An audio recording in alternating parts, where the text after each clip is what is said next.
Good morning, colleagues, staff, testifiers, people of the Virgin Islands. The Committee on Government Operations and Consumer Protection meeting for Wednesday, October 20th, 2021 is hereby called to order.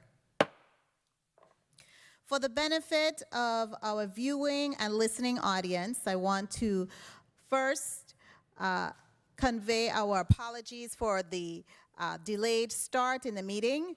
The meeting time for today was moved back to accommodate the naming ceremony of the Casino Control Commission building here in the Island District of St. Croix in honor of former judge and the commissioner of the commission, the Honorable Eileen Ramona Peterson, which took place at 10 a.m. today. I understand that our legislative body, vice chair, as well as the vice chair of this committee, was the chief proponent of the legislation that enabled the naming of the Casino Control building in honor of this great lady. And I congratulate him and the members of that legislature, the governor, and all persons involved to ensure that former Judge Eileen Peterson received her commendation, accolades, and flowers while she is still on top of God's good earth. Alongside with October being Breast Cancer Awareness Month and Domestic Violence Awareness Month, the latter part of October, beginning October 23rd through the 31st, is also Red Ribbon Week.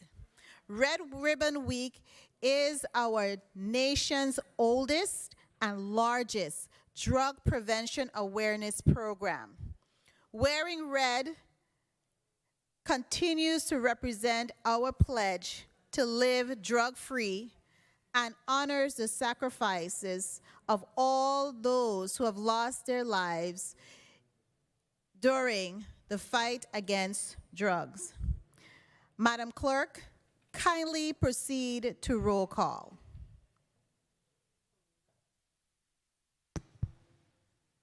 Senator Marvin A. Blyden. Senator Blyden, present. Senator Novell E. Francis, Jr.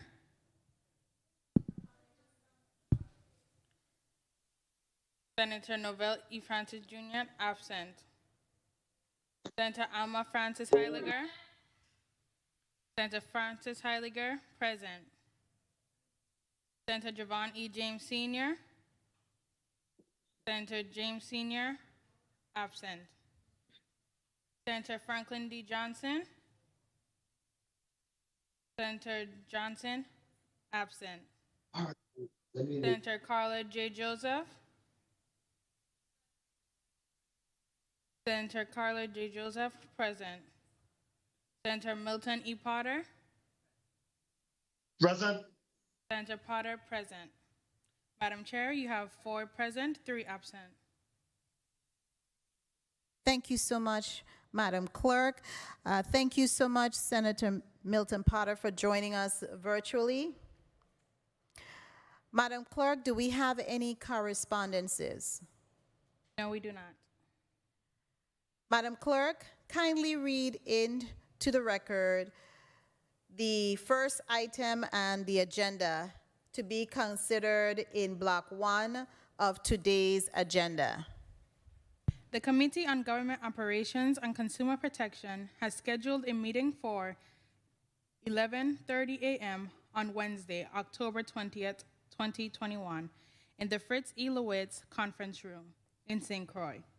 The purpose of the meeting is to receive testimony and consider Bill Number 34-0096, an act amending Title III Virgin Islands Code, Chapter 7, by designating the existing section as a Subchapter 1 and adding Chapter 2, establishing the Virgin Islands Virtual Information System. This bill is sponsored by Senator Janelle K. Saru. The committee will also receive testimony and consider Bill Number 34-0103, An act amending Title 23, Virgin Islands Code, Chapter 10, Section 1004, by adding definition for essential business and essential employees or workers. This bill is sponsored by Senator Alma Francis Heiliger. The committee will also receive testimony and consider Bill number 34-0108, an act amending Title 3, Virgin Islands Code, Chapter 27, Section 7, relating to membership of senators in the government employee retirement system to increase the age of retirement.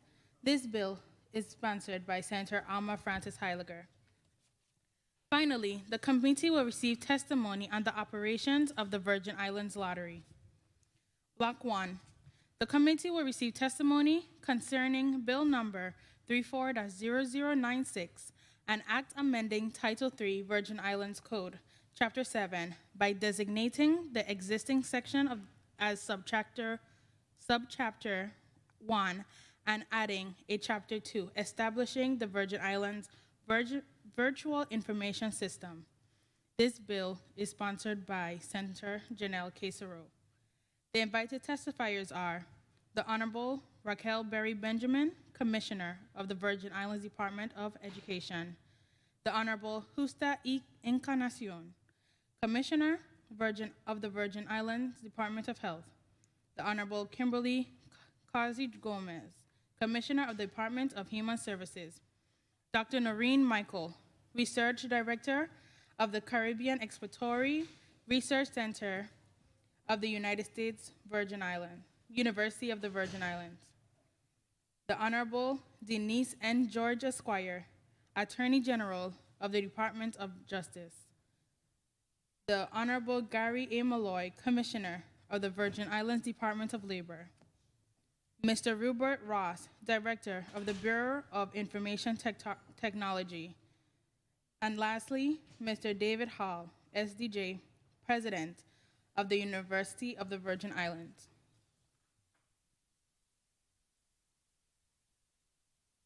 Thank you so much, Madam Clerk. Madam Clerk, kindly mark Senator Franklin D. Johnson as present. And I understand that Senator Novell E. Francis Jr. is running a bit late, so we'll mark him tardy for now, and when he appears in person, we will change that to present. We have several items on the agenda, at least this agenda. We have several testifiers that are here before us. First, we would like to give the proponent of the legislation, recognize her so that she can speak on behalf of this measure. We also would like to recognize the presence of non-committee member, Senator Kurt A. Viale, for his being present here today as well, who speaks on behalf of Bill number 34-0096. I do, Madam Chair. Senator Serow, you are recognized. Thank you, Madam Chair, for your indulgence this afternoon. I usually speak from the dome, but I have some notes because this is a very, very important. It's morning? It's still morning. I said afternoon? My humble apologies. So I have some notes written for this bill because I wanted to really drive home the point and the importance for data. So to truly improve the quality of life for people in this territory, and not on a superficial level, the photo ops and what's not, but to truly make an impact on the quality of life for our education system, for healthcare, for recreational spaces, activities, for the quality of our infrastructure, for the quality of our life, we need data. So today I present to you, for the second, third, fourth time I've lost count, the Virtual Information System. The VI, Virtual Information System, and it's called VIVIS for short. And what Bill number 34-0096 presents is the initial framework of a mega data system for the purpose of collecting, compiling, analyzing, and utilizing data to guide our decisions, our policies, programming. Intentional decisions made within and on behalf of the territory. Too often we work from the standpoint of emotional and sensationalizing rhetoric when our decisions, actions, initiatives should really be driven by data. So upon doing research, one would like that it is the developing or small independent countries that do not possess this type of data analytical framework. But to the contrary, it is us here in the US Virgin Islands that often operate without the adequate, relevant information. Most times, searching for quantifiable data is like searching for a needle in a haystack, much less crossing reference the data found to make sound decisions, measure progress, and to establish true accountability. This bill seeks to pivot from this position and provide for the territory a true data warehouse in which data can be centralized for consumption. Note, recently Mia Mottley delivered a speech on CARICOM, and a regional integration of 15 state countries have already begun the undertaking of such a feat, integrating their data for regional policy initiatives and developments driven by data. Surely, the 3 islands and Water Island that make up the US Virgin Islands can get this done. It is vital to our sustainability within the region, within our precarious colonial system, to our advancement towards our development of our Constitution. I want to thank the stakeholders who have been meeting with my office for their assistance with this bill, as there have been some minor changes from the original document. The most substantive changes, however, is the placement of the system. 1, from VIDE to the Office of the Governor. This change provides the most stable location for the initial build-out of the system. VIVIS requires stability. I know that the proponents of the bill, some want to argue that it should be under the Bureau of Economic Research. However, BER was non-existent, then created, then went under OMB as a political move. In the latter part of the last term, it was moved out from under OMB, standalone, under the Office of the Governor, and data cannot continue to move back and forth. So we made a decision to place it under the Office of the Governor for stability. 2, another change is a mandate for specific agencies to participate in a system. The system is only as good as the input. 3, the funding source. For the initial build-out, beside their grant funding, which is some $3 million they had, this is a perfect example of where the utilization of funding from the pandemic funding can be utilized through a multi-agency approach, yielding a transformational modernization of our data collection framework. There is an amendment coming. It went in a few days, but we know how the process works. So I asked for your indulgence as the amendment. It went in within the 48-hour rule. We have not received that. And then I noted in a testimony specifically from Labor, they indicated that they received the updated version of the bill on October 18th. Internally, we made an error as well, not the office, but our bill tracker for weeks had the old bill and not the new bill for the testifiers to reference. And when we noticed the mistake on the institution, we took it upon ourselves to send the testifiers the updated version of the bill. So that's not the negligence of the office.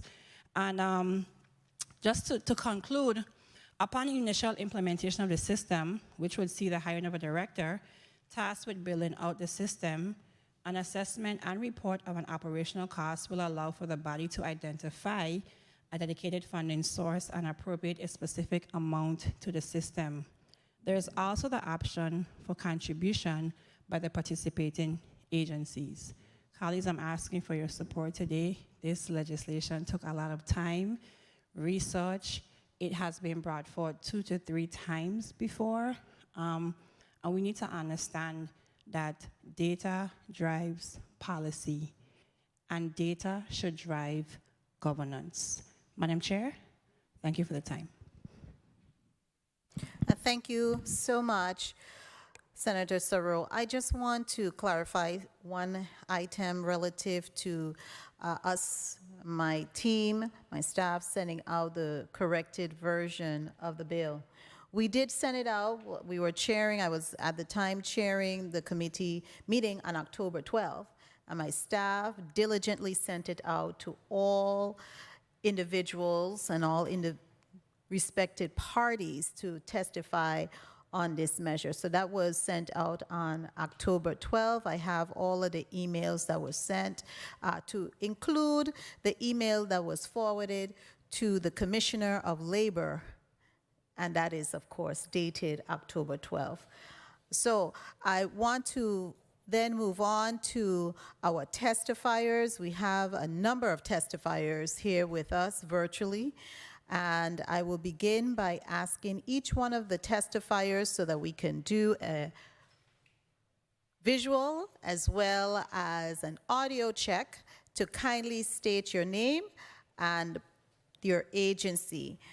The Honorable Raquel Berry Benjamin, I understand that Ms. Attorney Holston will be testifying on behalf of Commissioner Raquel Berry Benjamin. Attorney, microphone check. Good morning, Alvinson Hudson, legal counsel for the Department of Education. Thank you so much, Mr. Hudson. Then we have the Honorable Usta Encarnacion, Commissioner of the Virgin Islands Department of Health. Good morning, Senator. Good morning. Then we also have the Honorable Kimberly Cossie Gomez, Commissioner of the Virgin Islands Department of Human Services. Good morning, Senator and everyone. Good morning.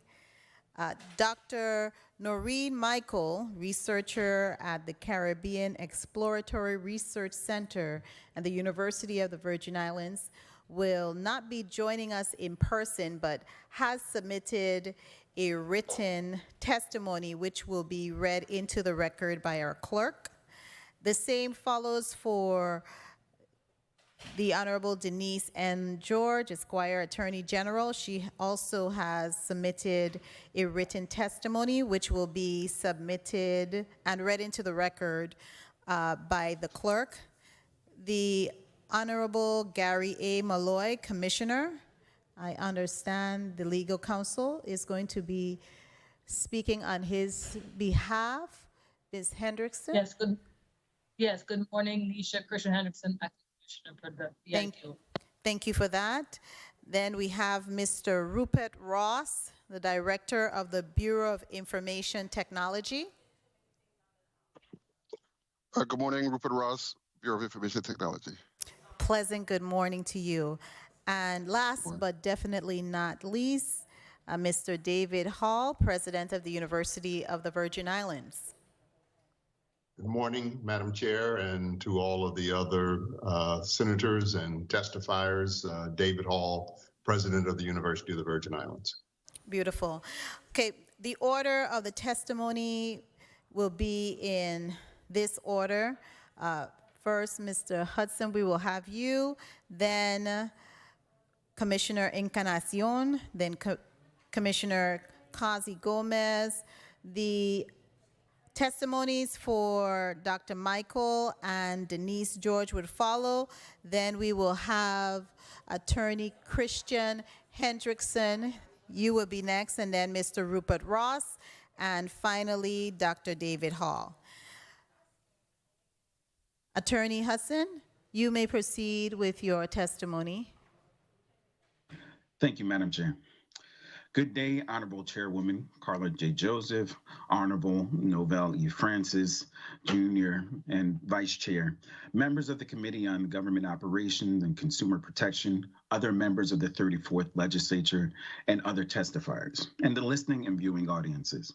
I am Alvinson Hudson, legal counsel at the Virgin Islands Department of Education. I am pleased to present testimony on behalf of Commissioner Raquel Berry Benjamin of the Virgin Islands Department of Education on Bill number 340096. Commissioner Berry Benjamin asked to be excused from today's hearing as it is a sad day for the Virgin Islands Department of Education family as we lay to rest our beloved Kimba Lloyd Jarvis, who served as a paraprofessional at the Joseph Gomez Elementary School.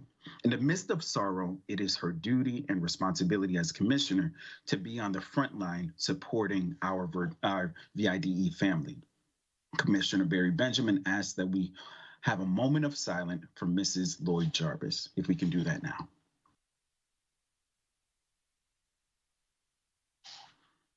Thank you. On behalf of the entire Virgin Islands Department of Education family, present with me to share the Department of Education's position on Bill 340096 is Mr. James Richardson, Director of the Office of Planning, Research, and Evaluation. Bill 340096 is an act amending Title III Virgin Islands Code, Chapter 1, by adding Section 27J, establishing the Virgin Islands Virtual Information System. This bill is sponsored by the Honorable Janelle K. Saru. Bill 340096 establishes VIVIS within the Office of the Governor. It also establishes protocol for VIVIS in de-identifying personal information and sets forth the approved uses for the data and protocol for maintaining confidentiality and distribution of data. The bill also establishes an executive director appointed by the governor to administer, facilitate policies and procedures, develop and maintain the VIVIS system along with staff. A little bit of background. Officials in the U.S. Virgin Islands recognize that there could be a better use for education data by creating a state territorial longitudinal data system.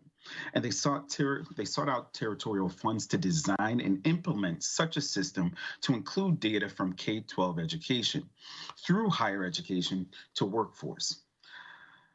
Legislative Bill number 20271, which is Act number 7206, funded the government operations for the territory during fiscal year 2011 and appropriated more than $2.3 million to build out what is known as VIVIS. In addition to local funding, the Virgin Islands Department of Education applied for an Institute of Educational Science SLDS grant in 2012 to enhance VIVIS with early childhood data and was awarded $2.6 million in federal funds to develop and deploy an early childhood domain into VIVIS, creating a territorial-wide B20 system, which is, and B20 means birth through workforce. The Department of Education, primarily the Office of Planning, Research, and Evaluation, has been the lead agency in planning and implementing VIVIS. VIVIS is an initiative of interagency collaboration and communication that includes the Department of Education, the Department of Health, Department of Finance, Department of Human Services, Department of Labor, University of the Virgin Islands, and Lutheran Social Services. The mission of the project is to build a longitudinal data integrated data system that makes data easily accessible to report, evaluate, and research. VIVIS was designed so that the USVI could enable early development data for predictive purposes, track academic trends, move quickly to correct problems, and build onto strengths in our schools. VIVIS is a tool to capture and address the ongoing data needs of the educational system and the greater U.S. Virgin Islands community.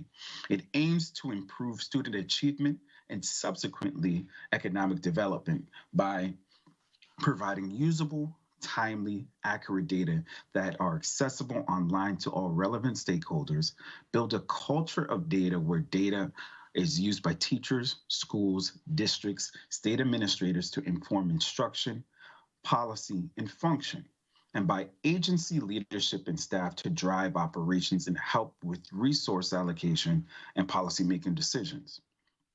providing transactional evidence of program performance based on dollars invested, improving collaboration among all agencies to assess areas of overlapping services to citizens, provide more seamless coordination and delivery of these services, and use resources efficiently, improving student performance and overall citizen success, and recognizing the future success of children depends on quality of the early childhood programs, as well as K-12 and post-secondary education.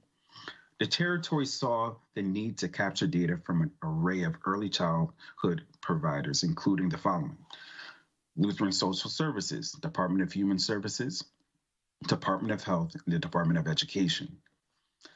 The data from these agencies will make information available on child and family demographics, child program participation in the attendance, the early childhood education's professional attainment and credentials.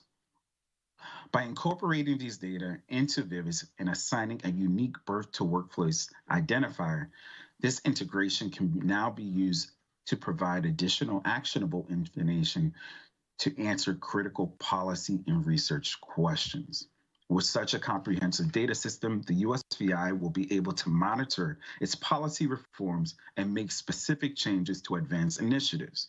Moving from data silos into integrated data system is not without costs, but the payoff is substantial not only in dollars and human resources, but in the increased value and the usability of the data for federal and other grant applications, eliminating the need for many surveys, enhancing accountability, and helping to place resources in areas where they are most needed and effectively used.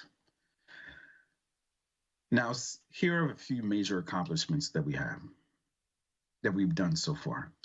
We've established a VIVIS Project Management Office, a Data Governance Executive Council with a steering committee and a tactical working committee. They've established the VIVIS Design, Architecture, and Built Hosting Environment, completed the VIVIS website, which you can find at vivisdata.vi.gov, which is live now. The Executive Memorandum of Agreement between participating agencies so we can share data, created the K-12 data warehouse, created the early childhood integrated data system, which is called eSIDS, purchased the vital records information system for vital statistics. We purchased the infant and toddler system, established, extract, and transformed, and load and data validation for VIDE, Department of Finance, UVI, Department of Labor, Department of Human Services, Lutheran Social Services, and the Department of Health source systems. We submitted records from UVI's banner systems, Department of Labor's views, the VIDOL's system, the Department of Education's Power School, SASE, Assessments, Goals View Systems, the National Student Clearinghouse, DHS's OCCRS, COPA systems, DOH's Vitals and ITP systems, and Department of Finance's Time Force and MUNIS systems into a matching system that produces unique state IDs. We've implemented a unique state ID using Master Person Identification System. We've completed knowledge transfer and professional development related to the Master Person Identification System, Report Builder, MicroStrategy, Assessment Load Manager, Blender Portal, Family Educational Rights and Privacy Act compliance, vendor management, Synergy Data Dictionary Tool, which is IMART validation, Data ETL monitoring, it's Zipline. We've also developed 6 policy questions for K-12, early childhood, post-secondary, and workforce topics. Currently, we are working on creating 2 integrated P20 data reports. Now, the department's position. Over the past few years, the Virgin Islands Department of Education has worked extensively with the legislature and OMB and other stakeholders to build out the capacity of the system for the territory. As I previously stated, on November 22nd, 2017, We completed a memorandum of agreement with the other stakeholder agencies to facilitate data sharing amongst the participating agencies. Notwithstanding that accomplishment, to date, the Council has not operated as intended. As such, the VIDE applauds the efforts of the bill sponsors and SRU to codify the longitudinal data system and establish its organization and operation. The department has a few minor concerns which we believe can be addressed through amendments. First, governance, staffing, and then third, funding. The Education Commission of States, which is a national body that monitors longitudinal data systems, aided the Virgin Islands Department of Education in gathering information from other states that have implemented longitudinal data systems for us to analyze the useful and effective practices that they have.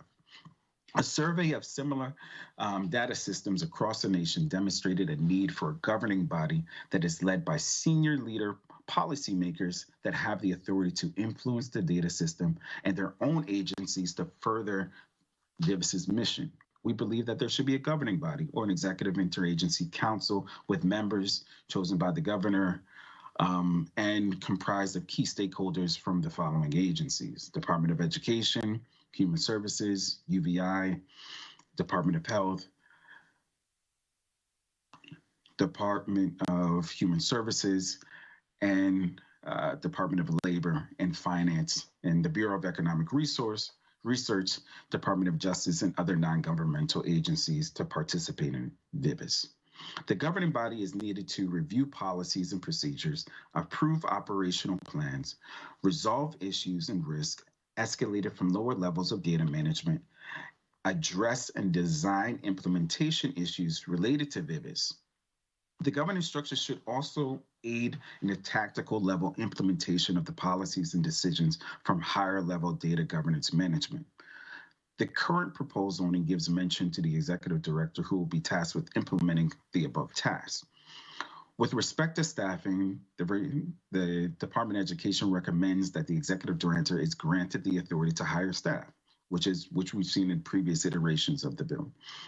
This is a common practice across the organization and has been highlighted in the latest report by the ECS, which stated that governing bodies in other states often hire a director who can hire or contract with further personnel to meet the objectives of the data system.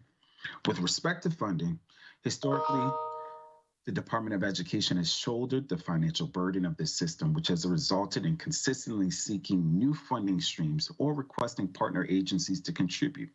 This bill is appreciated for spreading financial responsibility across the VIVIS system. However, the bill still falls just short of establishing a sustainable funding source. VIVIS allows the Department of Education to continue its efforts in providing school districts with the necessary data to ensure every student receives the most appropriate education possible. Currently, through automation, VIVIS reports are updated nightly, weekly, and yearly, compiling data to include enrollment, dropout attendance, graduation reports. Moreover, VIVIS maintains several data dashboards and displays school report cards, including No Child Left Behind and Transitional Report Card. Additionally, VIVIS has streamlined and reduced the labor-intense demands of federally mandated education data collection and reporting for the Virgin Islands. Such reports as EFACS, Submission Systems, which is ESS, and Common Core have drastically improved the timely submission and overall quality of the data submitted. In conclusion, as one of the main benefactors, the VIDE will always be a chief proponent of the VIVIS program as we recognize the benefits of having the longitudinal data system. The department also recognized the endless possibilities for VIVIS in the Office of the Governor, considering the resources of the office and the synergy between the mission of the work of the Bureau of Economic Resource. If amended to address these concerns, the VIDE throws its full weight and support behind Bill 340096 and respectfully asks the consideration be given to passing of this key legislation and unlocking new paths to our future. Thank you. That is the completion of our testimony. Thank you so much, Attorney Hudson, for your testimony. At this time, the chair recognizes the Honorable Usta Encarnacion, Commissioner of the Department of Health, for your testimony. Commissioner, prior to you proceeding, do you have a written testimony? Yes, that was submitted last evening. Okay, we have not received it. At least I checked, and I have not received it. You can go ahead and proceed, but we would want to definitely get your written testimony so that our senators can have that handy as well. So if you could just be kind to resend it. You may proceed. Just to let you know that my chief of staff is resending it. It will come under the name of Shanna O'Reilly. Okay, thank you. And Good if day, you would just Honorable. be sure to send it to, just a matter of course, you be sure to send it to kberkeley@ledgevi.org. We will be sure to distribute it to all members here present and also to put it on our public drive. Thank you. You may proceed. My pleasure. Good day, Honorable Senator Carla J. Joseph, Chair of the Committee on Government Operations and Consumer Protection. The Honorable Noel E. Francis Jr., Vice Chair, committee members, and all other members of the 34th Legislature of the Virgin Islands of the United States. And the viewing, of course, and viewing and listening audience. I'm Juste Ortita Encarnacion, Commissioner of the Virgin Islands Department of Health. I have here with me today Dr. Nicole Cragwell-Sims, Assistant Commissioner, Deputy Commissioners Dr. Janice Falmond and Ruben Malloy, and the Territorial Director of Vital Records and Statistics, Lorraine Matthew Benjamin, or Benjamin Matthew, my apologies. Thank you for the opportunity to testify on Bill number 34-0096, an act amending Title III of the Virgin Islands Code, Chapter 1, by adding a Section 27J, establishing the Virgin Islands Virtual Information System, proposed by the Honorable Senator Janelle K. Sarow and the Honorable Donna Fred Gregory. The establishment of the Virgin Islands Virtual Information System with an identified executive director and established standards of operation will secure the existence of the Virgin Islands Virtual Information System. It will significantly enhance the ability of the U.S. Virgin Islands government to monitor the overall quality of life of the population and foster data-driven decision-making across agencies charged with the responsibility of providing critical services to the residents of the Virgin Islands. We offer the following suggested edits to strengthen the proposed legislation. Page 1, line 9, and page 2, line 16, replace the word serviced with served. Page 1, line 11, delete the phrase choose to or. Page 2, line 1, delete the phrase so that it may formulate programs. Page 3, line 7, insert researchers before and other entities. Page 3, line 15, insert of after and procedures the phrase by ensuring the establishment of a unique identifier record code that will be assigned to the birth record. A, no information may be disclosed regarding how a record is generated and assigned a record code, or that allows a recipient to identify the person based on a record code.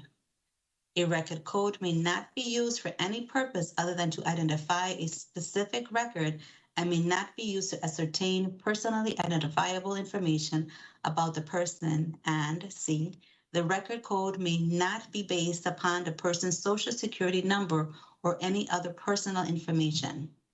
Page 3, line 16, before Commissioners of the Virgin Islands Department of Education, insert the executive director will facilitate an interagency council with members chosen by the governor of the United States Virgin Islands and inclusive of the following agencies: the University of the Virgin Islands, the VI Department of Education, VI Department of Health, VI Division of Vital Records and Statistics under the VI Department of Health, VI Department of Human Services, VI Department of Labor, VI Department of Finance, the VI Bureau of Economic Research, the VA Department of Justice, and other non-governmental agencies participating in VIVIS. The objectives of the VIVIS Interagency Council will be to analyze data at least biannually, develop strategic approaches to shortfalls seen in specific populations or individuals, and submit plans for improving identified shortfalls, data collection, and of course, the overall VIVIS. Page 3, line 20, after director, insert the identified stewards will then implement strategically developed plans. Page 4, line 4, insert workforce after infrastructure. To read necessary technology, infrastructure, and workforce for the purpose of developing. In conclusion, the Department of Health fully supports the sustainability of VIVIS and is excited to participate in this process. We commit to ensuring that the VI Department of Health will identify a steward as indicated in the legislation, with the responsibility of providing all health-related data within the VI Department of Health to the VIVIS Executive Director as required. We strongly recommend the development of an interagency council that will further organize the VIVIS program. As always, I would like to thank the VIDO8 staff for their continued dedication to the Virgin Islands community. In conclusion, Senator Joseph, the Department of Health is committed to reducing health risks, increasing access to quality health care, and enforcing health standards. The department continues to collaborate with the members of the 34th Legislature, and we thank you for the opportunity to testify on VIVIS. A quick public health notice. The pandemic continues to be a threat to the people of the Virgin Islands. I ask that those who have not been vaccinated join those that have, not just for you, but for your children, grandchildren, and those that are immunocompromised. Senator Joseph, my team and I welcome the opportunity to respond to any questions you may have. Thank you, sir. Thank you, ma'am. Thank you kindly, Commissioner Encarnacion. We will now have the testimony from Dr. Noreen Michael, researcher at the Caribbean Exploratory Research Center at the University of the Virgin Islands, read into the record. Madam Clerk, you may proceed. October 20th, 2021, to the Honorable Carla J. Joseph, Chairwoman, Committee on Government Operations and Consumer Protection, from Dr. Noreen Michael, Research Director and Research Associate Professor and Interim Director, Caribbean Exploratory Research Center, School of Nursing, University of the Virgin Islands. Good morning, Committee Chair, Senator Carla Joseph, Vice Chair, Senator Novell Francis Jr., and other members of the Committee on Government Operations and Consumer Protection, and other members of the 34th Legislature present, other testifiers and other persons present, and members of the listening and viewing audience. While I could not be present in this session, I appreciate the opportunity to provide testimony on Bill number 34-0096 on behalf of the University of the Virgin Islands in my capacity as Research Director and Interim Director of the Caribbean Exploratory Research Center within the School of Nursing. Given the 5-minute limit for testimony, I will keep my testimony brief. My testimony focuses on 3 areas. 1, the value and advantages of the proposed bill. 2, areas of the proposed bill that could be strengthened. And 3, other considerations and recommendations. With respect to the value and advantages of Bill number 34-0096, as I shared in testimony in January 2020, before the Committee on Government Operations, relative to an earlier version of the bill, I offer the following. 1, elevating the establishment of a territorial longitudinal data system, TLDS, specifically the Virgin Islands Virtual Information System, VIVIS, by proposing this legislation signal the territory's recognition of the significant role of data, particularly as it relates to addressing health, education, and human services issues. 2, identifying agencies that are essential collaborators with respect to data sharing is also a strength of the proposed bill. 3, the formulation of territorial longitudinal data system through this legislation has the potential to provide an invaluable, stable, and expansive data repository to support activities such as preparation of competitive grant applications, guide the prioritization of secure resource with respect to optimization of programs and services, and support the implementation of health, education, human services, and other interventions. 4, taken together, the value and potential benefit of establishing the Virgin Islands Virtual Information System could be transformative to health and educational outcomes for the youth of the territory in the short term, and with respect to quality of life for all residents in the long term. With respect to areas of Bill number 34-0096 that could be strengthened, I offer the following.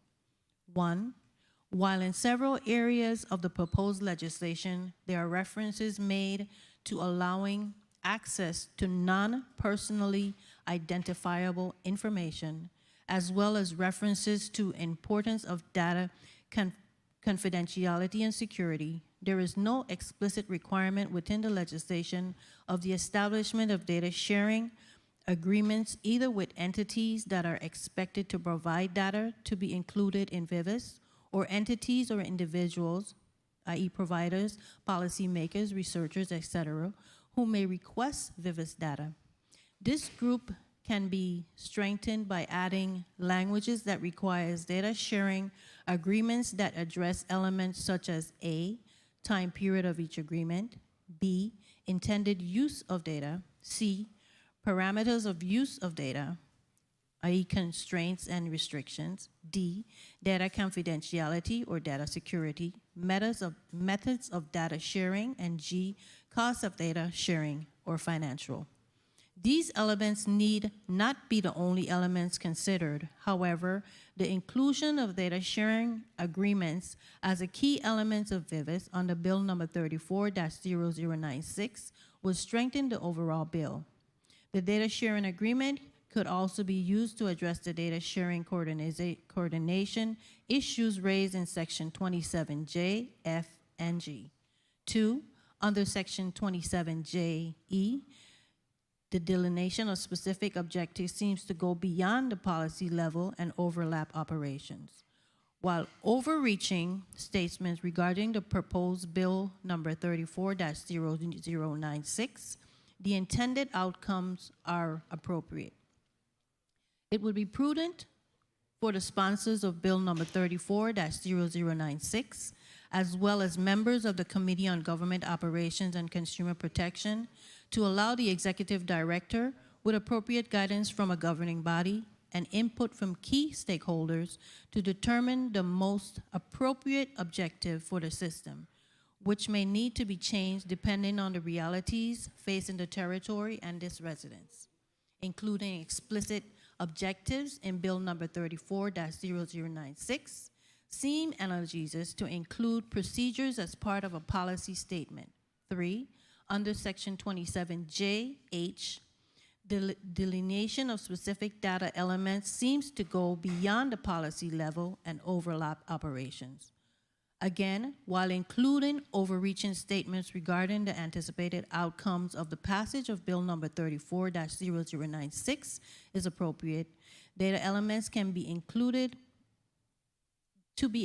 may be more appropriately determined by a governing body that would work with the executive director and key stakeholders to define overreaching policy, programs, and research questions of interest to the government of the Virgin Islands, as well as semi-autonomous agencies and non-governmental agencies.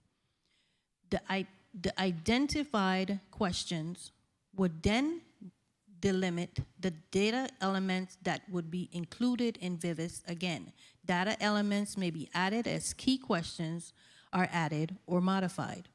This could be done on an agreed upon cycle, every 3 years, for example. 4, While there is language throughout the proposed legislation regarding safeguarding personally identifier information, or PII, Section 27JI states that, quote, an educational agency or institution may release student-level data such as student's name, address, and age for purpose of educational evaluations, audit, and research. By attaching a code to each record, if the following conditions are met, emphasis added, it is difficult to conceive of an instance when student's name and address would be essential for educational evaluations, audit, or research. Safeguarding student identity is essential, so the subsection seems problematic. For evaluation, audit, and research, it is likely that some matching or pre-post data may be necessary. However, this can easily be done by a data manager, and database that are matched in key variables can be provided without including PII, thus ensuring the privacy considerations that are adequately and appropriately addressed. 5, Section 27JP speaks to data confidentiality and security and notes that the executive director would be responsible for establishing protocol that addresses security of data, access to data, password, and unauthorized access to confidential data.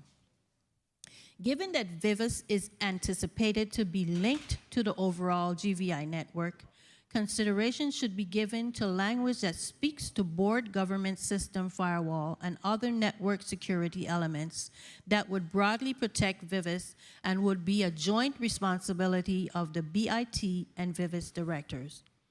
Finally, I offer some areas of consideration as well as recommendations. 1, keep the elements of the bill at a level of an overreaching policy rather than include operational elements that would result in a more succinct bill.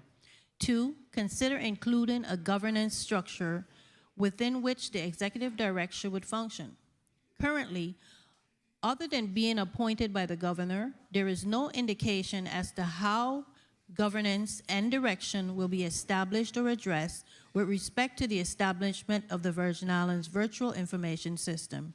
3, because no reference is made to the existing VIVIS, there is a lack of clarity to whether the proposed legislation seeks to institutionalize and ensure the viability of VIVIS as it exists, or whether the proposed legislation would establish a new configuration of VIVIS. This should be addressed by the sponsors of the bill. 4, while specific reference is made to FERPA, FERP, or HIPAA, the sponsors of Bill number 34-0096 should consider referencing data security parameters that may govern other programs that are referenced to provide for inclusion in VIVIS. One such program is Early Head Start. 5, while there is extensive discussion of an executive director and the role of the responsibilities of this individual, there is no discussion of other staff persons to support VIVIS. This seems to be a gap that needs to be addressed to strengthen the proposed legislation. 4, while Section 2A makes reference to using of initial funds for VIVIS being derived from the State Longitudinal Data System, SLDS, grants program and the Coronavirus State of Local Fisheries Recovery Funds, SLDS, grant program is part of the Virgin Islands Department of Education's federal grant award, but VIVIS is slated to be under the office of the governor, so it is unclear whether this would be allowable under federal funding guidelines. Additionally, the amount of funds available is unknown, so it is difficult to assess whether the 2 reference funding sources would be sufficient to provide startup funds for VIVIS as envisioned. The proposed bill should include an anticipated adoption date for the bill, once signed into law. Chairperson Joseph, I wish to thank you, sponsors of Bill number 34-0096, and all members of the Committee on Government Operations and Consumer Protection for the opportunity to provide testimony on Bill number 34-0096. I stand ready to provide written responses to questions that the body may have. Madam Chair, there ends the testimony. Thank you so much, Madam Clerk. Now we will have the testimony that was submitted by the Honorable Denise N. George Esquire, Attorney General, read into the record. Madam Clerk, you may begin and proceed with reading the testimony into the record. Senator Soro, you are recognized for a point of information. Thank you, Madam Chair. The information, the testimony by the Attorney General is heavily based on the old legislation, if you read the testimony. I just wanted to notify the public so when it's being read, the comments are not based on the current bill. Thank you so much for the clarity, because we did send the Attorney General as well an updated and a corrected version of the bill. So that was also sent out, I believe, on October 12 as well. So, Madam Clerk, since the Attorney General has already submitted her testimony, kindly move forward with reading it into the record. Testimony of Attorney General Denise George, 34th Legislature of the Virgin Islands, Committee on Government Operations and Consumer Protection, Bill number 34-0096. Good morning, Chairwoman Joseph, members of the Committee on Government Operation and Consumer Protection, legislature staff, and those of you listening and viewing today's webcast. Unfortunately, due to prior commitments, I will be unable to attend today's hearing on Bill number 34-0096. However, I respectfully request that the following testimony from the Office of the Attorney General please be read into the record for this important measure. The purpose behind this measure is to amend 3 of the Virgin Islands Code, Chapter 7, by designating the existing provisions as Subchapter 1 and to add a new subchapter calling for the establishment of the Virgin Islands Virtual Information System, VIVIS.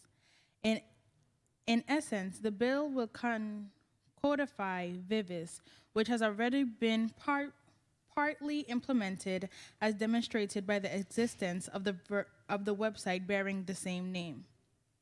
Further, this measure states that this system, established within the Department of Education, will create a territory-wide data system that contains demographic data, such as age, race, ethnicity, gender, marital status, income, education, and employment, and the persons being serviced by the Virgin Islands Departments of Education, Labor, Health, Finance, Human Services, and Justice, the University of the Virgin Islands, and non-governmental entities that choose to provide data. According to the existing VIVIS website, the purpose of collecting such information is a system to help program administrators, teachers, and service providers identify short and long-term outcomes for the continuous program improvement. A system that provides information to families about availability of EC programs and services. A tool that helps with resource allocation and policy-making decision. A tool for informing new assessments across the community.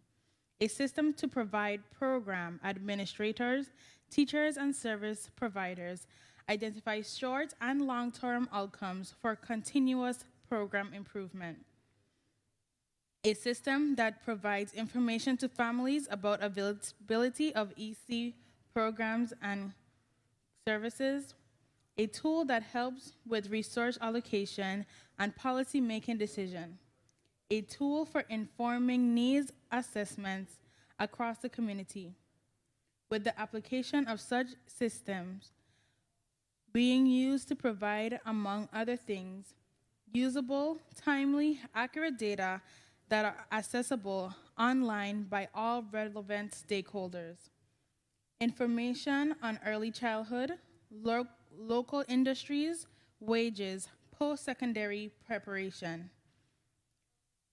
Critical access to K-12 data, early warning system, EWS, student demographics, enrollment, discipline, grades, multiple assessments, attendance, courses, SPD, faculty, and schedules. The transactional evidence of program performance based on dollars invested, as stated above. This type of legislation is not new or novel. In fact, another similar measure was passed nearly a decade ago during the John DeYoung Jr.'s administration. At that time, a $2.6 million grant was furnished to the Department of Education from the Institution of Education Sciences to help this initiative off the ground, as well as the funding of the 28th legislature in the amount of $2.3 million through Act number 7206. Apparently, based on media reports during the ensuing years, the program suffered hiccups that included a lack of data collection and viable funding sources. It appears that these same issues would persist with the contemplated measure today because there is no funding source identified within. It is so important that there will be steady funding stream to keep VIVIS viable.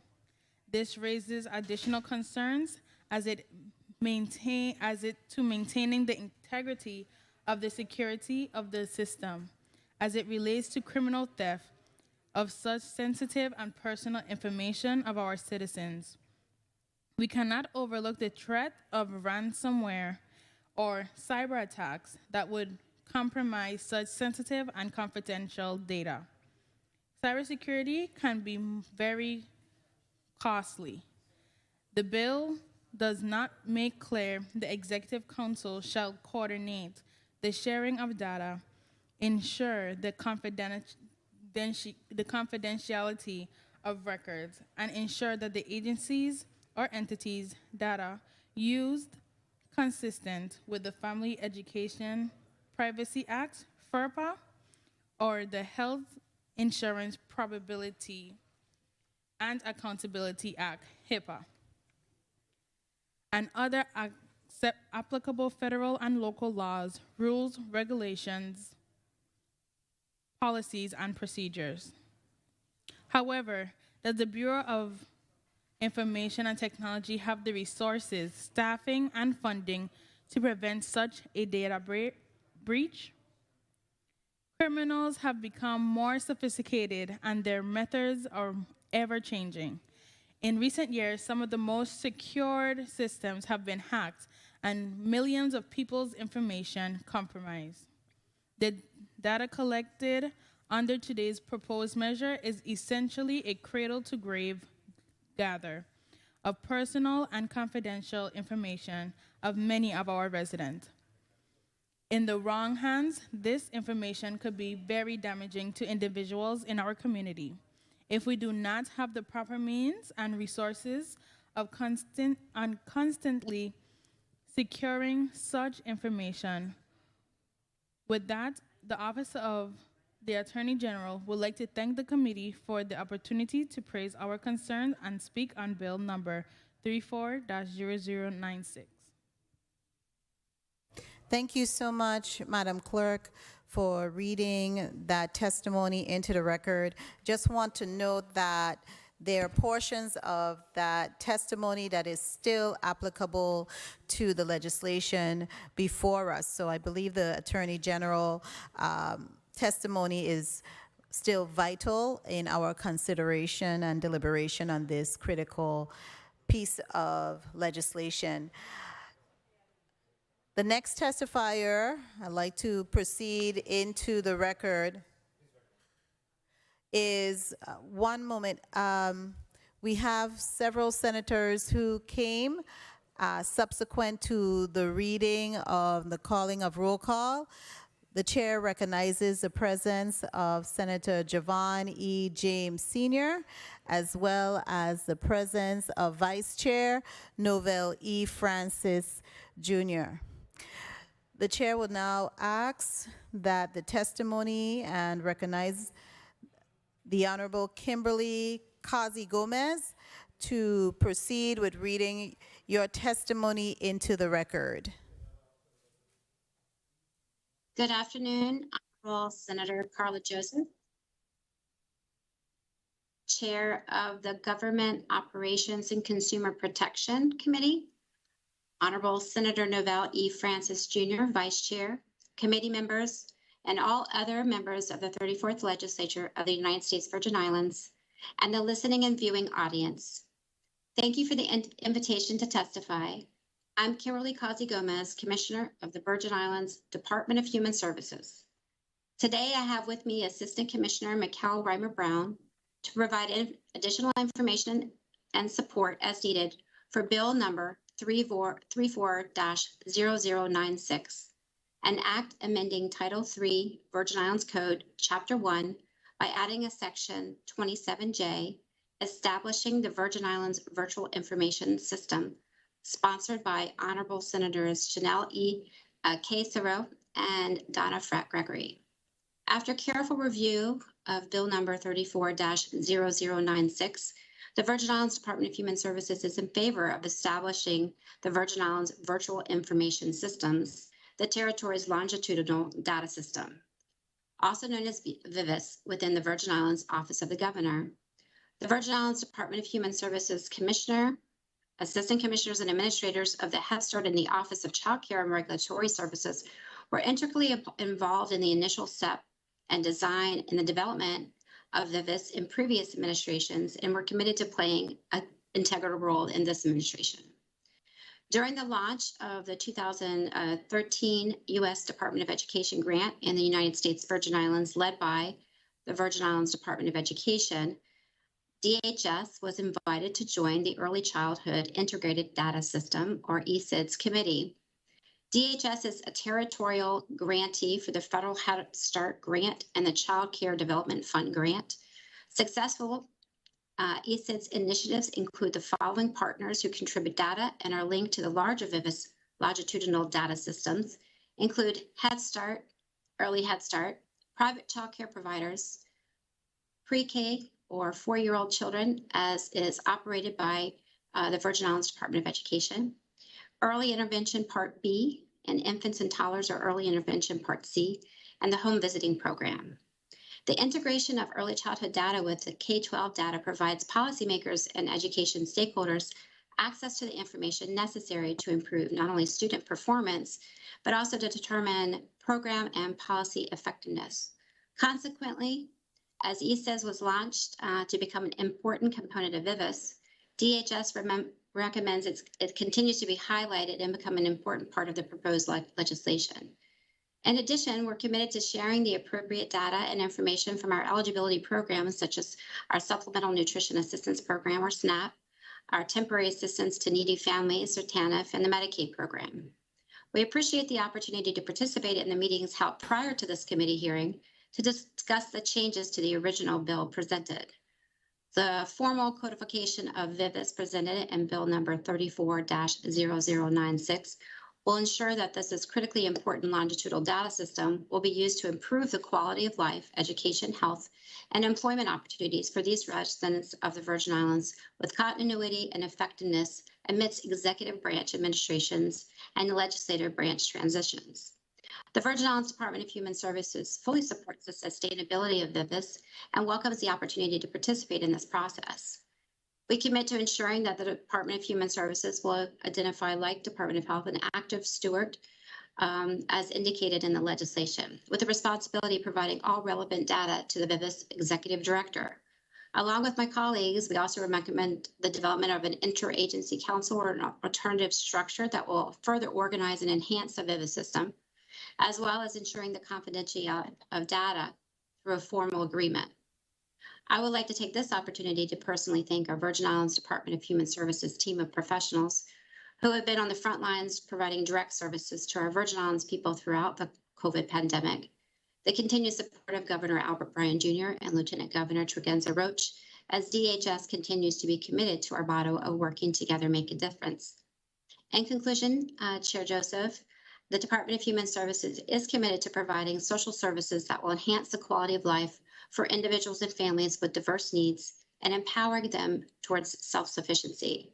The department continues to collaborate with the members of the 34th Legislature, and we thank you for the opportunity to testify on VIVIS. We commend the sponsors and are in full support of Bill number 34-0096 and welcome the opportunity to respond to any questions you may have later. This concludes our testimony for today. Thank you so much. Thank you so much, Commissioner Kazi Gomez, for your testimony. The chair will now recognize Acting Commissioner Nisha Christian Hendrickson. You're testifying on behalf of the Commissioner Gary A. Malloy. Assistant Commissioner, Acting Commissioner, you may now proceed with your testimony. Good afternoon. Thank you, Chairwoman. Good afternoon, Honorable Senator Carla J. Joseph, Chairwoman of the Committee on Government Operations and Consumer Protection, Vice Chair Novel E. Francis Jr., other senators present, other invited testifiers, viewing and listening audience. Thank you for inviting the Virgin Islands Department of Labor to provide testimony on Bill 34-0096, sponsored by Honorable Senator Janelle Castillo and the Honorable Senator Donna to amend Title 3 Virgin Islands Code Chapter 1 by adding Section 7J, establishing Virgin Islands Virtual Information System. I am Assistant Commissioner of the Council, Nisha Christian Hendrickson, currently serving as Acting Commissioner for the Virgin Islands Department of Labor. Commissioner Gary Malloy. Acting Commissioner, one moment for me, please. You're coming in a little broken for us. It's being a little choppy. So if you could either come closer to the mic and let's proceed again, because you were coming in just a little choppy for us. Can you hear me now? Yes, can hear you. Is that better? Much better. You may proceed. All right, I'll start over. Good afternoon, Honorable Senator Carla J. Joseph, Chairwoman of the Committee on the Government Operations and Consumer Protection, Vice Chair Novel E. Francis Jr., other senators present, other invested testifiers, and the viewing and listening audience.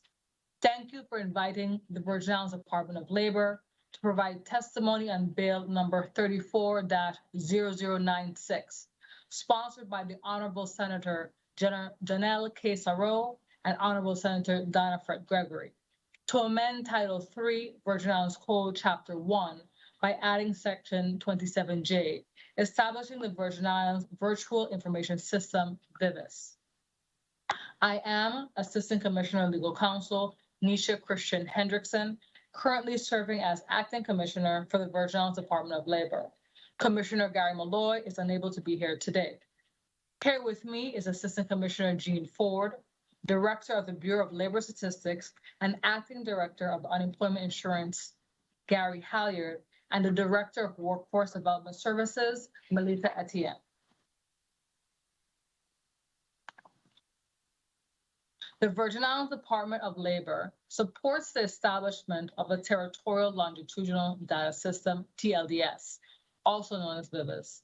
VIVIS would allow the government of the Virgin Islands to target and profile students' performance issues, conduct research to evaluate and improve the respective educational and workforce trainings and employment programs through the analysis of demographic wage data concerning students who attended or have attended K-12 or post-secondary institutions, or other individuals within the territory.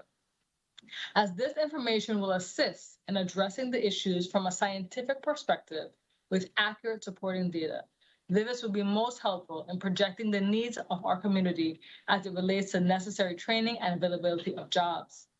On Monday, October 18th, we received an updated copy of the bill for review, and although we are in support of the spirit of the bill, the substantive changes received will require further discussion to determine their overall impact.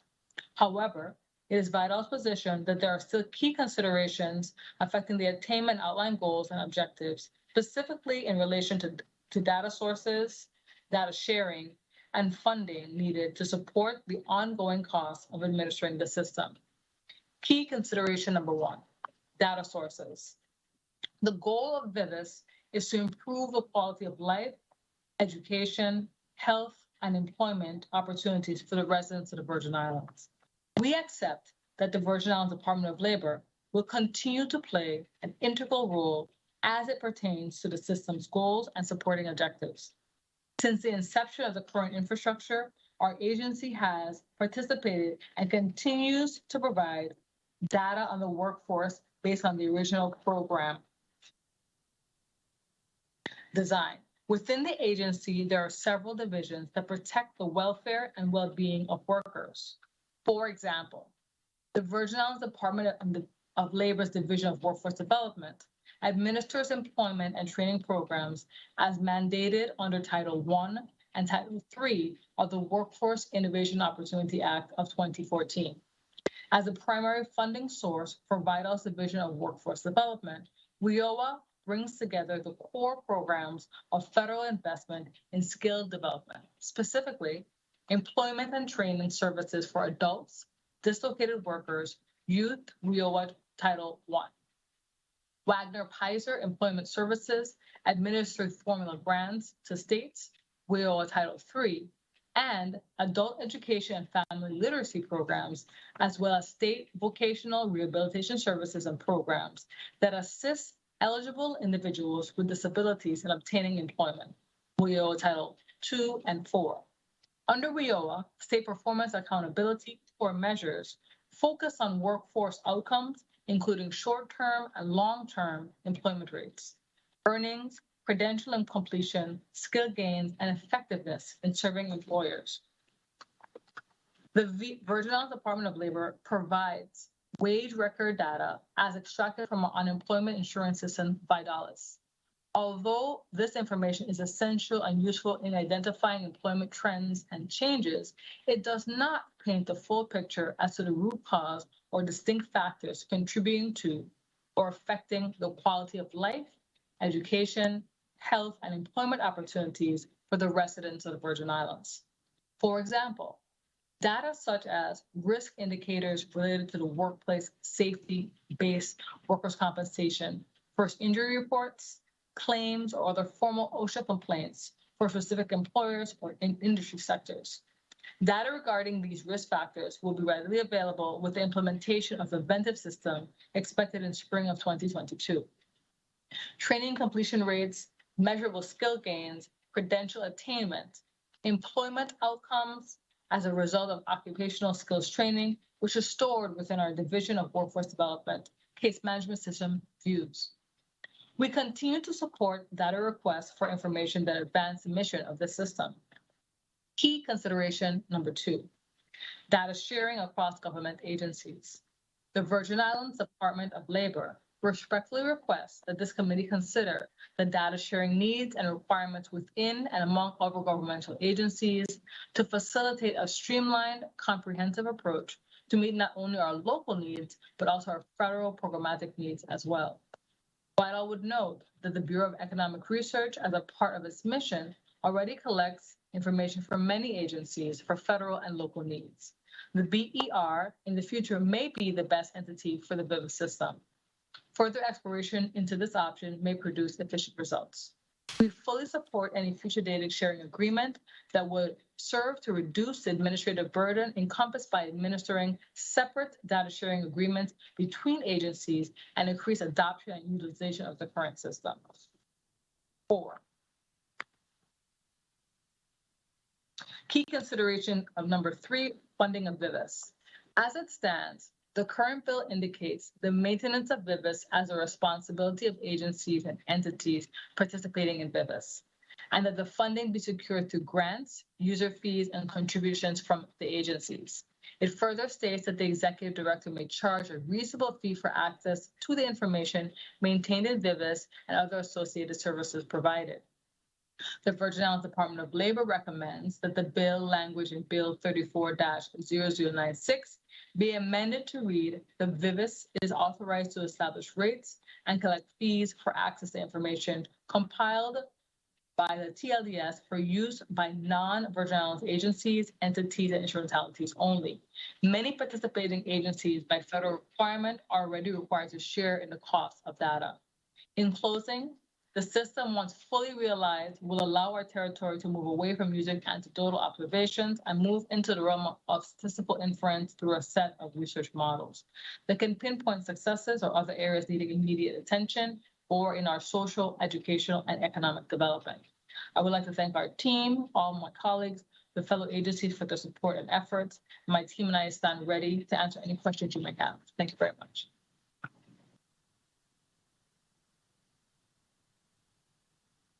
Thank you so much, Acting Commissioner Christian Hendrickson, for your testimony. I'll now invite Director Mr. Rupert Ross from the Bureau of Information Technology to read your testimony into the record.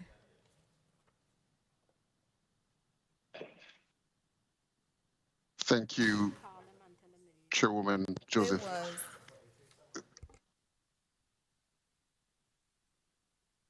Please proceed. Okay. So good morning, Senator Carla J. Joseph, Chairperson, Committee on Government Operations and Consumer Protections, other committee members, 34th Legislature staff, and those in the listening and viewing audience. I'm Rupert Ross, Director of the Bureau of Information Technology. Thank you for the opportunity to provide testimony and support for Bill number 34-0096, establishing the Virgin Islands Virtual Information System within the Office of the Governor. The bill successfully addresses the framework for the longitudinal data system and the requirements for the executive director. It also cements the vision for what data and information can accomplish for students, families, community members, teachers, and leaders. BIT will support the VIVIS program as needed through services or technology. As leaders, we face a demand for information that requires robust systems for collecting and analyzing data to respond to the needs of our community. This longitudinal data system establishes formal connections among institutions from early learning, K-12, post-secondary, workforce, and more. Such systems make it possible to follow students' progress from early childhood to career. This bill, if enacted, creates a community resource that can be used to answer questions such as, are schools safe?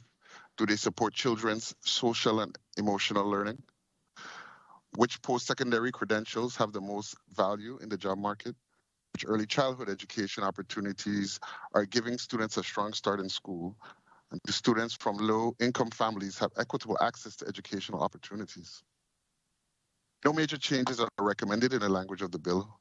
We do, however, suggest that more attention be given to the language in Section P that addresses confidentiality and security of data processed, stored, or transmitted through VIVIS. Appropriately, compliance with FERPA, HIPAA, and other federal and Virgin Islands laws relating to the privacy rights have been referenced. Bolstering Section P can include a reference to the Department of Commerce National Institute of Standards and Technology Guide to Protecting Confidentiality of Personally Identifiable Information, Special Publication 800-122. Please note that these special publications are designed around helping federal agencies. However, the scope of the document is applicable to territorial governments. The Fair Information Practice Privacy Principles referenced in this special publication states that personal data should be protected by reasonable security safeguards against such risks as loss or unauthorized access, destruction, use, modification, or disclosure of data. According to Special Publication 800-122, the protection of personally identifiable information and the overall privacy of information are concerns for both for individuals whose personal information is at stake and for organizations that may be liable or have their reputations damaged should such PII be inappropriately accessed, used, or disclosed. Treatment of PII is distinct from other types of data because it needs to be not only protected, but also collected, maintained, and disseminated in accordance with federal law. In addition to referencing the NIST guidelines in Section P of the bill, we recommend removing 2 and 3 from that section and replacing with language such as the executive director shall develop reasonable security safeguards and procedures that protect personal identifiable information from loss, intentional or accidental release to unauthorized persons, destruction, modification, or from intentional or accidental use for unauthorized purposes. Removing 2 and 3 in favor of new language eliminates the reference to passwords.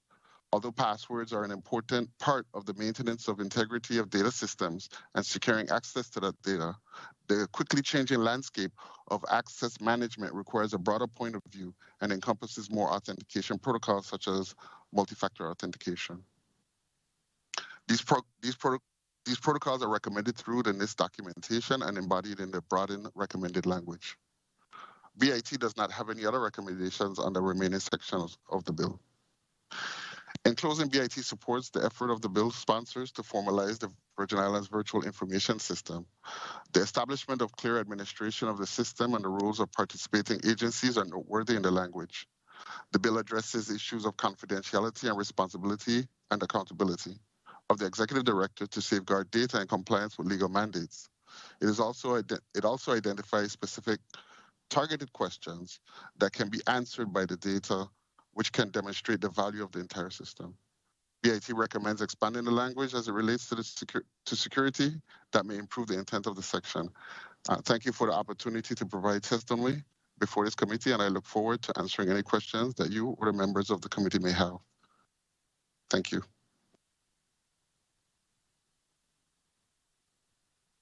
Thank you so much, Mr. Ross, for your testimony. Finally, we will hear testimony from Dr. David Hall, the president of the University of the Virgin Islands. President Hall, you may proceed with placing your testimony on record. Thank you. Good afternoon, Chairwoman Joseph, members of the Committee on Government Operations and Consumer Protection, and other members of the 34th Legislature present, other testifiers, members of the press, persons in the viewing and listening audience, ladies and gentlemen. My name is David Hall, President of the University of the Virgin Islands, and it is indeed an honor for me to appear before the committee to offer testimony on behalf of the University of the Virgin Islands. I have been asked to provide testimony regarding Bill 340096, which establishes the Virgin Islands Virtual Information System within the Office of the Governor. I must admit that going last means that there's probably nothing I will say here that hasn't been said before, and I'm honored to be part of such a distinguished group of testifiers. Various individuals within the university are familiar with the Virgin Islands Virtual Information System and have used it on occasion to extract data, especially for grant proposals. They have found it useful, and therefore the intent of this bill to enhance and expand its usage would be supported by the university. Before addressing some of the specific aspects of the bill, I would like to emphasize some broader policy objectives that are embedded within the intent and purpose of the bill and VIVIS. At the heart of this process is the collection and assessment of relevant and vital data in a longitudinal manner that can influence policy, evaluations, interventions, and investment decisions. The importance of data and data analysis has become indispensable to educational institutions, the business community, and our way of life. We have grown to appreciate how reliable and robust data can inform us about the decisions we make as educators, business leaders, and policymakers. Therefore, any legitimate attempt to enhance the collection, analysis, and dissemination of relevant data in the Virgin Islands should be applauded and supported. In addition, any tool or process that permits us as educators to identify patterns and trends in student academic performance and success is valuable and insightful. Identifying patterns of underperformance can permit us to develop systematic interventions that can address problems at a very early stage. From the university's perspective, having a comprehensive understanding of educational deficiencies, even at the macro level, can inform what we do to develop strategies that enhance student success. If there can be more systematic educational interventions at the early stages of development, then the university can focus more on building and expanding excellence as opposed to addressing educational challenges at a late stage in a student's development. And finally, I would be remiss if I did not share the downside risks of collecting personal data on individuals, as others have, which must be taken into account with all digital and internet-based systems. Data breaches have become a common occurrence in institutions, and thus this risk cannot be minimized. Though I am not aware of what type of data protection approaches Vivis is presently using, I would urge that if we are planning to add more personalized data to the system, then there must be a strategic investment in cybersecurity so that the data is kept secure from those who will misuse it and willingly violate individual privacy. I would now like to address more specific aspects of Bill 340096. I applaud those who are sponsoring the bill for placing this important item on our collective institutional agenda again, since it has not been central to what many of the institutions who are asked to participate in this system. As far as I am aware, the university has not been asked to provide data on an annual basis to Vivis, and therefore this will be a change in how we operate. Though we provide student data to the U.S. Department of Education on an annual basis, that information is in an aggregate form and does not contain personal performance information. An exception to this would be students receiving federal financial assistance whose academic performance is part of the condition for receiving and continuing to receive aid. Therefore, it will be essential that any personalized data, even if protected by a code, is done in a manner that is consistent with all laws that govern the university.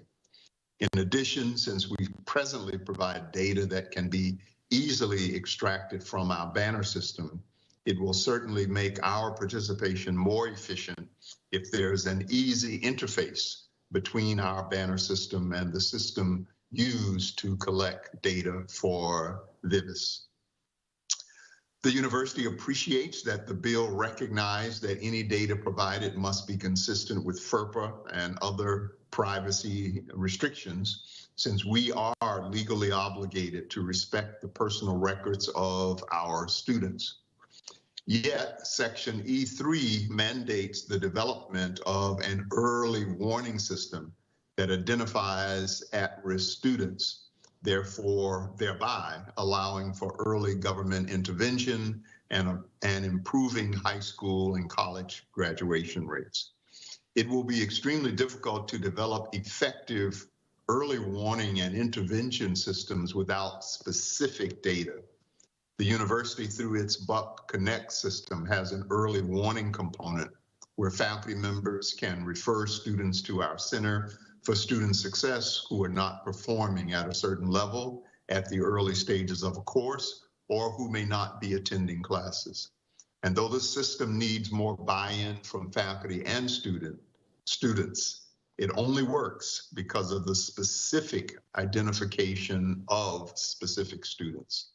I raise this point not to suggest that FERPA regulation should be ignored in VIVIS, but just to caution the sponsors about the limitation to the type of interventions that can be developed when the data is generalized and you cannot identify particular students.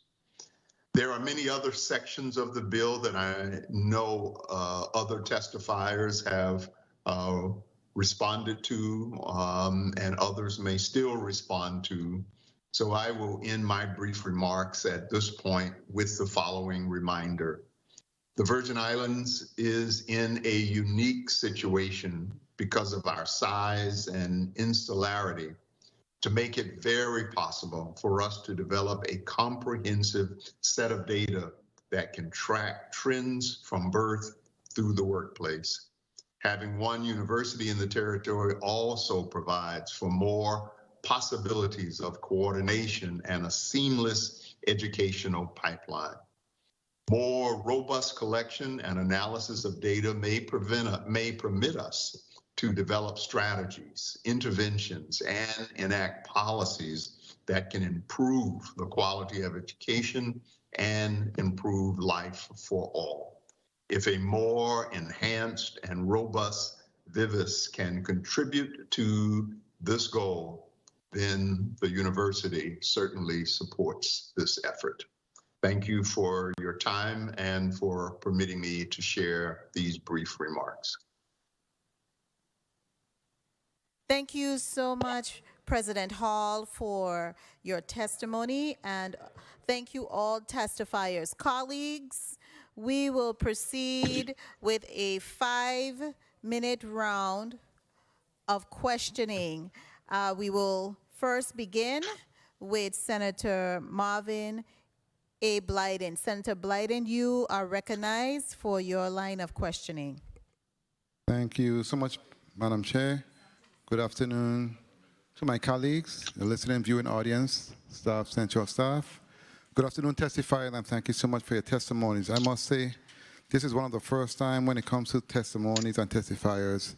You have all done your due diligence, you have done your homework, and you have all basically put forth suggestions and our recommendation to help to strengthen a bill, which shows that, you know, we all agree that the bill is necessary and needed at this time, and it will help all of us moving forward as a territory. Let me also say that I want to thank the sponsor for bringing this measure forward once again, and I believe it's always the right time to do the right thing. Bill number 34-0096, which seeks to legally establish the Virgin Islands Virtual Information System, which is designed to house and utilize individual and aggregate data of all students from kindergarten to the workforce. Not only is this system a key element in enhancing our ability to serve each individual student, but it enables education officials, legislators, academics, and other parties to access accurate and timely data to better aid in administration, policymaking, and research. And I must say that corporations and governments across the globe are using big data to improve their operations and refine their decision-making process. In the same fashion, VIVIS, when fully implemented and utilized, can help to significantly improve our ability to educate and serve our young people. So I know that in the testimonies that was presented, I must say many of the suggestions that was offered, especially several testifiers, Dr. Hall, Dr. Michael, BIT, I believe the Department of Education, they spoke to two areas specifically when it comes to security of the information and funding. The proponent of the bill spoke to funding in respect to federal funds and other funds that, you know, other states are utilizing for similar type of programs. But Dr. Michael mentioned in respect to the BIT being on the office of the governor and whether or not it will be allowed to use those federal funds with the funding guidelines. So I'm sure the proponent of the bill will do her appropriate research, as always, to see if that's possible. I know that the Department of Labor mentioned in their testimony that the BER already collects information from many agencies for federal and local needs, and they believe that that's the best place to have VIVIS under BER. And the proponent of the bill in her opening statement spoke to the reason why they did not put it under BER, and they chose to put it under the office of the governor. But nonetheless, all of these different suggestions and recommendations, I'm sure the sponsor of the bill will do what needs to be done in order for us to move forward, because this is a very important piece of legislation, of course, in which I do sponsor, and I will support moving forward. It's just that there's a lot of information and a lot of new information that came forth, and that is the reason why we're here to vet the process. And I'm happy this morning to see that all of the different recommendations and all of the different situations that could arise came forth and came out. But I want to go to Director Ross, because your agency, the Bureau of Information Technology, deals with cybersecurity, and based on your testimony, I did not see much in respect to what your agency will be doing to assist in assuring that we have all measures in place to protect those information. So, Director Ross, let me hear from you in respect to what we can look forward to seeing your agency doing in response to the concerns put forward. And what are you doing right now in respect to the few information that you have when it comes to cybersecurity? Please. Good afternoon, Rupert Ross, BAT. As far as our role in securing the data that we currently have in our system, and if the VIVIS system was supposed to come online and be a part of the systems that we secure, we use policy to be able to secure information. We also have technical capabilities here at the Bureau of Information Technology. Those technical capabilities are centered around machine learning and artificial intelligence. That kind of gives us the view of what is happening in our cloud and in our cloud systems and in our online, I guess our desktop systems as well. So we have some good tools here, and definitely the VIVIS program is in Department of Education at the moment, but nonetheless, the policies that drive good cyber hygiene and good cybersecurity are the tools that we would use in order to make sure that the information is secured. And I must say, I must finish that this is Cybersecurity Month, just to add to the list of things that October is. So we are here at BIT. We're asking everyone to do your part and be cyber smart. Okay, well, so are you saying that you don't have any major concerns when it comes to security, when it comes to the information? There are always concerns. There are always risks. We mitigate the risks, and we also accept some of them. Obviously, there is an issue of resources that go along with accepting some of the risk. But definitely, the risk is never zero. Let me put it that way. Okay, very well. Thank you so much for your response. Thank you so much, Madam Chair, for your time. Thank you so much, Senator Blyden, for those line of questioning. Senator Milton E. Potter, you're recognized for your 5 minutes. Thank you very much, Madam Chair. Good afternoon, everyone. Good afternoon, testifiers, and to the people of the Virgin Islands. I absolutely want to commend the bill sponsors for, I think, this forward-reaching or far-reaching and forward-thinking piece of legislation. Anytime you're functioning as a policymaker, without question, data and information is king. And I know that far too often in our territory, a lot of the decisions that we make are based on things other than data and facts. Sometimes it's based on just emotion or how we feel about something. But absolutely having data and information to drive policy makes sound sense.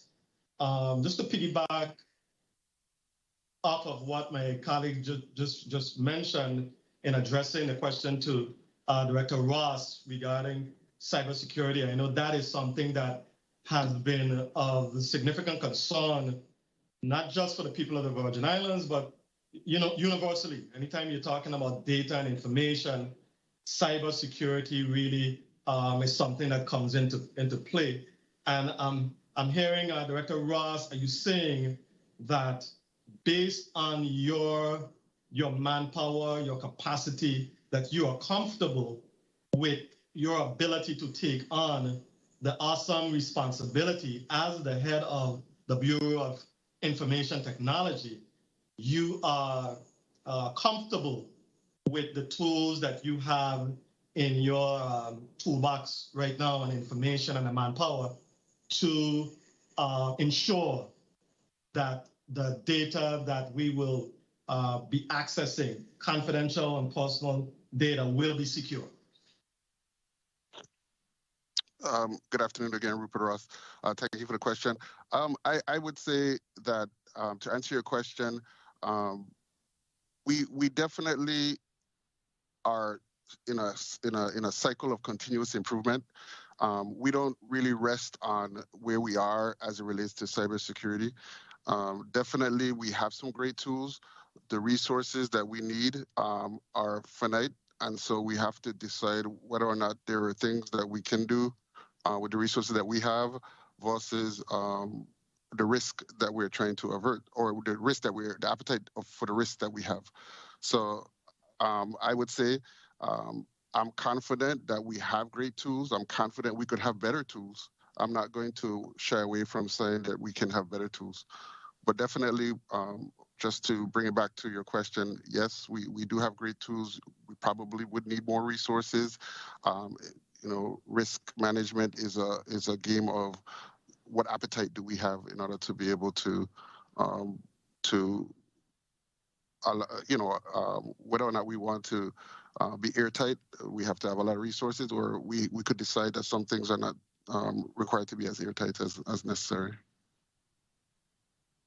Thank you, Director, for your response.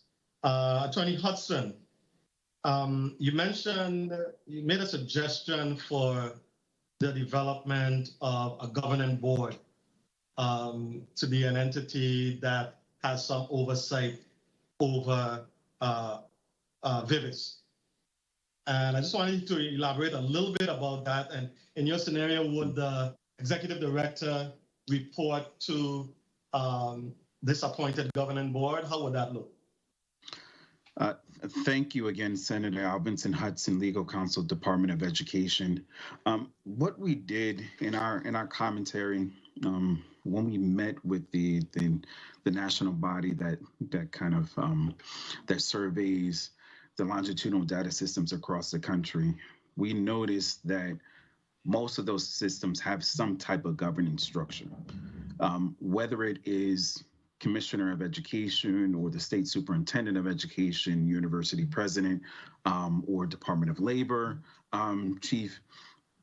They have involved the key stakeholders, and they were the ones that were driving the policy agenda for the longitudinal data system, and that the directors or whatever the staff, because I will say, for example, in Kentucky has a staff for their system of over 40 people. There's some other places that have a much smaller staff, but that governing body, whatever it was named, was the one that that the managing staff reported to, and they really set the tone in the direction of the system. And I think that that's critical here, however that is convened. Previous iterations of the bill talked about a governance structure, and Mr. Richardson can talk about this, but at the inception of VIVIS, and I think people kind of forget that VIVIS we currently have a longitudinal data system that is currently live, that is currently pulling data from UVI, Department of Health, from Department of Labor right now, and there was a governing board that was established when the TLDS was created back in 2012 and 2013. Okay. Thank you very much. I think I agree. I agree that just from a management perspective, I think that it would make sense to have a governing board overseeing the operations. With respect to the Bureau of Economic Research, and it seems like a somewhat logical space for VIVIS to be housed. I mean, this can be for anyone. And I think that the Department of Labor, I believe, Assistant Commissioner Christian Hendrickson had some thoughts about this. I mean, can you elaborate a little bit about your thoughts that the Bureau of Economic Research would be the appropriate entity, would be a better entity to house VIVIS? Before you proceed, Acting Commissioner, excuse me, before you proceed, before you proceed, Acting Commissioner, Senator Parda, I just wanted to alert you that your time was called, but we will allow the Acting Commissioner Christian Hendrickson to answer your question on the chair's time. Thank you, Madam Chair. I didn't hear you say time. You can proceed. Okay, thank you. Thank you for the question. Since the Bureau of Economic Research already resides under the Office of Governor and already collects information from a variety of sources, we believe that it would be the best place going forward. I know that at this present time, there has not been a tremendous amount of discussion surrounding this particular area, but I know that that is one of the directions that we intend to take the system to. Currently, the Department of Tourism, as well as several other areas, already send information into the Bureau. So that's the reason why we suggested that it be housed there. Thank you very much for your response, Attorney Christian Hendrickson. Thank you very much, Madam Chair, for the time. Thank you.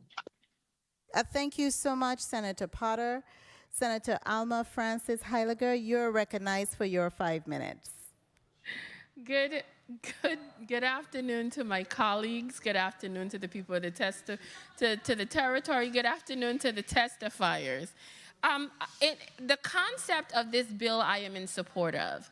But there are several things brought forward by the testifiers, and even speaking with colleagues, we definitely know that amendments would be needed. One of the things that was just discussed had to do with the Bureau of Economic Research, and I am of the mindset that it needs to be under that agency. I strongly believe that we need to start focusing on putting things where they're supposed to be, in an effort to potentially even focus and build that agency into what it was created for.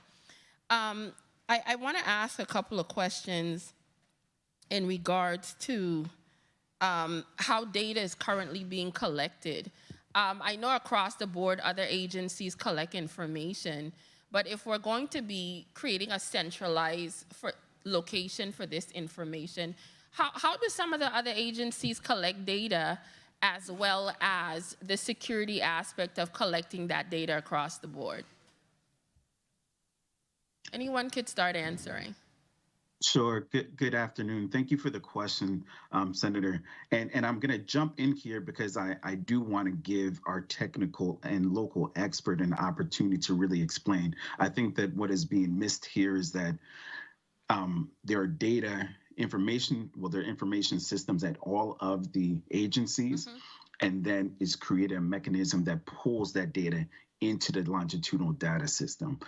Mr. Richardson, if you can go ahead and explain a little bit more. Good afternoon. I'm James Richardson, Director of PRE, Planning, Research, and Evaluation, also the VIVIS director. Currently, data is pulled nightly from several systems in the government. We, back in between 2012 and 2020, we have set up automated pumps that pulls the data nightly from each system that we're getting data from right now. And we're getting data from University of Virgin Islands, Department of Labor, Human Services, Department of Health, and Department of Finance. I don't think I missed any. So it's actually set up nightly, and we're pulling the data nightly. Okay. Mr. Richardson, could you also just touch on the data security? I know that there was a couple of questions about that, and I know that we do significant things to secure data. Yes, because our data is actually being housed on the mainland or somewhere in the cloud, most of the security is done through the vendor and through the system, and it's actually housed in Amazon and Amazon Cloud. So the agreement we have with them, and there's also insurance on the data aspect of it in the breaches. Okay, thank you. If this was to be moved under the Bureau of Economic Research, and that would eliminate the unnecessary need to have another executive director under the office of the governor, almost setting up a whole nother entity under the office of the governor. What would be some of the best practices do you guys believe would be best to collect this necessary data? And has any of the agencies here today ever requested some of this data as to the need for it? If I can jump back in, Vincent Hudson, legal counsel for the Department of Education. I think there's another important distinction that needs to be made. Well, one, I'll say this: the legislation says that VIVIS will be placed within the office of the governor, which is currently where the Bureau of Economic Research is. So if the administration chooses to either collaborate or to find that is the best fit, the legislation currently does that, and I think that is appropriate and sufficient. But what I think is really important is understanding here that there is not another agency or that there's not another body that is pulling data the way that this longitudinal data system does. In most other places, including BRE, they're reaching either getting surveys or that they're having to pull and grab information from those external agencies, as opposed to this data system that is linking information systems at each one of the agencies and automatically being pulled and scrubbed and then aggregated into this warehouse where they're able to generate reports. Okay. I think it's clear that an office like BRE would benefit from like the longitudinal data system. I just want to make sure that we're understanding that we're comparing what we're talking about here, because I think that might be lost. I also want to ask another question. As you might be aware, that data could be sold, and we've had several breaches throughout the government where people had gone in, took data, even sold it to other individuals. What are we going to be doing to potentially mitigate situations like that from happening, and some of the concerns of some of the other testifiers as to collecting data that might be very sensitive that should not be collected specifically? You could proceed with answering the question. Okay. I believe the time was called, but Mr. Richardson, if you can answer the question posed by Senator Francis Heiliger. Okay, so again, James Richardson. So currently, the way this is, I'm speaking from how it's set up now. I don't know the future, if it's going to be housed or it's going to be stay in the cloud or with a vendor. But currently, with the agreement we have with the vendor, we are going through, the best practice security systems, and we also have agreements and also insurance on our data. I mean, that's the most I can say for now. What we have, I don't know if if Mr. Rupert want to expand on what would happen if when they move to government health, if it becomes they choose to house it locally. But currently, it's not housed locally here in the Virgin Islands. It's housed through a vendor, and the best practice security practices are being used to secure the data. Okay, thank you so much for your response. My time is up. Thank you so much, Senator Francis Heiliger, and thank you so much, Mr. Richardson, for answering those questions to the best of your ability. The chair now recognizes Senator Franklin D. Johnson for his 5 minutes. Senator Johnson, you may proceed. Thank you very much, Madam Chair. Good morning to all. Good morning to my colleagues. Good morning to all the testifiers. Good morning to the listening and viewing audience. It's quite interesting listening to the testifiers, and I'm glad to know that we have some type of data being collected. Because as late as yesterday, we was having discussion, and everything is surrounding data, data, data. And I sure do hope that we move forward with fixing whatever needs to be fixed with this piece of legislation, make sure that it's enacted and move forward. I'd like to start my line of question with Director Ross. Good day, Mr. Ross. How are you doing today? I'm well, thank you. The system that the federal government used for employees by inserting a card into the computer to secure for the federal government, can a system like this be used and can it be controlled to make sure that we know who is using the system and what they're doing with it?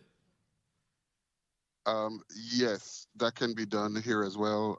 You're referring to identity, credentials, and access management system. Do you have any knowledge of what a system like that would cost? Not off the top of my head. I would have to do some type of research on that. Because I think today the biggest thing everyone is concentrating on is cybersecurity. I think that's the main focus here, to make sure that data that is stored is not stolen and shared with the wrong group of people. As we know, in the past we have some issues with that. So I wanted to make sure I touch on that. And I wanted to ask Dr. Hall, you also expressed concern about cybersecurity. What recommendation would you give? Thank you, Senator, for your question. I don't have a specific recommendation. I just know that this is a threat to any type of internet-based system. We have them. We try to protect that data through a number of mechanisms, certainly very much related to the things that Director Ross has mentioned. What raises my concern is, as I indicated, we would now be, at least as the law is drafted, passing on personal data to another source, which is different from trying to maintain it inside the university through our system.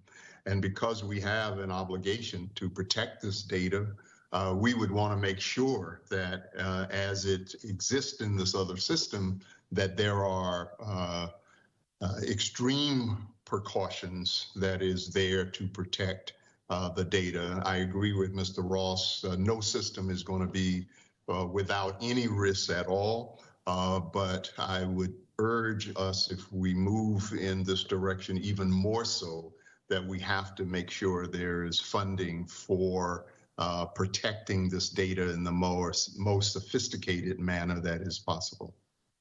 Thank you very much. And then Acting Commissioner of Labor, Ms. Christian, how does the VIVAS help the Department of Labor? How does that data captured and the process of assisting with the agency when it comes to program? Good afternoon, Senator. Thank you for the question. I'm going to ask our Director of Bureau of Labor Statistics, Gary Hilliard, to assist me in the answer. Dr. Hilliard? Good afternoon, Gary Hilliard, Acting Director of Unemployment Insurance, Bureau of Labor Statistics. Basically, the information that we get or gather from the VIVAS will be used to start planning our workforce programs, our training programs on a yearly basis. It can be used by the Workforce Board and also on our youth side with the youth, especially for designing programs for youth in the territory. All right, thank you very much. And Commissioner Gomez, in your situation, how does it help your department? Would it be able to help you with acquiring some of those grants?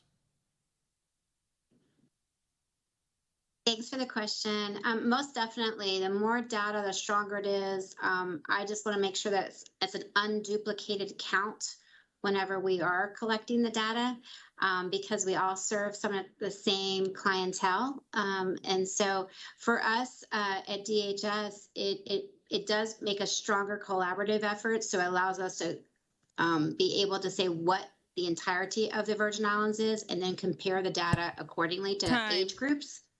So definitely supportive of our federal grants. Thank you very much. Thank you very much, Madam Chair, for the time. I'll wrap up on that. Thank you very much. Thank you so much, Senator Johnson. You're being well disciplined today. Awesome. Senator Novell E. Francis Jr., you are recognized for your 5 minutes. Thank you very much, Madam Chair. Good afternoon to my colleagues and good afternoon to the testifiers. Certainly this discussion is a very, very important discussion as we continue to contemplate our best method of doing data collection. I think we could all agree that data collection for this government of the Virgin Islands have long been one of the issues confronting all components of this government. And certainly we need to work towards addressing that. But equally, when we talk about cybersecurity, we also have cyber criminals, right? Where those individuals, continue to threaten our systems. And some of the best systems, even the federal systems, are also subjected to cyber criminals and actually being hacked. So if we're not seriously talking about throwing money, a lot of funding towards this, then we're just operating in the blind and it's all for naught.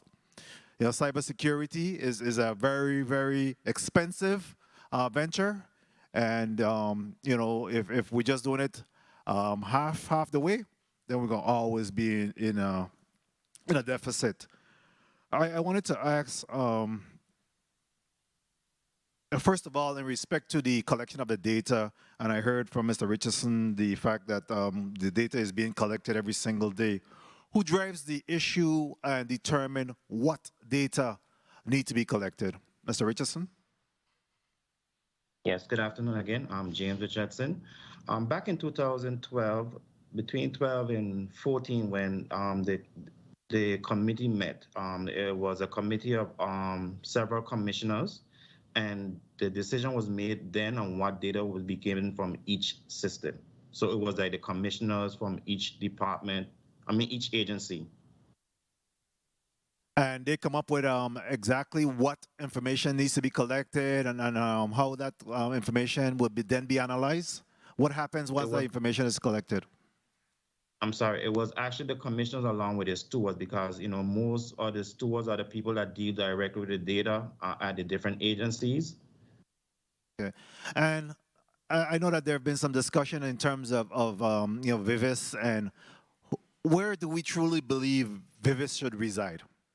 In what agency? Because I'm very concerned that everything that the Office of the Governor has the responsibility of Bureau of Economic Research. We have the Office of Gun Violence. We're talking about placing this there, and I believe that there's a conflation or conflating of all of these data collection that's occurring on the responsibility of the governor. Where do we believe this system should reside?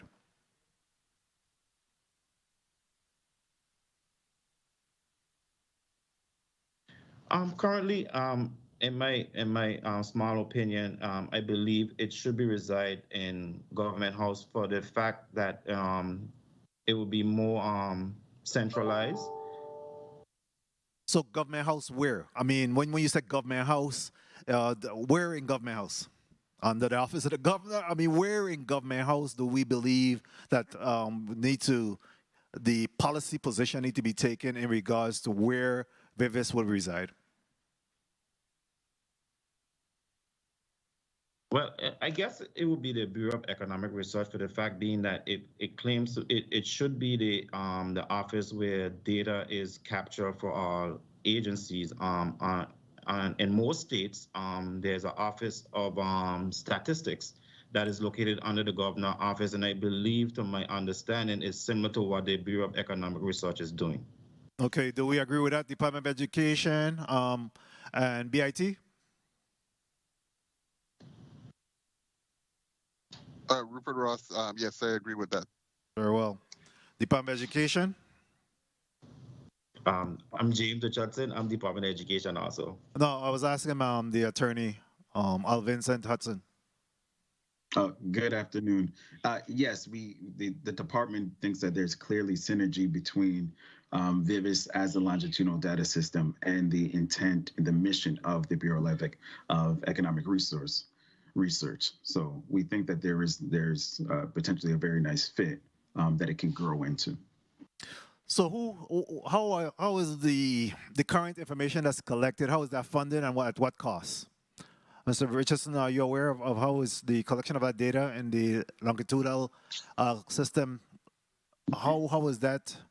How much does that cost to operate at this time? Right now, it's on a low cost because all we're doing is basically maintaining and not really doing any much advancing or developing any new systems or adding new reports. So it's basically right now the low cost, and there's a low cost because of just hosting is roughly $300,000. I mean, like $400,000. I'm sorry. Okay, but Mr. Richardson, if you were to add in, let's say any of the agencies were to add in another like information system or build an information system like we've done in the past, can you share what that cost has been? So to add more systems, it varies depending on the size of the system. It can start from a minimum of $10,000 just to add the system, not just to add, not to add more reports, not to do other analysis of the data, but just to add a system, And the cost I give you is just a cost for hosting, not for staffing, not for office space or anything like that, because I'm a shared employee. I actually work for the Department of Education. However, I've been managing VIVIS over the past 7-8 years. So, I mean, that is a minimum cost.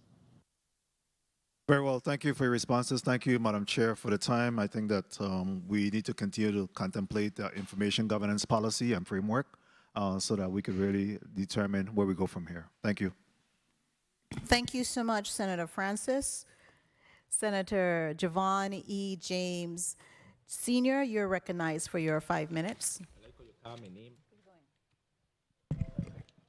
Good afternoon to the people of the U.S. Virgin Islands. Good afternoon, testifiers. I, too, want to say kudos to the sponsors of Bill number 34-0096. This is my second go-around when it comes to this discussion of Bill number 34-0096. If I'm not mistaken, it was heard in the 33rd Legislature of the Virgin Islands, and there were some concerns with the governor when the bill was vetoed. So I spoke to the sponsor of the measure, and she went ahead and did some additional amendment and tweaking to the bill. But I want to highlight some of the concerns of Department of Education, and it made mention of addressing 3 areas in an amendment, which is governance, staffing, and funding. Out of the 3, I know for sure that the sponsors of the measure did their due diligence to make sure that they have an initial funding. But I think the main concern of Department of Education is the long-term and sustainable funding source. What has me a little baffled is I don't have a clue of what it would truly cost to run a system like this. So anybody on this panel or any of the testifiers can speak to how much a system like this will cost and to be able to sustain it in the long run? Because the bill speaks to once we do the initial funding, then the Office of the Governor shall include funding for the Virgin Islands Virtual Information System in its annual budget. So that is something the legislature would have to act on at some point. So anyone can speak to what possible numbers we'll be looking at for funding for such a system? Yes, thank you, Senator James, for the question. Vincent Hudson, Department of Education. As we were speaking with, like I mentioned before, one of the federal offices, and they were sharing, they said that across the nation, you see different they're different sizes. So they didn't have anything ranging from at times to like $2 million to $10 million, depending on the size and the mission of the project. One thing that I know that Mr. Richardson put together beforehand and just showed some costs. We were looking at something on an annual cost, including hosting, some minimal staffing, some licensing that you'll have that's required. It was a very modest figure of around $700,000, but that was just to continue if VIVIS was still remaining within the Department of Education, because, like as Mr. Richardson started to say, his office, the Planning, Research, and Evaluation, which is staffed, they were playing two hats. So they ran VIVIS as well as doing the federal reporting for the Department of Education. So in terms of I know that the senator, the sponsor, has done a lot of research in trying to figure out what the number would be, but it really depends on the vision and the building out of the program once it has been established and moved from the Department of Education. So it could range from $1 million or $700,000 to much more, to like $2, $3, $4 million, depending on how we have staffed and really expand the footprint from the technical side as well as from the staffing from the personnel side. Thank you for placing that on the record. I have no ifs or buts. Whether it's today, next week, next term, I know this bill is going to get passed. I just want to make sure in the long run we can deal with a sustainable funding source. This bill is going to eventually get passed. So I just want to make sure that in the long run we have an idea of what it will cost the VA government, and I'm glad that you placed that on the record. But one thing I heard constantly from some of the testifiers is the concern with confidentiality. On page 2, section paragraph C, which says subsection C of the bill, it references confidentiality. Subsection F, page 3, confidentiality, it references FERPA and HIPAA. On page 4, it mentions confidentiality. Page 5, confidentiality. Confidentiality agreement, again, confidentiality. So the bill does addresses confidentiality and FERPA and HIPAA. But my question to BIT, as far as hardening our infrastructure, in absence of the bill, what are we doing right now to make sure, as the governor proceeds to digitize government, that we harden our infrastructure so we can be able to have that level of confidentiality throughout government? So cybersecurity and the all things around cybersecurity, we kind of subscribe to a defense in depth strategy. There's the technology portion of it, obviously. The infrastructure that we have starts with the technology that we use to keep people out and information in. We know that things have changed recently as it relates to the perimeters of our network. We no longer have everyone come into one place. They can connect up to the internet and be connected to the office information and stuff like that. So we've kind of shifted technologies to be able to manage that type of information. But to really, the broader picture is that, you know, security is everyone's responsibility. We find that the technology and the infrastructure that we have to manage security isn't usually the biggest problem, and the biggest problem is usually around the fact that everyone or all users need to have the right information and the right stance against cyber intrusion, cyber issues. So the people portion of it is the area that we really need to we focus on heavily, and we try to make sure that we strengthen that area. My time was called. I'm not going to abuse it. Thank you, Madam Chair, for the leniency. I know the sponsor of the measure is going to grand slam with a home run. I'm looking forward to her addressing the other concerns that some of the testifiers may have. Thank you, Madam Chair, for the time. Thank you Excuse me, Madam so Chair? much, Senator Javon E. James, Sr. I do, Excuse me, Madam Chair? yes, Attorney Hudson, you have a comment that you would like to place on the record. You're recognized. Thank you. There was a comment, actually, Mr. Richardson wanted to make sure that it was clear that we, as in terms of pricing, the Department of Education, because it is an educational, public educational agency, we receive discounts, and it's substantial discounts on for hosting and for software. So when we should factor that in as we talk about costs, and it's something to the effect of around 40% when it comes to software that we receive that we're not sure if would be received later. So that's just in response to Senator James' question earlier. Thank you so much, Attorney Hudson. I do have some questions and some concerns relative to the piece of legislation. First, I want to commend the proponents of the legislation, Senator Serow and Senator Fred Gregory, for looking at making sure that we are able to have data collected. And I really want to commend the Department of Education for the work that you have been doing for the past years in collecting that vital information and that data.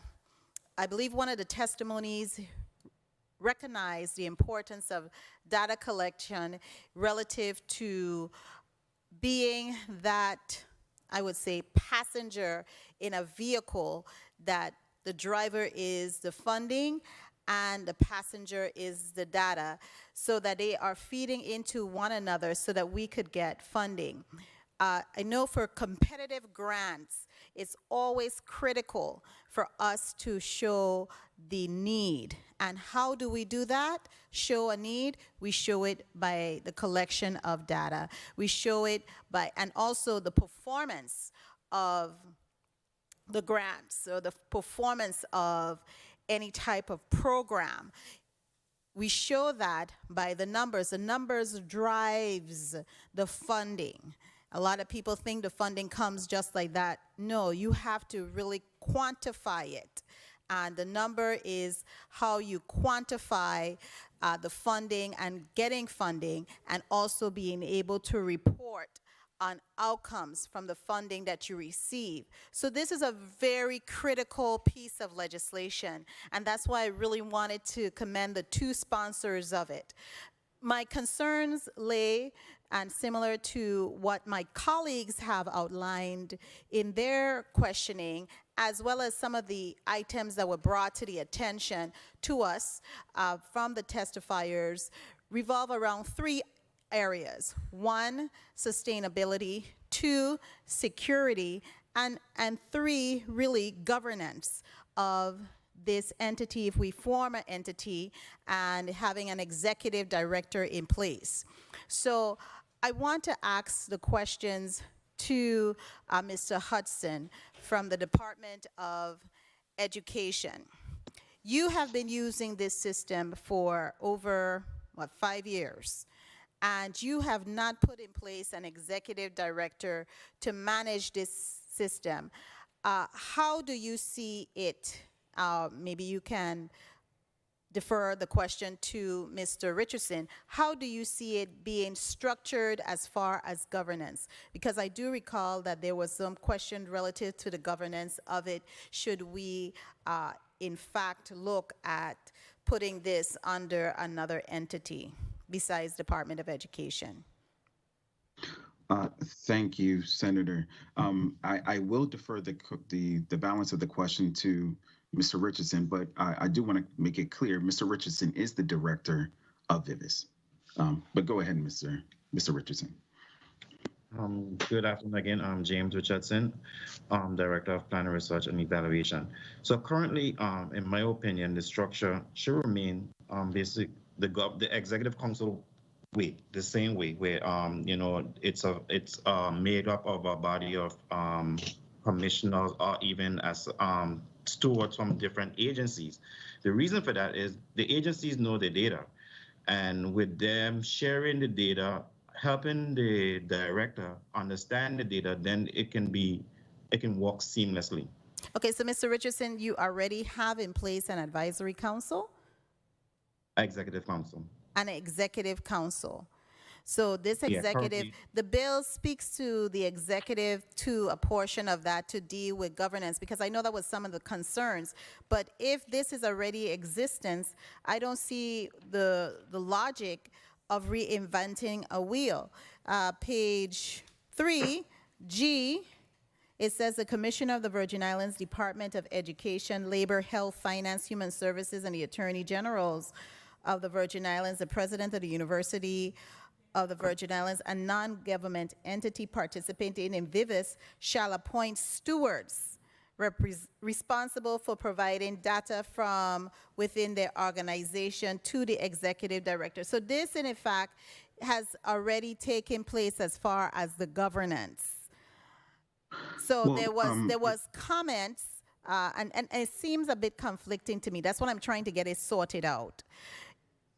Why do we, if we already have this, based on what Mr. Richardson said, an advisory council, why do we now have to have persons appointed to an advisor council?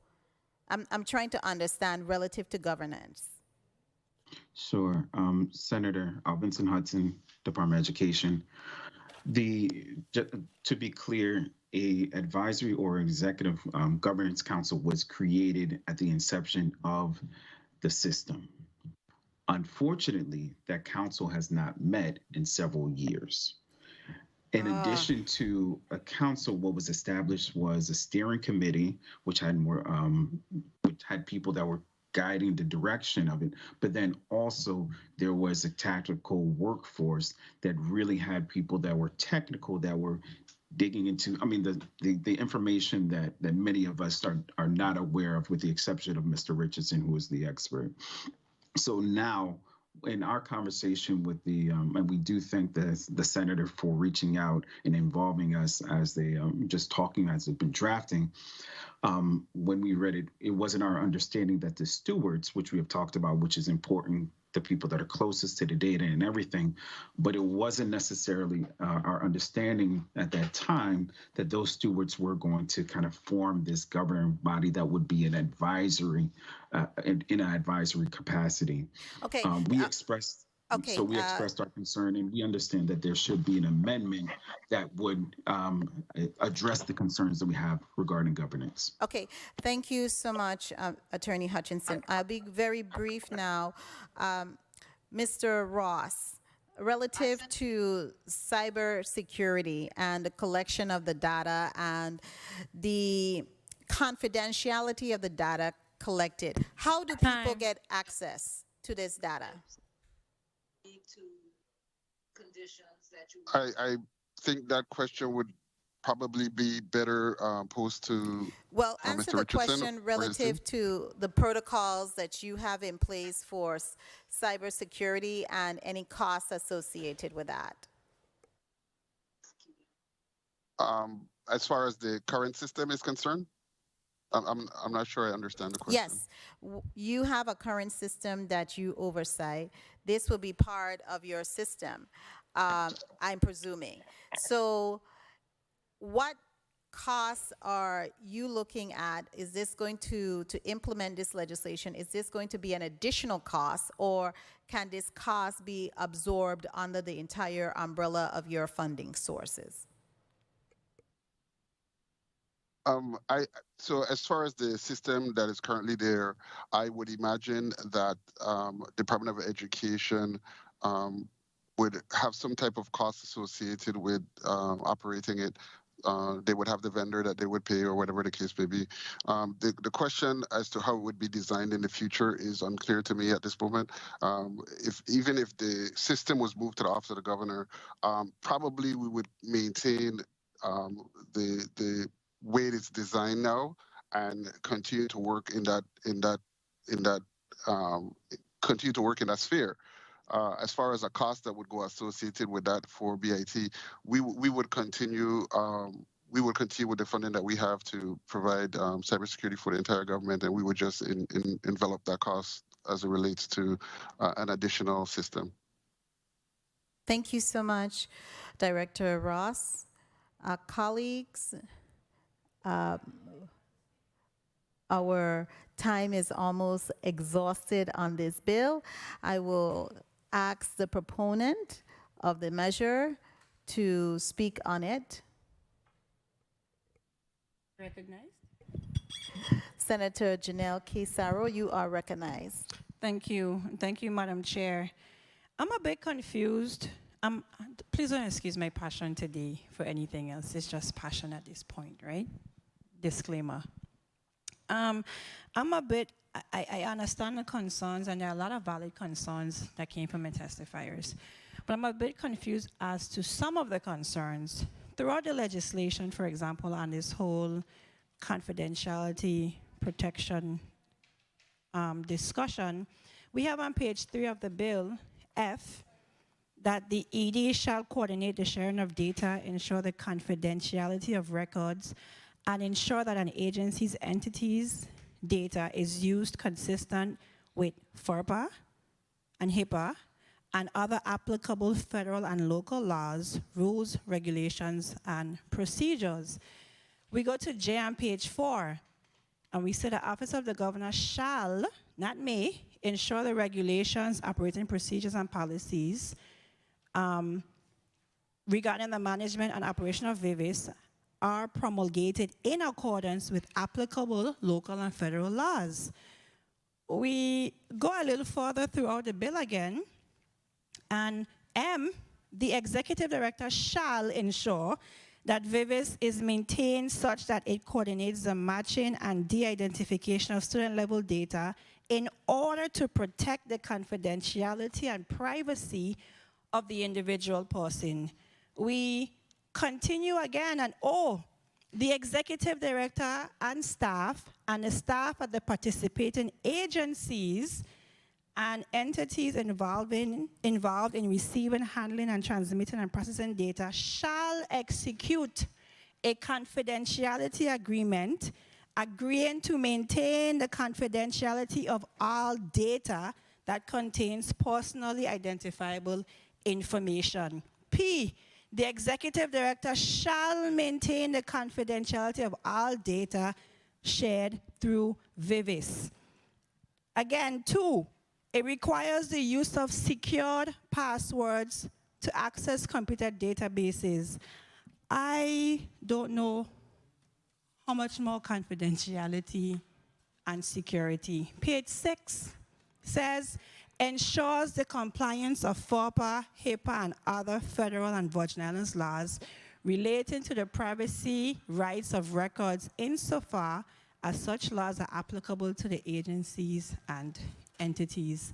If you could suggest to me, in a red line version, what part of this legislation you need more confidentiality and security, I am more than willing to do so. BIT, coming to you now, I'm looking at your enabling legislation. And in your enabling legislation in Act 6634, it calls for you to design and develop new and existing data centers and for networking between all territorial agencies in order to enable agencies to communicate with each other, share data where appropriate. The code is so specific as to the role of BIT. And in 2021, in your testimony, I was expecting to hear you tell me, we will do this. We will have a cybersecurity plan. We will protect the government's assets. We are working on a plan by 2022 to do so, and so. But the agency responsible for protecting the government's data was unsure in their testimony. That leaves room for concern for me. Now, moving on, we sent our American Rescue Plan fund down the road. And the American Rescue Plan only addresses broadband. And the American Rescue Plan also allows for cybersecurity. The fund will support investments that move the government to a consistent baseline of maturity in cybersecurity and privacy protections. Why is cybersecurity not an integral component of the American Rescue Plan submitted by this government? That's your funding source. We have to be a little more creative. Moving on. We had a council, I heard the conversation about governance. We had a council, and the council wasn't meeting, nobody was being appointed, so semantics, we changed to G.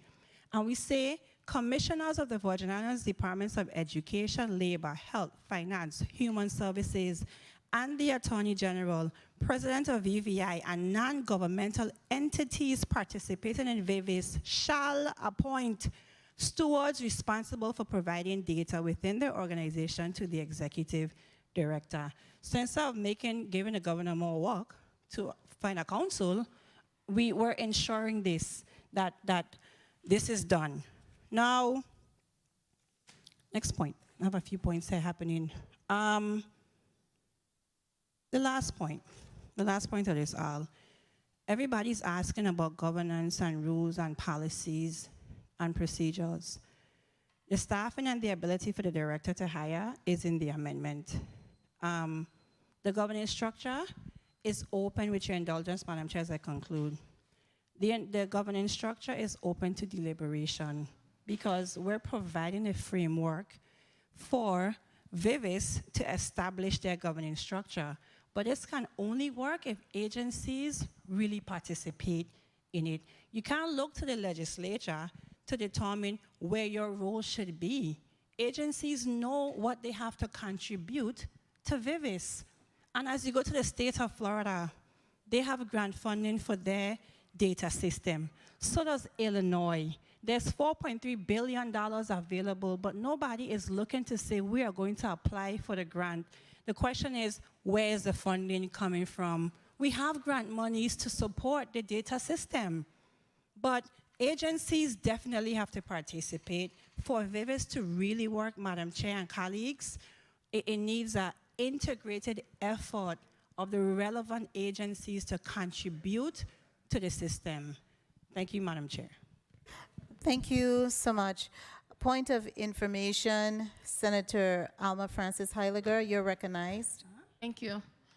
Point of information, I'm going to repeat again that I personally support the context of this bill, but I am still not hearing anything specific about where this is going to be placed, specifically some of the suggestions we have made as it relates to directly for Bureau of Economic Research. And that is a serious contention for me, because I am one of those individuals that remembered when the governor's office was $2-point-something million. Now, every 5 seconds, we're dumping and creating agencies underneath the office of the governor. We have to now hire more staff. We're now talking about getting executive directors and additional people. And it now starts to feel like the governor's office is coming and becoming a whole nother entity unto itself. So I'm trying to figure out how we could start. I understand what they're saying, that the Bureau of Economic Research is underneath the governor's office, but we have to get to a point where we start putting things where they belong instead of now creating yet another office space with another executive director, more staffing, and keep ballooning up this governor's office into something else outside of what I personally and hopefully individuals in this territory think a governor's office should be. That's one of my concerns, and I would like to get some kind of clarity on that aspect of it. Thank you. Are you going to respond to? You're recognized, Senator Saru, for your point of information. Thank you, and the senator's concerns are duly noted. I agree with the senator I spoke before. We had this discussion offline, and it's not adversarial in the response, but the concern when we were drafting the legislation and meeting with the stakeholders was that this body politically continued to move the BR across government. It was by itself, then it went back under labor, then it went to OMB, and it went to the office of the governor. And we realized that for VIVIS to really come out the gate, we needed to have a level of stability. And the second point is that really and truly, there should be a department in the federal government and other states. You have the Bureau of Labor Statistics, you have statistical agencies, but as long as we are governed by the Revised Organic Act of 1954, that limits this government to 26 agencies and departments, we end up dumping things under the office of the governor as the caveat because we are limited by the Revised Organic Act.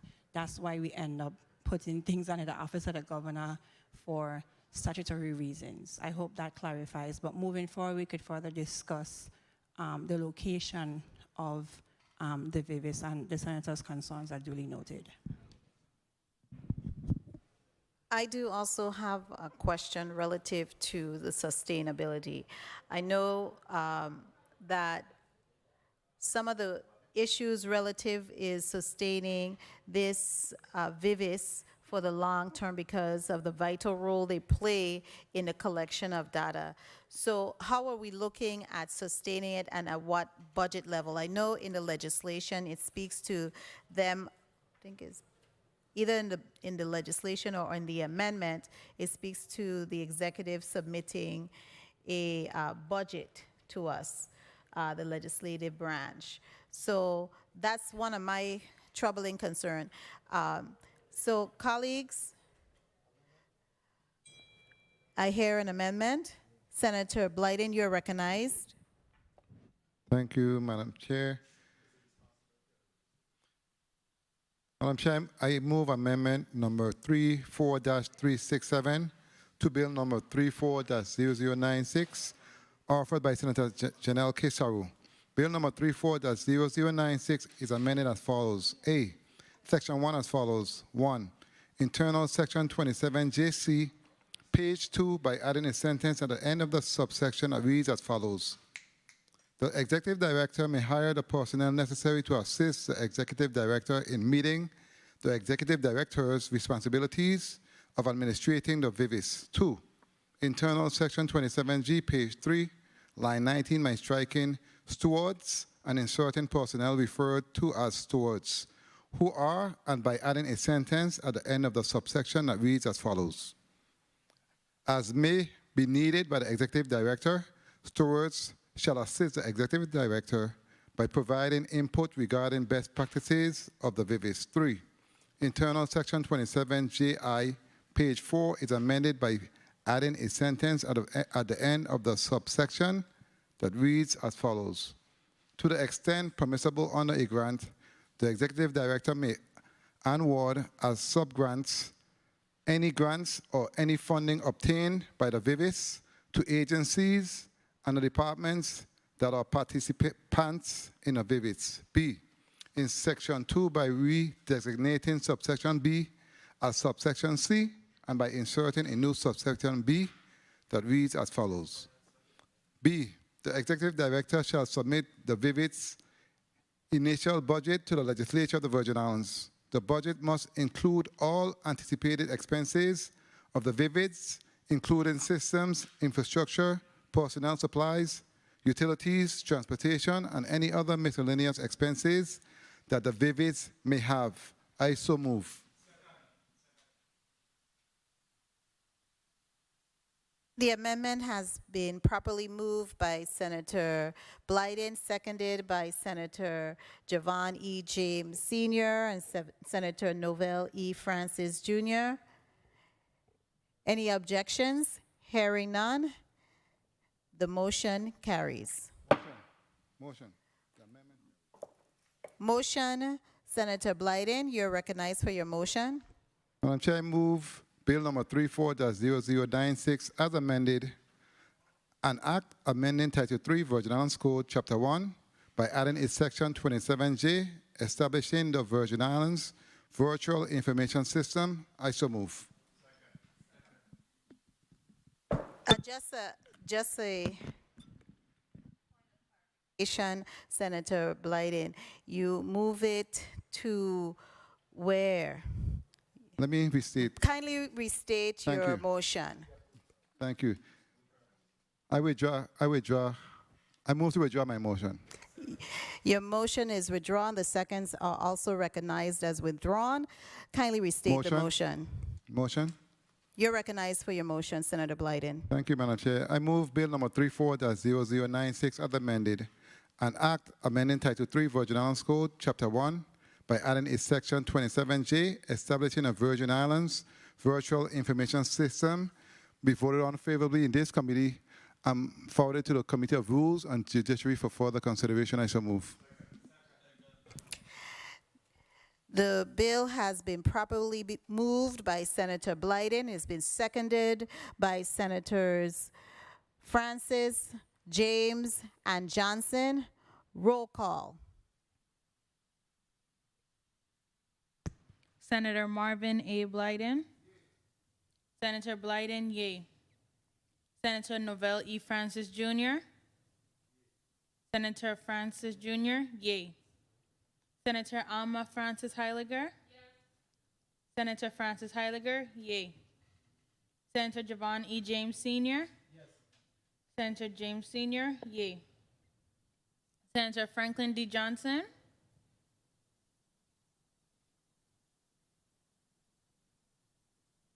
Senator Johnson, yay. Senator Carla J. Joseph. Senator Joseph, yay. Senator Milton E. Potter.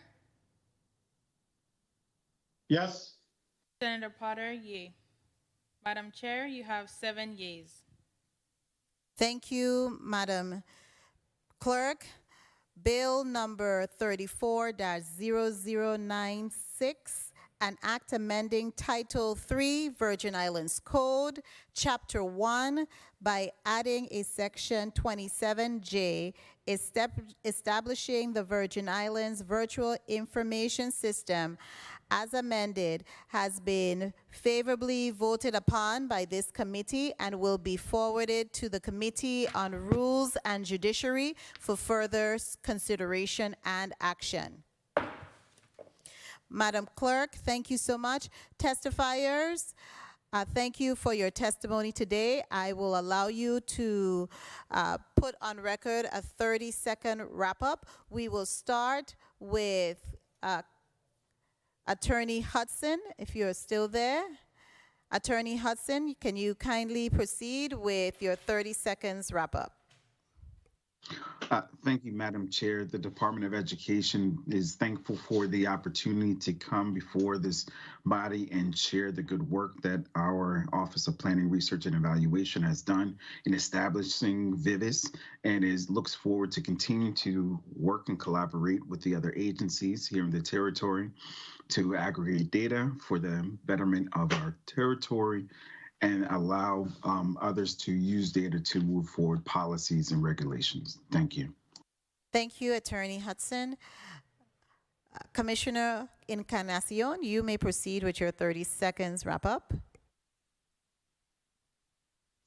Thank you very much, Senator, for allowing the Virgin Islands Department of Health to provide testimony in support of Bill number 34-0096, an act amending Title III of the Virgin Islands Code to establish VIVIS. So I am pleased to see that it is moved forward. It is important, though, to have an organized council that should be held accountable to not only ensure the data is pulled from the system strategic partners oversee, but to house standard operation procedures on how the data is secured, collected, analyzed, and strategic planning be made to ensure that the data collected supports legal issues or laws and changes within policies that actually is going to assist us in progressing in the future. Thank you very much, Senator. And thank you so much, Commissioner Encarnacion. Commissioner Kazi Gomez, you are recognized for your 30 seconds wrap up. Good afternoon, and thank you, Chair Joseph, for allowing the Virgin Islands Department of Human Services to come forward with our colleagues to respond and testify on a really important piece of legislation, Bill number 340096. In response to all the conversations we had today, I concur with what Commissioner Encarnacion said regarding the confidentiality and security of data. I think we're well on our way to moving forward to having a system, a data collection system where we can all keep it in one space. So when we all need it, we can just pull it as needed. Confidentiality, of course, is always a huge part of what we do. We have several systems, so pulling that together into one would be lovely. So thank you again for allowing us to be here today, and I look forward to the next steps. And thank you so much, Commissioner Kazi Gomez. Acting Commissioner Nisha Christian Hendrickson, you're recognized for your 30-second wrap-up. Thank you, Madam Chair. Good afternoon to all again. Thank you for allowing the Virgin Islands Department of Labor to provide testimony on Bill number 34-0096. As the same with the rest of our colleagues, we are pleased to see that there has been additional emphasis on a piece of legislation that is very important to be able to provide a future direction for the Virgin Islands. And we do also maintain that as amended, that the bill will be able to produce extensive fruits in the Virgin Islands economy, and so we thank you for the time. And thank you so much, Acting Commissioner. Mr. Rupert Ross, Director, you are recognized for your 30 seconds wrap up. Good afternoon again. Thank you for the opportunity to provide testimony and support for this bill. The Bureau of Information Technology, along with the other agencies represented, we will continue to work towards a more be cyber ready. I just want to end by saying do your part and be cyber smart. Thank you again. Thank you so much, Director Ross. And finally, Dr. David Hall, you are recognized for your 30 seconds wrap up. Thank you, Madam Chair. Thanks to this committee for allowing the university to participate. I want to thank the sponsors of this bill, especially Senator Flaureau, for her wisdom and passion for this effort. As I said in my testimony, the university fully supports this effort. And the words of caution are more that as we walk forward together as various agencies, let us make sure that the issues that have been identified stay in front of us. This is badly needed. It will make us as a territory much more informed and much better able to make critical decisions. So thank you for being able to participate. And thank you, testifiers, for being here today. At this time, we would like to release you from providing testimony before the Committee on Government Operations and Consumer Protection. Thank you so much. Madam Clerk, kindly read it to the record, Block 2 on our agenda for today. Block 2. The committee will also receive testimony concerning Bill number 34-0103, an act amending Title 23, Virgin Islands Code, Chapter 10, Section 1004, by adding a definition for essential businesses and essential employees or workers. This bill is sponsored by Senator Alma Francis Heiliger. Invited testifiers are Bishop Samuel Weeks, Head Pastor of the Paradise Covenant Ministries International, Ms. Lisa Hamilton, President of the Virgin Islands Tourism Association, Ms. Andrea Shillingford, Director of Catholic Charities, Ms. Charlotte K. Perel, Director of the Virgin Islands Bar Association,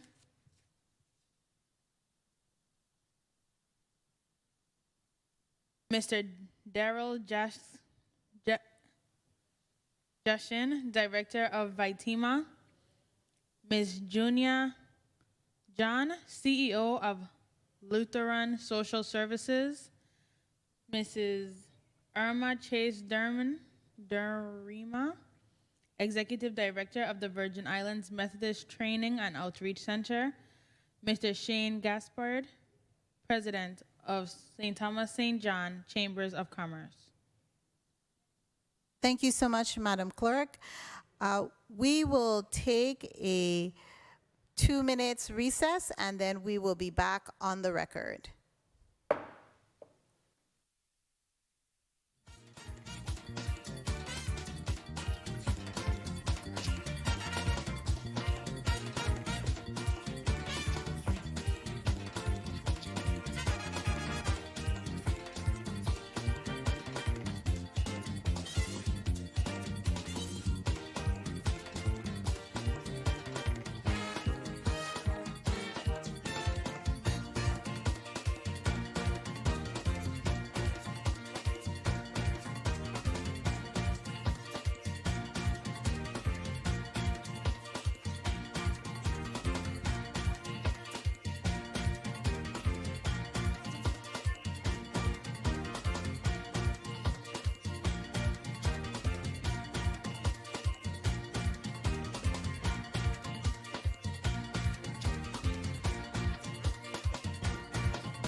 Are back on record. Who speaks on behalf of this bill? Senator Alma Francis Heiliger, you are recognized. Thank you so much. Good afternoon to my colleagues, to the testifiers, to the people of this territory once again. I speak to bill number 34-0103, and it's an act amending Title 23, Virgin Islands Code, Chapter 10, Section 1004, by adding a definition for essential businesses and essential workers. One of the things that I have noted as a Virgin Islander that was born and raised here for the past 48 years is we have been in a perpetual state of emergencies because we are in a hurricane zone. We are currently in a state of emergency. We are consistently on an annual basis in a state of preparedness when it comes to emergencies.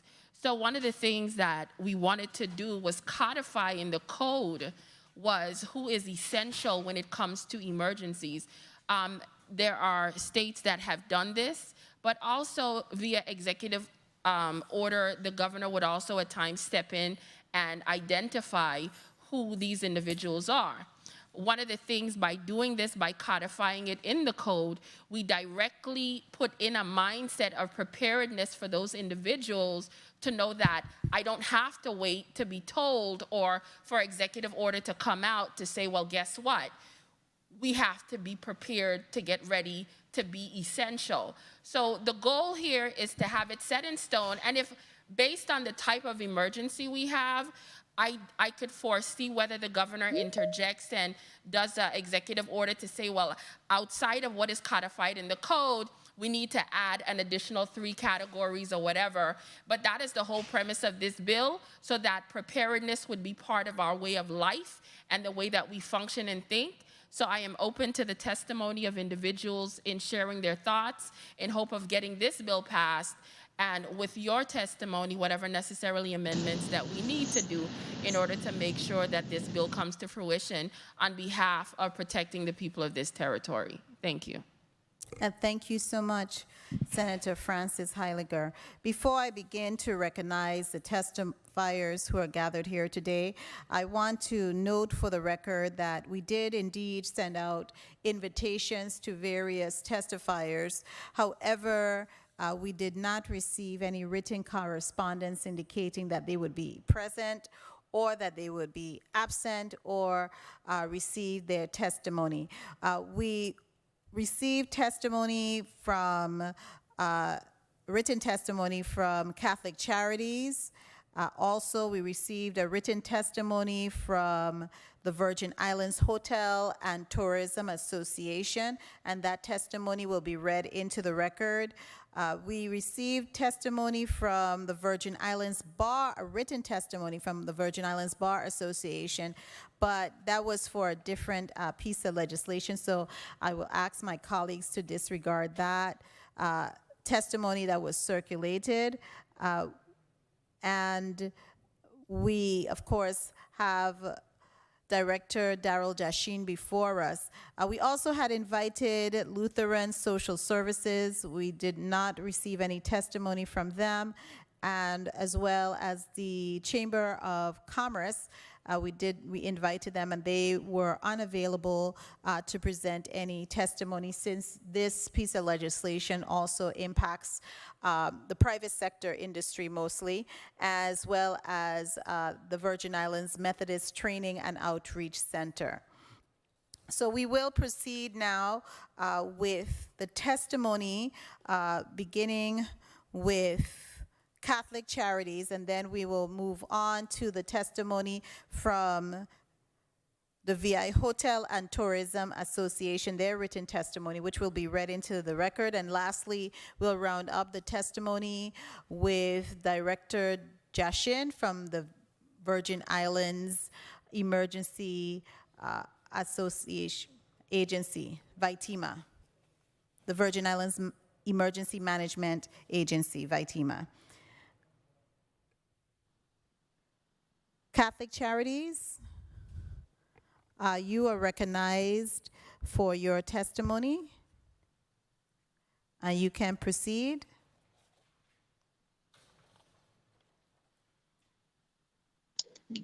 Okay. Let's do a microphone. Before you proceed, let's just do a quick microphone check. We can see you clearly. Good morning. Can you hear me? Yes. Good morning. Okay, good. We can hear you. And Director Jashin, good afternoon to you. Good afternoon, Senator Joseph. Okay, beautiful. Okay, kindly proceed with your testimony, Catholic Charities.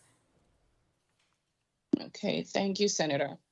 Good afternoon, Honorable Senator Carla Joseph, Chairperson of the Committee of Government Operation and Consumer Protection, committee members, other members of the 34th Legislature, and the listening and viewing audience. My name is Sandra Thomas Mason, Assistant to the Director of Catholic Charities of the Virgin Islands, and I will be presenting today in support of Bill number 34-0103 on behalf of Director Andrea Shillingford. Catholic Charities of the Virgin Islands is a nonprofit 501c3 agency that provides social services and counseling to the homeless and less fortunate in the territory for over 65 years. We are governed by a board of volunteers and staffed by compassionate and experienced individuals. We are called to live in a community with others and serve those in need. The agency has a proven track record for delivering excellent services through our soup kitchen, emergency shelters, mobile outreach, services to the elderly, healthcare, summer camps, rental and utility assistance, and transitional housing. Whether it's COVID-19 or a natural or man-made disaster, we see more and more each day how essential the services provided by nonprofit organizations such as ourselves are greatly needed. Let's just go back for a minute, close our eyes, and imagine the devastation after Hurricane Irma and Maria. Homes, grocery stores, hotels, schools, and medical facilities were destroyed. Many families lost everything, becoming homeless and hopeless. Catholic Charities and other nonprofits continue to serve the communities and restore hope. Now as the nation continues to fight against COVID-19 and the new variants of the virus, we see how important essential workers' access to their workplaces during time of community restrictions is critical to the continuation of services to those in need. Since the pandemic began, Catholic Charities continues to open their doors while following the guidelines implemented by the Center for Disease Control and Prevention, the CDC, and the Governor of the Virgin Islands, Albert Bryan, to serve our clients. We serve an average of 800 plus unduplicated clients annually, which doubled due to the COVID-19 pandemic. Yes, there were several lockdowns and businesses started to close. However, some of the nonprofits just could not stop their services or close their doors due to their critical role when it comes to serving the community. In fact, the more dire a society situation, the more necessary these essential businesses become.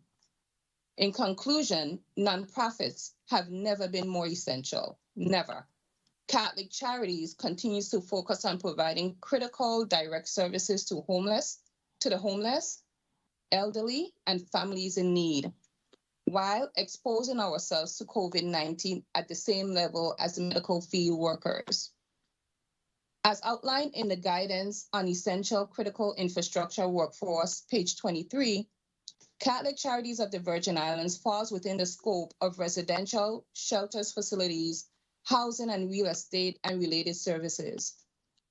This section states that workers who support food, shelter, and social services and other necessities of life for needy groups of individuals, including in-need population and COVID-19 responders, including traveling medical staff, are considered essential. Therefore, we support Bill number 34-0103, an act amending Title 23 Virgin Islands Code, Chapter 10, Section 1004, by adding a definition for essential businesses and essential employees or workers. Thank you for the opportunity to provide testimony today. Catholic Charities remain committed to the people of the territory and will continue to provide services to those in need. Thank you. Thank you so much for your testimony, Ms. Sandra Thomas Mason. I'll now ask the clerk to read into the record the written testimony provided by Lisa Hamilton, President of the VI Hotel and Tourism Association.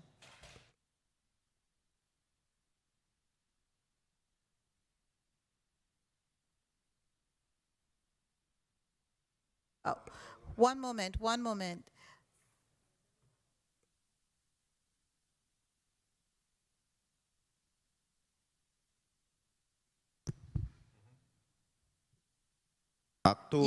You can proceed.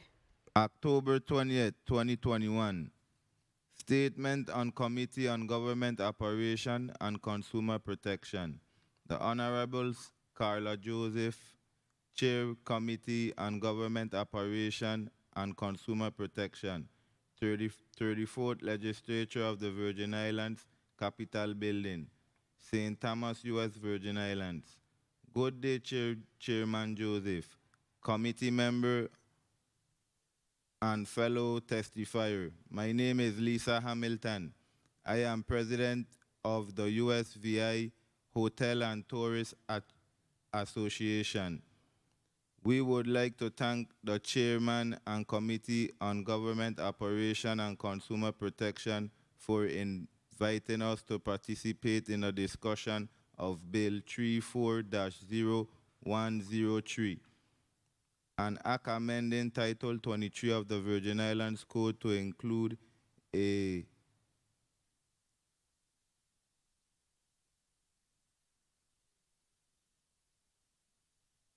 Title 23 of the Virgin Islands Code to include a definition of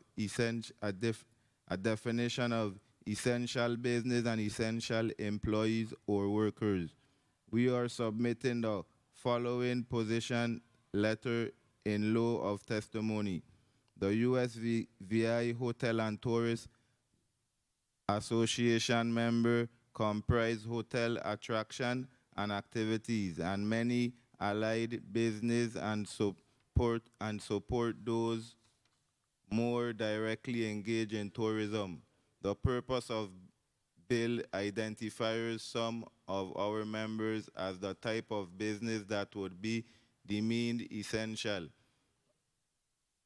Others are omitted, yet they would have a critical need for staff to be able to travel to or on behalf of the business. For example, as a facility responsible for the welfare of live animal, Coral World must have personnel able to travel to the park in case of disaster to tend to the animal and their facilities, or to travel to obtain materials and supplies necessary for their survival. The bill is not definitive as the essential business. It merely lists example using terms like such as and included, which regard essential employees or workers. It is so broad and vague that it offers no clear guidance. If enacted, the bill would still require interpretation and evaluation of applicants seeking exemption from traveling restriction if those travel restrictions in time of disaster are to be effective. Furthermore, the VIHTA believes the bill is unnecessary. VITEMA historically has done a good job of determining what business and individuals need relief from travel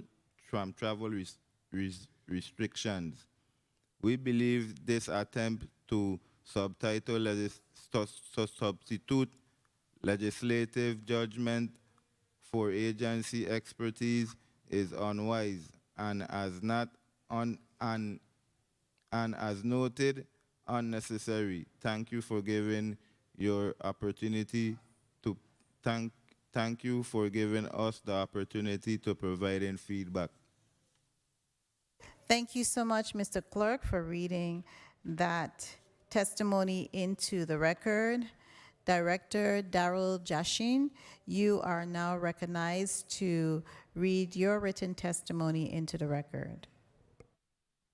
Good afternoon, Senator Carla J. Joseph, Chairperson on Government Operations and Consumer Protection, other committee members, 34th Legislature staff, and those in the listening and viewing audience. I'm Darrell D. Jashin, the Director of the Virgin Islands Territorial Emergency Management Agency by TEMA. I'm honored to be invited to this committee to provide testimony on what I consider the opportunity for one of the most significant partnerships between the public and the private sectors in providing emergency preparedness and response action to the territory during time of major disaster. Bill number 34-0103, sponsored by Senator Alma Francis Heiliger, an act amending Title 23 Virgin Islands Code, Chapter 10, Section 1004, by adding the definition for essential business and essential employees or workers, seeking to put into law which business and employees by category would be able to provide critical services during time of a major disaster. I want to compliment Senator Heiliger on bringing this matter forward as a means to identify what businesses should be open and what persons should be able to travel to and from their home and to their businesses during time of a major disaster. However, I would caution that the application of the full categories of essential businesses and employees may allow for far too many people to be out and about in the aftermath of a serious hurricane, earthquake, major fire, or other emergency than are necessary. There are three key points I'd like to make as part of this testimony. The first is that we must have flexibility in identifying which businesses and employees are considered essential depending on the crisis. An attempt to pre-identify those groups by law provides no latitude in adjusting depending on the crisis. Historically, an executive order or supplemental to an executive order by the governor as part of the state of emergency provides such clarification. Additionally, the governor must submit to the legislature an extension to the state of emergency every 30 days. Second is to understand that additional levels of preparedness measures should be completed by those businesses and employees. And third is to understand the appropriate level of service response expectations and the need to coordinate with local and federal emergency management agencies or lead emergency support function agencies. Following a major disaster, unless a business is adequately prepared for their services under emergency power with less than normal communications and with storage of reserve supplies, they'll be forced to wait until power, communications, and their supply chain reserve is reestablished. Being identified as an essential business is one thing. Being prepared to perform those services following a disaster is another. TEMA at the territory level and the Federal Emergency Management Agency, FEMA, at the federal level work together on integrating efforts and capabilities to support major disaster preparation and response. This bill provides an additional layer of disaster preparation and response, the private sector, and identifies categories of essential businesses. With the fourth edition of the National Response Framework, as the NRF, published back in October 28, 2019, by TEMA and all the other states and territories were introduced to a new concept of emergency management, the community lifelines. Published by the U.S. Department of Homeland Security, the National Response Framework provides foundational emergency management doctrine on how the nation prepares for all types of incidents. The NRF is built on scalable, flexible, and adaptable concepts identified in the National Incident Management System, known as NIMS, to align these key roles and responsibilities across the nation and within states and territories. Implementation can be partial or full in context of a threat or hazard, in anticipation of a significant event, or in response to an incident. For the territory, implementation allows for a scaled response, delivery of specific resources and capabilities at a level of coordination appropriate for each level. Each of the 7 community lifelines is interdependent, and together they enable a continuous operation of critical government and private business functions essential to human health, safety, or economic security. Using this community lifelines concept, emergency management agencies better assess disasters, information to provide decision makers root cause and impact analysis. The concept is designed to maximize effectiveness of a federally supported, state managed, and locally executed response. Bill number 34-0103, as it stands today, does not identify an essential business by a community lifeline. However, given this tremendous opportunity, now is the time to align the private sector essential businesses with those of the public sector. By using the community lifeline definition, businesses will better identify their services to facilitate operational coordination and drive outcome-based response with a whole of community response. Response activities organized around the community lifelines allow by TEMA, along with the private sector and the non-government partners, to better align, sequence, and prioritize limited public and private sector resources. The intent is to efficiently stabilize the incident by anticipating, resourcing, and managing immediate threats to life and property, and set the conditions for longer-term infrastructure restoration and economic community recovery. The 7 community lifelines are: 1, safety and security, consisting of law enforcement and government services, as well as the associated assets that maintain communal security, provide search and rescue, evacuations, firefighting capabilities, and promote safer responder safety. The 2nd lifeline, food, water, shelter, consisting of support systems that enable the sustainment of life, such as water, treatment, transmission, and distribution systems, food retail and distribution networks, wastewater collection and treatment systems, as well as sheltering and agriculture. The 3rd community lifeline, health and medical, consisting of infrastructure and service providers for medical care, public health, patient movement, fatality management, behavioral health, veterinary support, and health or medical supply chains. The 4th community lifeline, energy, consisting of service providers for electric power infrastructure composed of generation, transmission, and distribution systems, as well as gas and liquid fuel processing, transportation, and delivery systems.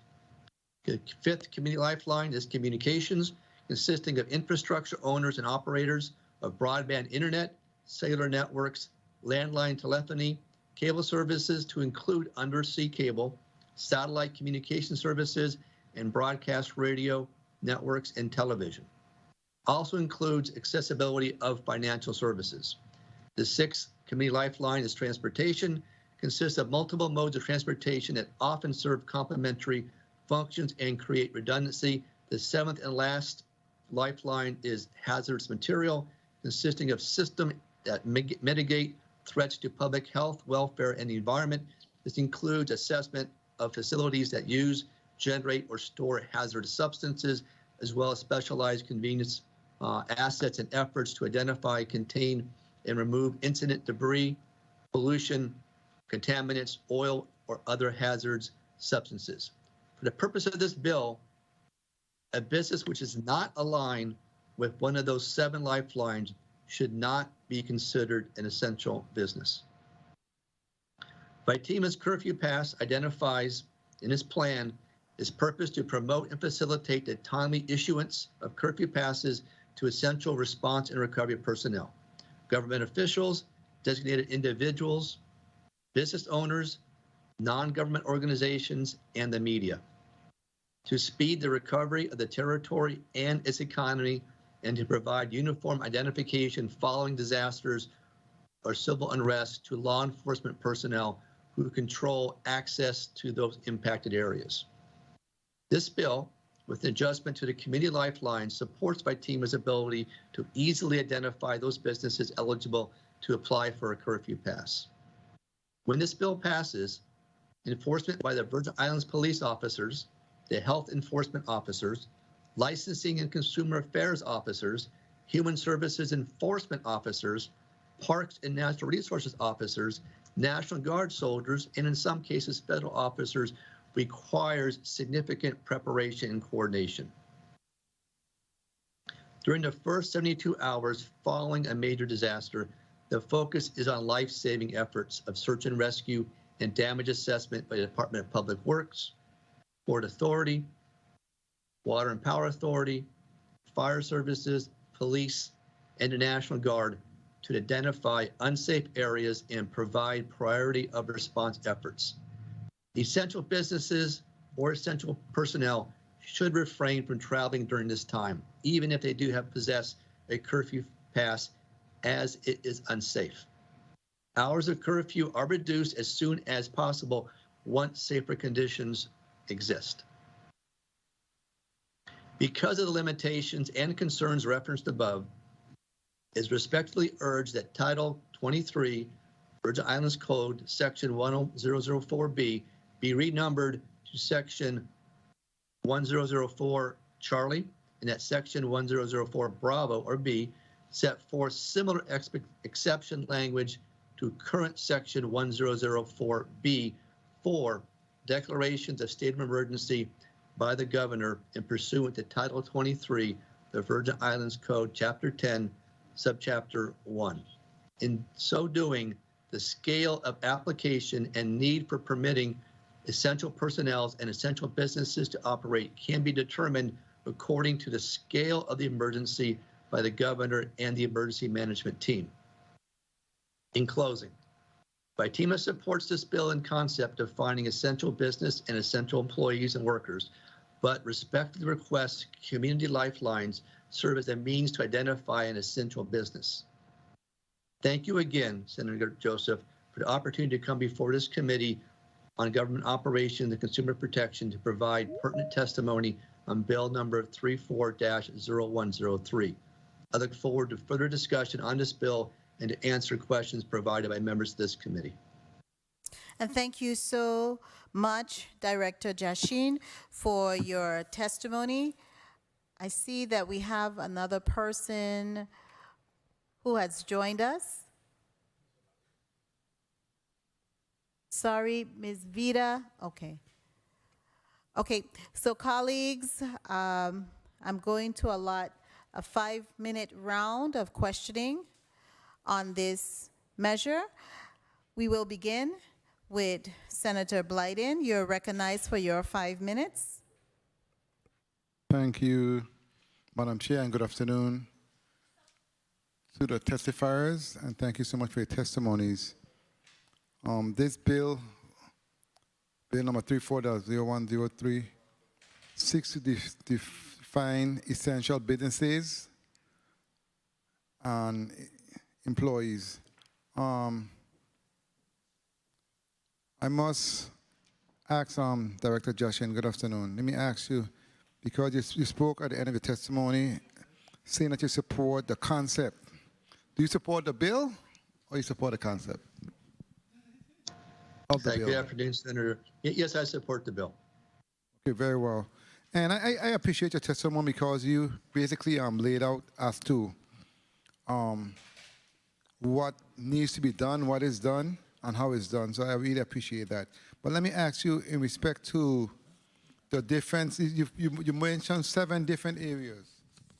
And within those different areas, when it comes to after a hurricane, the respondent, for instance, first, you stated safety and security, second, food, water, shelter, third, health and medical, fourth, energy, fifth, communications, sixth, transportation, 7, hazardous material. And within all of this, we had Catholic Charities testified, Hotel Association. Let me ask you, like for instance, Catholic Charities, where would they fit in any of these scenarios? Based on what you have, I don't believe they would fit in. So based on their testimony and what they do, where would you see the bill assisting in assuring that those type of individuals and agencies are accounted for when it comes to them looking out for their constituency in those areas of disaster? Yeah, thank you, Senator. Again, Director Josh. You definitely, food, water, shelter, that is one of the key areas to look at. The Catholic Charities, if they provide shelter, definitely have it in there. The food part of this during parts of emergency, the key behind this is working together, in conjunction. Each of these areas have different segments, different agencies responsible, so it begins a coordinated effort. So they're just not by themselves, but it's basically working together within that particular realm, sir. And can you speak to the territory when it comes to scale response? Can you expand on that a little for me, please? Scale response depends on the level of the disaster. An example, anticipation of a hurricane, for example, we may have a level 1 hurricane that is handled locally. Even a category 2 can handle locally. But as we have to expand that up into a major disaster, I use that term category, 3, 4, and 5 hurricane, it requires additional resources, additional support. Sometimes we're exhausted in our local responses. Then we have to go out to the private sector to partner with them and or go to the federal partnership to do that. So as you scale up the responsibilities, the idea is making sure we respond at our appropriate level within our agencies, and then we have to go beyond that, then we get help and support, and we train and exercise for the additional scalable exercises that we don't normally do in our own abilities. And finally, you spoke to a proposed amendment on page 7 of 7, based on the limitation concerns referred above. And you urge in Title 23 VIC Section 1004B be renumbered to Section 1004C, and Section 1004B set forth similar expectations language to current Section 1004B for declaration of state of emergency by the governor pursuant to Title 23 VIC Chapter 10, Subchapter 1. So, based on the bill as presented, you would like to see those changes made to be on board 100%? Yes, definitely, Senator. Well, I'm sure the proponent of the bill will likewise move forward to do that. And I don't see no reason why I would not support this measure, because it only seeks to assist the territory and assure that certain entities are part of the recovery process and respond in a timely fashion.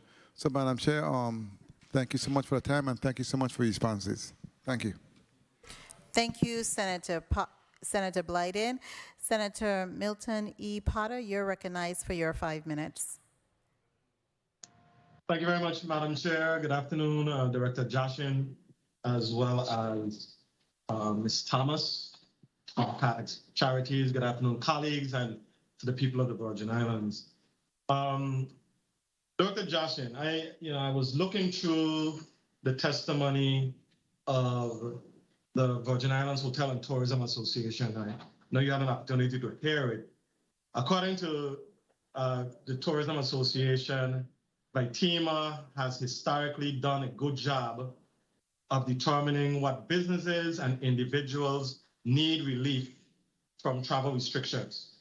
We believe this attempt to substitute legislative judgment for agency expertise is unwise and unnecessary. What are your thoughts about that statement, and how does VITEMA currently, and you may have alluded to it during your testimony, currently navigate the process of awarding travel restrictions during these state of emergencies? Yeah, good afternoon, Senator Potter. Thank you for the question, sir. We're all working together. VITEMA is a coordinating agency, so it's an ability for us to work with all other agencies together. The Hotel Association is one part of that. And the key way we work this together is by issuing out the curfew passes and trying to make sure we have the right agencies involved with those passes. and make sure that they, under state of emergency with the governor's perspective, we implement those. That's why I emphasize this first 72 hours is so important, that with VIPD out there, National Guard out there, we're able to curtail, who should be out and about in those first 72 hours. So that's the critical focus, as we focus on life and safety those first 72 hours. After that, we can open up a little bit more latitude, get the hotels going, be able to get back to customer, services going again. But it's so critical, it's first 72 hours. So we work in conjunction with the hotels, and that's usually after the 72 hours. We make sure we have that partnership set up with them. But that first 72 hours is so important that we really ratchet down tight, who's out and about because of the safety, power lines that are down, just the unease of the environment out there and the assessment to make sure the right people are out and about. Now, the Hotel and Tourism Association is saying, look, I don't see a problem here. I like the way Vitima is doing it. Is this legislation going to help you, or is it going to tie your hands during a state of emergency? That is really my question. Well, I would say it's definitely going to help us, because already doing the preparation and response perspective of it. The key, though, is still give the governor the latitude to have to identify those that would be potential, essential only. So that really gives a partnership with the governor in the legislature to work together, coming up with that tiered approach and response. Just like we had done in COVID, be able to tighten down, then we ease back up based upon our ability to be successful. If we're not meeting the goals and objectives, we have to tighten it back down. And that gives the governor the ability to do that with understanding every 30 days, he has to come back to the legislature and reestablish that need for the state of emergency. Okay. So delineating the specific businesses and entities and professionals who are deemed essential, delineating that by law, you're saying will help? Yeah, it'll help in the preparation and the response, definitely. The concern, like I mentioned earlier, if everybody says, well, I'm essential, I can go out and about and do what I want to, I have basically 5,000 people with curfew passes right now. Not everybody in that category, would be considered having a curfew pass, or every single person in that business has a curfew pass. We would still have to limit it back to about 5 passes per individual. So part of the Hotel Association, we do set up the ability for them to get curfew passes for all the 300 different businesses they represent to support them. So that's the partnership we have with them, is making sure the hotels have passes, that hotels are able to function, but not 100 people employed to have 100 curfew passes. We have to then limit how many people are on the road or out and about. Okay, thank you very much for that, Director Jasin. Ms. Thomas Mason from Cardiff Charities. Ms. Mason, how will this, hi, Ms. Mason, we're not seeing you, I think we're hearing you though. We're seeing you now. I have my cameras on, but I don't know why it's not showing up. We're seeing you now, How will this bill, and I know you may have alluded to it in your testimony, how will this bill assist Catholic Charities with doing your work during these state of emergencies? Well, for sure, it would allow us to get out and take care of the clients that we normally take care of. Like I said before, we normally take care of and look out for and represent those individuals who are homeless, those individuals who need assistance with housing, feeding, all of those things that Director Jasin mentioned about, even like water and sheltering. It would help us provide those kind of services to them and make sure that they're safe. Okay. A lot of time when these natural disasters happen, these individuals don't have anywhere to go. Let's look back at Irma and Maria. Of course, we opened shelters. At that time, I worked for Human Services. We had shelters open, as you know. We try to serve all of the clients, but at a certain point of time, your regular community is not comfortable with those homeless individuals staying within that same area with them. So we have to be able to provide those services, make sure they're taken care of, make sure they have some place to stay, make sure they're, taking care of themselves, eating, doing all the necessities to help them survive during this natural disaster. And we Thank you, never Ms. stop feeding. We normally come out, we continue to feed because, like Director Johnson said, 72 hours is normally, the 3 days that we have to wait to get assistance from anywhere. We want to make sure that, not only those individuals, but the community at large, we can be able to assist with feeding, help ESF 6 feed, and make sure that all of, the individuals in the territory is taken care of during a disaster. Thank you very much, Ms. Thomas. Thank you very much, Director Joshin. Thank you, Madam Chair, for the time. Thank You're you, welcome. Senator Potter, for the line of questioning. Senator Franklin D. Johnson, you're recognized for your 5 minutes. Good afternoon. Thank you very much, Madam Chair. Good afternoon to my colleagues. Good afternoon to the testifiers, and good afternoon to the viewing and listening audience. Start off my line of question with Director Josh, and good afternoon. How are you doing today? Very good, sir. Thank you. The 7 Community Lifeline covers a wide range of business. What is the timeline which other business owners who are not Community Lifeline can gain access to traverse the island to check on their business?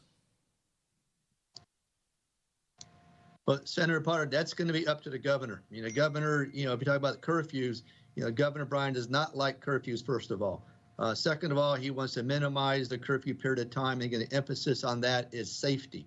So as soon as we can assess, an area is safe, especially when you have no power, you have no lights, then we'll allow individuals to go out and about. And usually we're talking at the most be more from a sunset to a sunrise perspective. But the intent is not to have days, but the intent is to get the first responders out there on the road, not interrupted, especially Water Power Authority, to be able to assess, clear debris.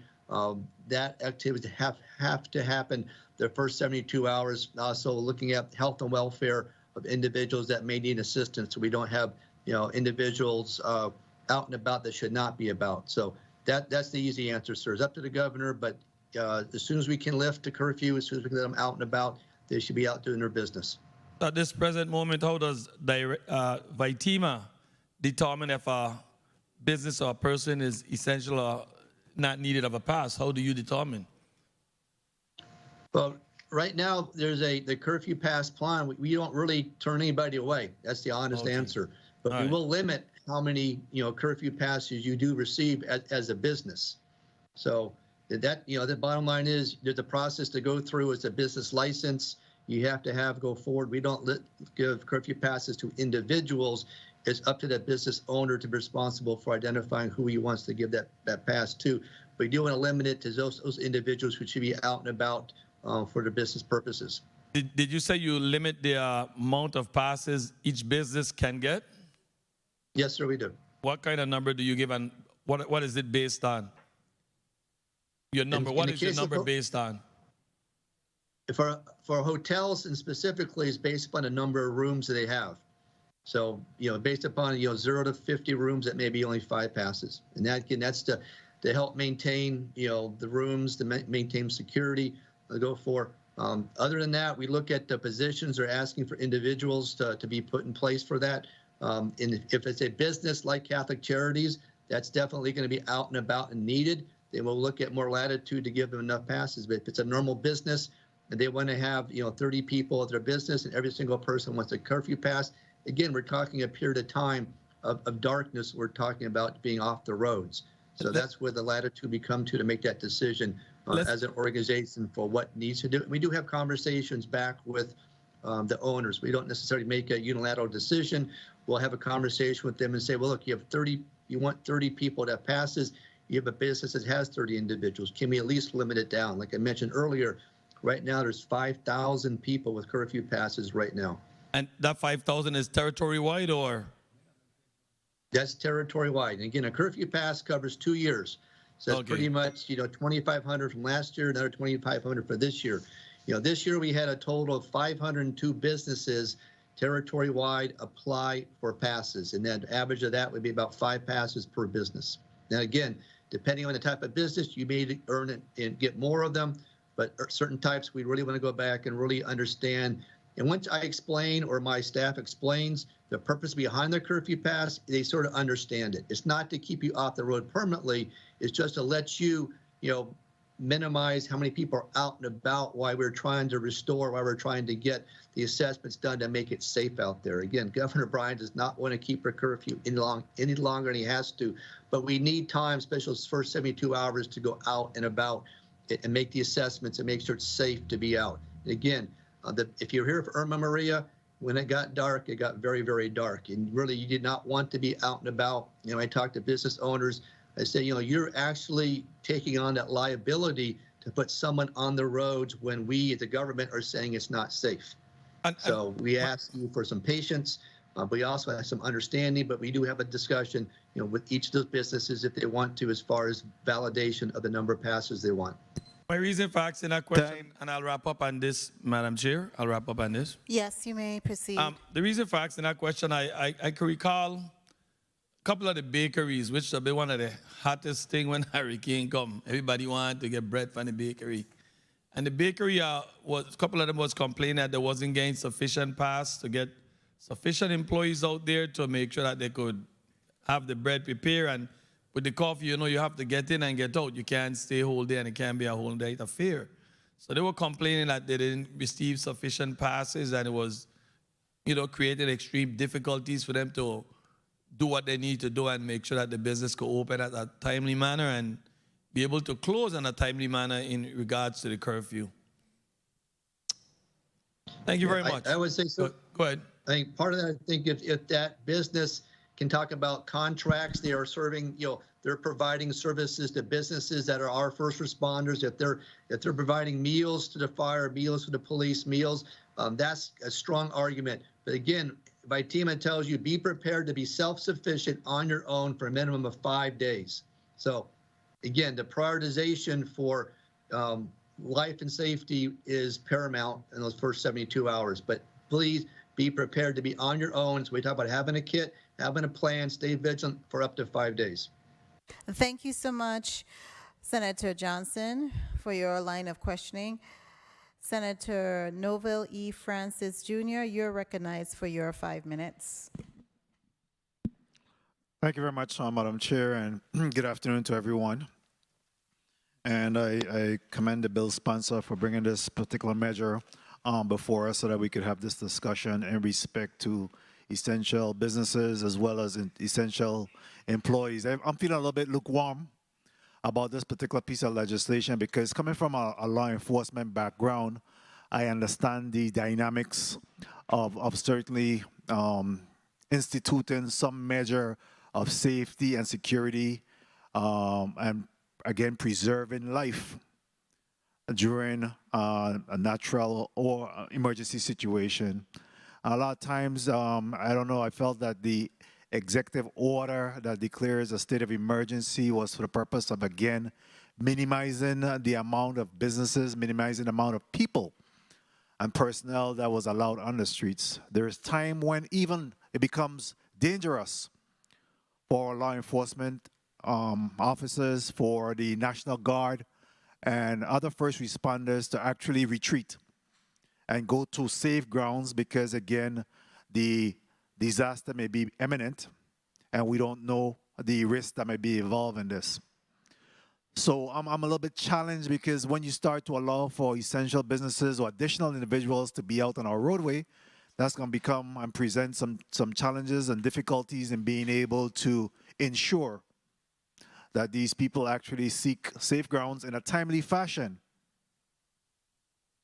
To be able to preserve their life. I know in the heat, during the Hurricane Hugo, in the heat of the hurricane, individuals will come into the station. I myself went out to assist a family because of a situation during the most difficult time. Braving the storm, risking my own personal life as well as the life of my colleagues in being able to help someone. So, as we continue to contemplate, I believe that even when we talk about the essential workers and essential businesses, I still think that there needs to be particular individuals that will be then identified so you could minimize the amount of people that we have out there, the basic amount that will be required for operation of that particular business, because again, it puts the life and safety of those first responders at risk when they have to respond to a situation because we have so many people on our roadway. In addition to that, is that once they're out and we don't know the time of day, a hurricane could come through at broad daylight. You don't always have the cover of darkness to protect. And individuals becomes knuckleheads sometimes, because even though you said it's time to retreat, it's time to get off the streets, you still have to do enforcement in order to rid our streets of individuals, even during curfew. So, Director Joshin, I wanted to ask you in regards to the issuance of curfew passes that you allow for those businesses that have deemed essential in the category that they provide some level of service to this community, and some of them have already been identified here in this legislation. But I think that there's a broad brush approach about who will then be considered essential businesses or essential employees. Any comments in that area? Good afternoon, Senator Francis. Yes, it is a broad brush, but you look at, the whole of community, you look at that, the needs that have to go out to protect your business, you're providing a service. I think if you do have the definition of essential, it's not just going out in their curfews, also talks about the needs and responsibilities as a business or as an agency to be even more prepared. So just because I'm essential does not, it means, yes, I can apply for a curfew pass, but also means I need to have extra supplies. I need to have a staff that's trained in first aid. I need to have a staff that, I have business abilities at home. I have the ability to communicate. I have power generation. So those things that go along with that, I think is even more of a benefit by having the legislation here in that bill. Put that out. We will continue as FITEMA to do outreach and coordinate with individuals, agencies, families, community members to talk about preparedness. But this really gives us the ability to partner with businesses even more so to provide that service together for preparedness and response. But you're correct, sir. You will have a lot more people potentially thinking they should go out and about. But I've watched the last couple of times that the governor's put a curfew in place. People have stayed inside and they understand, like you said, it's not safe to go out, and we don't want to put first responders in harm's way also. Very well, my time has been called, and my chair is not very lenient, so at this time, I'll conclude and say that we'll continue to listen, and I'll make my decision as we contemplate this measure. Thank you very much. Thank you so much, Senator Francis. I know the chair has typically been very gracious and allowing members to conclude their thoughts. Senator Javon E. James Sr., you're recognized for your 5 minutes. Thank you kindly. Good afternoon, Director Joshin, and to all testifiers that we have here today. Director Joshin, during a state of emergency, what would you say is your #1 priority?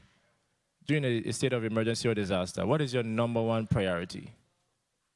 #1 priority is saving lives and protecting property. And in order to do that, won't you say you need to maintain order? Yes, that's why we have a state of emergency. We invoke what's called ESF 13 VIPD controls all law enforcement, and we centralize the establishment of safe environment and orderly measures.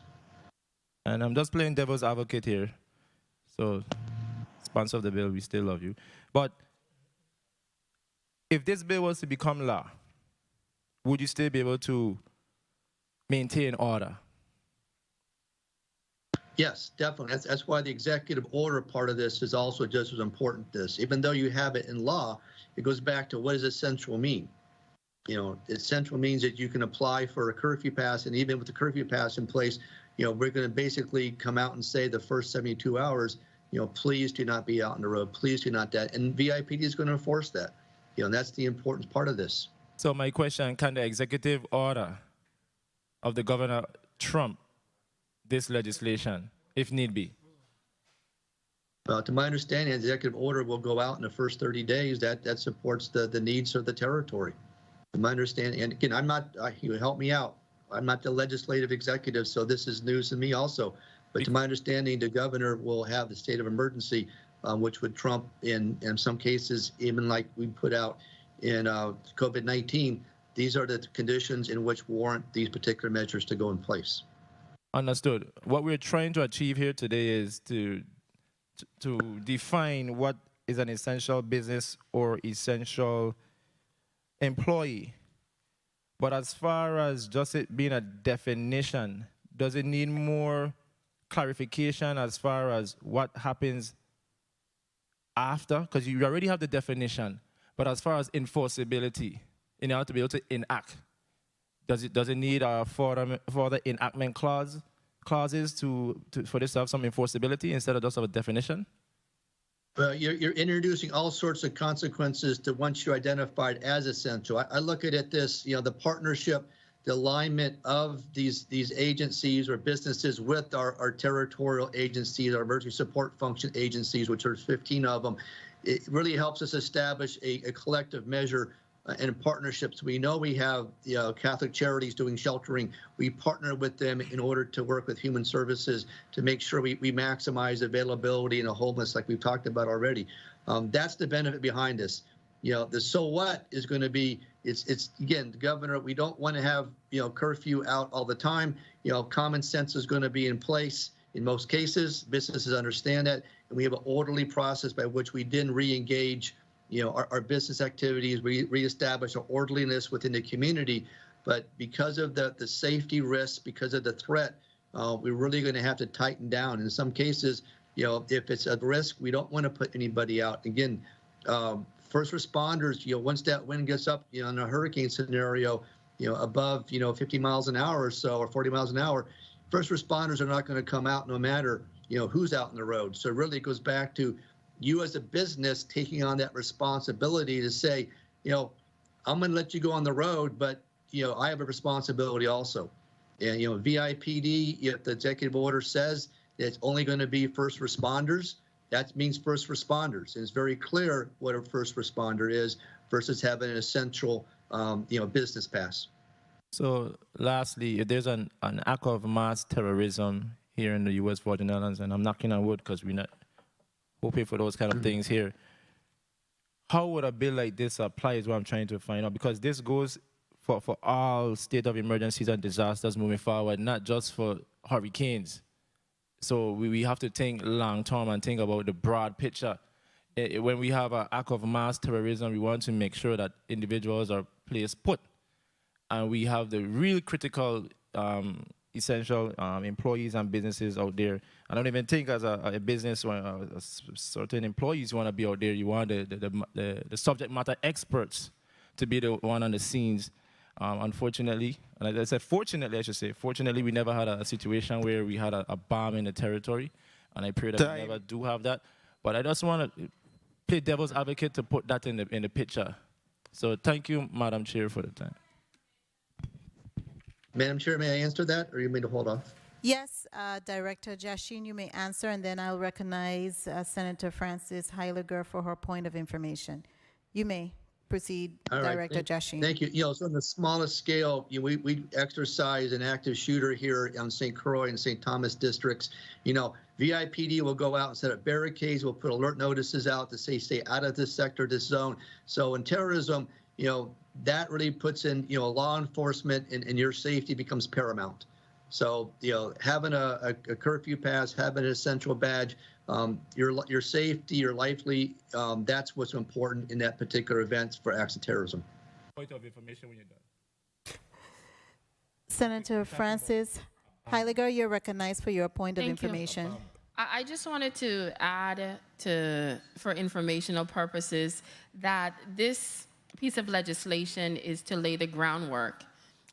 It does not take away the governor's ability through an executive order to add anything depending on what type of emergency we're having. Currently, we're in a state of emergency for a pandemic. It might be a hurricane another time. It could be an earthquake another time. And outside of the base that we have here, and any additional ones you might have to add due to amendments and changes based on the testimony, the governor will still have the ability to add individuals to her executive order to help beef up the base of dealing with an emergency. So I just wanted to share that as well. Thank you so much, Senator Francis Heiliger. Senator Kurt Aviele, you are recognized for your 5 minutes. Thank you, Madam Chair, and good afternoon to the people of the Virgin Islands. Good afternoon, colleagues, and good afternoon to the testifiers. So, Director Jashin, when you identify essential businesses and essential employees, what is the benefit to those employees and those businesses? What are the benefits? Good afternoon, Senator Bailey. You know, I look at this before the event. I look at this, the partnership, the exercises, the relationship building, the outreach we can do with those essential businesses to encourage them to understand, again, get them involved with our CERT program, to get them involved with understanding generators, communications. Okay, so hold up there. So we do have that. Hold up there. So that's a different, totally different mindset. Is the designation of essential business or essential employee going to make those individuals believe that they must get a curfew pass? It's up to the business, sir. There's no requirement that I look at that. They become more eligible is the term I would use. They still have to apply for that if they seek to do that. During a state of emergency, and I'm looking at the first 72 hours, the executive order trumps everything. So it really doesn't make a difference. The executive order trumps everything, and the governor has the right and responsibility to say, this is what is going to go into effect for the first 72 hours. After it's opened up and curfews are lifted, I have never heard a curfew being lifted and they say, well, the bank can go to check the bank or this. What does this do besides defining?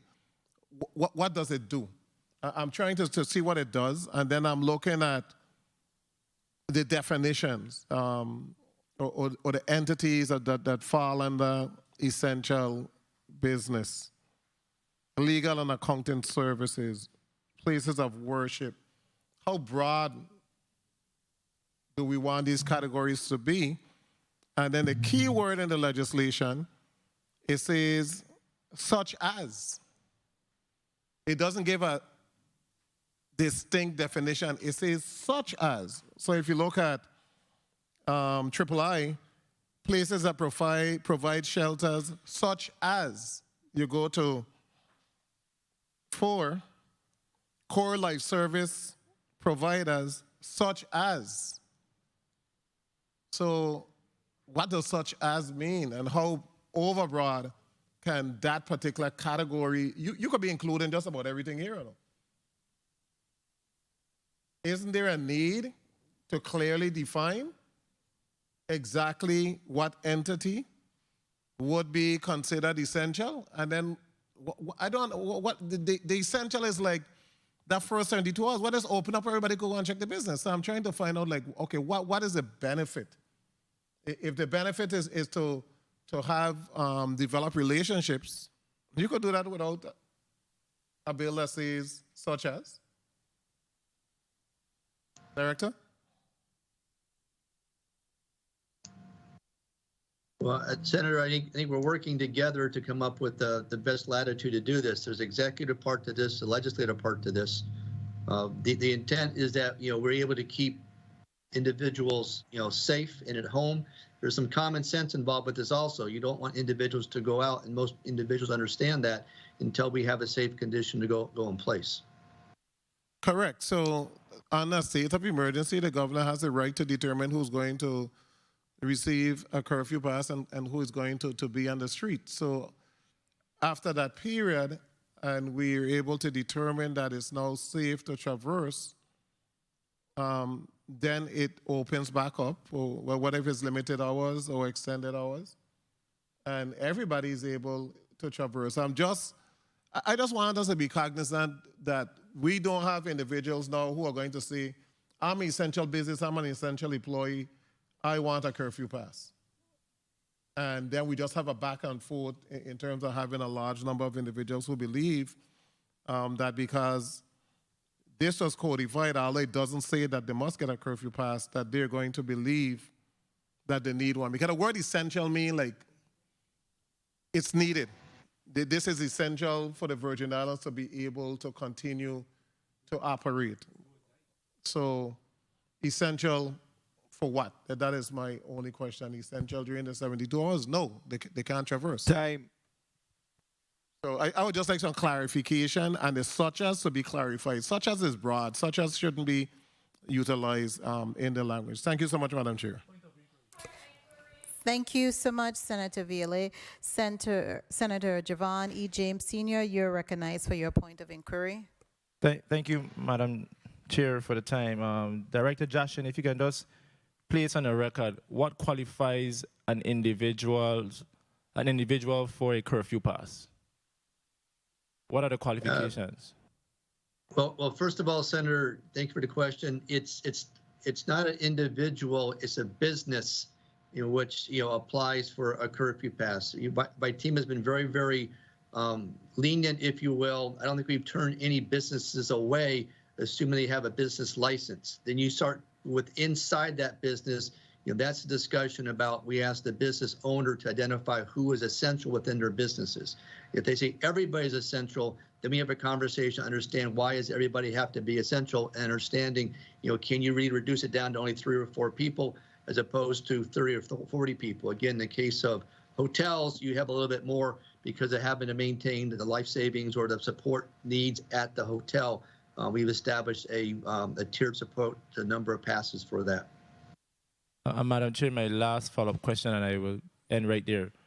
When it comes to the curfew pass, do you have policies in place that speak specifically to how you issue those curfew pass? And if you do, can you send it to us? Yes, we have the policy in place on our website, and I'll be glad to send the process by which we use to identify and to complete the curfew pass. Yes, sir. Okay, thank you, Madam Chair. My only concern is to make sure that we don't oversaturate when it comes to a state of emergency or disaster. Thank you, Madam Chair, for the time. Thank you so much, Senator James. Senator Francis Heiliger, you are recognized for your point of inquiry. Thank you. Point of inquiry through the chair to Director Joshin. Along the lines of what my colleague was just speaking about, currently, based on what you're saying, it is open to any and every business as of right now, if they needed a curfew pass. Once they came to you with a business license, you're somewhat lenient in making sure that they would get a curfew pass. Is that what you're testifying today? Yeah, yes, Senator. From a business perspective, yes, ma'am. Thank you very much. I just wanted to make sure. Thank you, Senator Francis Heiliger. Senator Francis, you're recognized for your point of inquiry. Thank you very much, Madam Chair. Director Joshin, how is it that the governor determines a state of emergency or a curfew? Who and what helped him to make that decision in regards to whether or not to declare a state of emergency or institute a curfew? Yes, Senator. As far as from a weather-based event, we'll take the typical, hurricane perspective. We look at the forecast to go forward. We look, typically you have a tropical storm warning and tropical storm watch. You have a hurricane warning, hurricane watch. So you have, defined measures with National Weather Service that are coming out, 48 hours ahead of time, 36 hours ahead of time. That basically shows you the conditions of what's going to come towards the territory and whether it's going to determine that. We use the National Weather Service as our resource for accuracy for that. As you know, the hurricane hunters are very much out and about. But when you get in that window, within the first, prior to 12 hours, 24 hours prior to landfall, we start making those decisions, making recommendations to the governor. Ultimately, he's making it based upon risk of life, populations in the territory, to try to keep them safe inside until the storm passes, the risk passes, if you will. And then we do the assessments, and then based upon the assessments, we can come out whether we were spared a hit, we had a hit, and then what's the risk of damage to then adjust that when that curfew is lifted. And just a quick follow-up, and who helps him make that decision? It's not a unilateral decision, but there's some key, well, 3 key individuals that help him to make that determination outside of that information that helps to drive the issue. There are 3 key individuals within government entities that help the governor to make that decision and make recommendation whether or not to institute a state of emergency or curfew. Can you speak to who those are? Well, I'd say, obviously, the VITEMA agency working closely, Attorney General's office working with the governor on that. And really, I think that, the police commissioner, if you look at, those agencies and emergency support functions that have insight into that. And in case for a pandemic, obviously the Department of Health is involved with that. So in most cases, those are the individuals that be involved with making recommendations to the governor. Thank you so much, Senator Francis. I see that you received a demonstration of my grace. Senator Kenneth L. Gittins, the chair will speak and ask them questions, because I do have some concerns relative to this legislation. I really want to first commend the proponent of the legislation for bringing some of the missing links that we have relative to disaster preparedness and response. So, Director Jasheen, I know you were asked a question initially by one of my colleagues if you were in support of this legislation, and you said yes, and you also mentioned it just needed some few technical amendments. Now, in looking at it, since you are the entity that is at the forefront of emergency preparedness and response, is it your intent to, when this legislation is passed, to actually, Director Jasheen, to utilize a framework to really put some more detail into how this legislation would be defined with essential businesses? Because I recognize in your testimony, you remarked about a national response framework. So do you see this legislation and having it codified as a catalyst for you as the entity, the chief entity for preparedness, disaster preparedness, as well as response, to put in that framework in place? Yes, ma'am. The easy answer is yes. Okay, and that framework that you are mentioning would address a lot of the issues that serve and concerns that have been expressed relative to the essential businesses as well as the essential workers, because you have here clearly delineated that you have done significant amount of research, and that's why you're getting really excited about this piece of legislation, in that it offers the opportunity now for you to put in place something you may have had in the back of your mind, but now is brought up front, the community lifelines, to include the shelters, to include certain businesses supports that needs to happen. And how do you see that this piece of legislation would be the catalyst for you moving forward and to provide quicker response for the Virgin Islands after a disaster? Thank you, Senator Joseph. Yeah, this really addresses the private sector.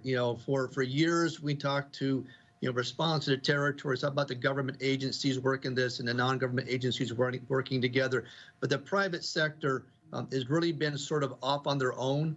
The banking industry, the commercial industry, they're basically, we'll get to you when we get to you. Essential is just not curfew passes. Essential means power restoration. It means telecommunication registration. It means supply chain. One of our private sector entities, telecommunications. most of our telecommunications here is private sector. So we're already working with them, some lessons learned from Irma Maria, to put that sector together purposefully ahead of time to develop those partnerships and relationships because we rely upon each other. A lot of what we do transportation-wise here, most of all of it is private sector. By having transportation brought together and developing the relationships and understanding how we work together as a group is very important to prioritize going forward. And then ultimately, we're able to divide and conquer as we get ready, as we do respond to an event together, as opposed to VI Cargo, for example, and Tropico and Crowley off on their own doing things. A lot of lessons learned. The Jones Act, we learned about tariffs, learned about excise taxes. During emergencies, they can get resolved sooner and quicker if we work as a group. So this is a great opportunity that private sector working together with the government, whether it's local, territorial, or federal, to resolve things better for the community quicker, accurately, and then documentation as you get back, qualifying for recovery, getting money back for efforts that you were doing. Make sure you document that so we go back to the 75, 25% restoration or 100%. We're able to document those specific support activities they did for the whole of the community, for the territory of the U.S. Virgin Islands. Yes. Also, I wanted to ask you, relative to this, the essential employees definition, essential businesses definition here, would it also entail those businesses to be identified for disaster recovery training so that they can actually participate and be a strong stakeholder in the midst of disaster preparedness and recovery? Yes, Senator. I mean, our community outreach, our community emergency response training, we open up to anybody and everybody. But we'd like if you have, 30 groups that want to participate, we would give prioritization to the essential businesses if we only have so many seats for the training. So yes, ma'am, that would be a great way by which we prioritize seats besides just agencies that are part of the emergency support function agencies. Thank you so much, Director Jasheen. Point of inquiry, Senator James. Thank you, Madam Chair. Colleagues, Title 23 Virgin Islands Code, Section 1004 speaks to definitions. And when you go through the Virgin Islands Code, anytime there's a section that speaks to definitions, there are other parts of the code that speaks to the enforceability and the understanding of those definitions defined in that section. So if you look in Chapter 10, Subchapter 1, it speaks to emergency and major disasters. And it's Section 1001 through Section 1017. So what we're doing here in Section 1004 is placing that definition one time within that subchapter, but nowhere else in that subchapter it will speak to what exactly an essential employee or essential business will do. And that's what I asked earlier about applicability. So my question to Director Jasheen, do you agree with my statements? Because I know you're familiar with the Virgin Islands Code. Once something is defined in the code, there's a follow-up section that speaks to how you understand that definition and how you carry out what's in the definition. Yes, Senator. I did some research also. There is no, linkage in that code for essential businesses or essential employees. So you put definitions typically in there that references something else that the reason you put it in there. So, but this provides us the ability for us to define those businesses, but there is nothing, like you said, that then links it back to something else within the code. Madam Chair, I also want to make sure that Director Jasheen is understanding where I'm coming from. You define something in Section 1004. So somewhere in Section 1005, 1006, 1007, 1008, and the list goes on, should speak to how you interpret that definition and the enforceability of that definition. And that bill, the bill before us doesn't do that. And it's not to be an obstructionist, but I just want to make it very clear that when we pass legislation and we have a definition, that we have a follow-up to what that definition and what it applies to. Thank you, Madam Chair, for the time. Thank you so much, Senator James, for your point of inquiry. Colleagues, if we have no other question, Senator Francis Heiliger, you are recognized for your 5 minutes.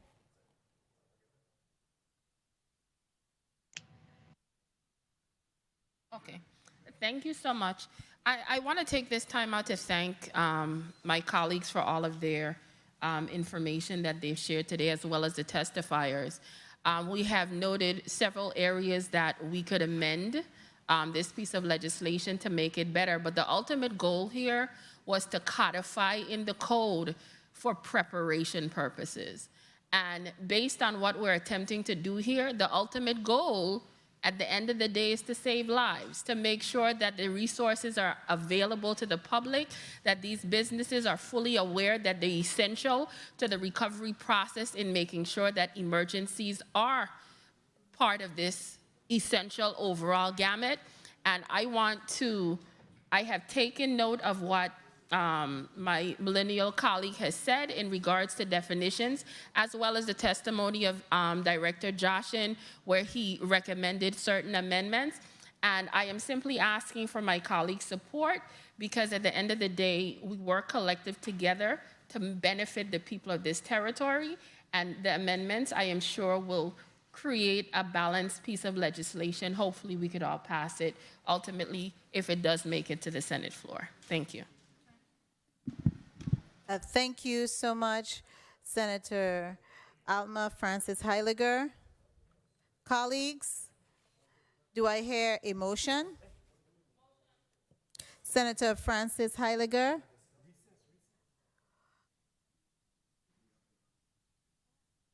Colleagues, let's rise for a 1-minute recess. This committee stands in recess for 1 minute.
We are back on record.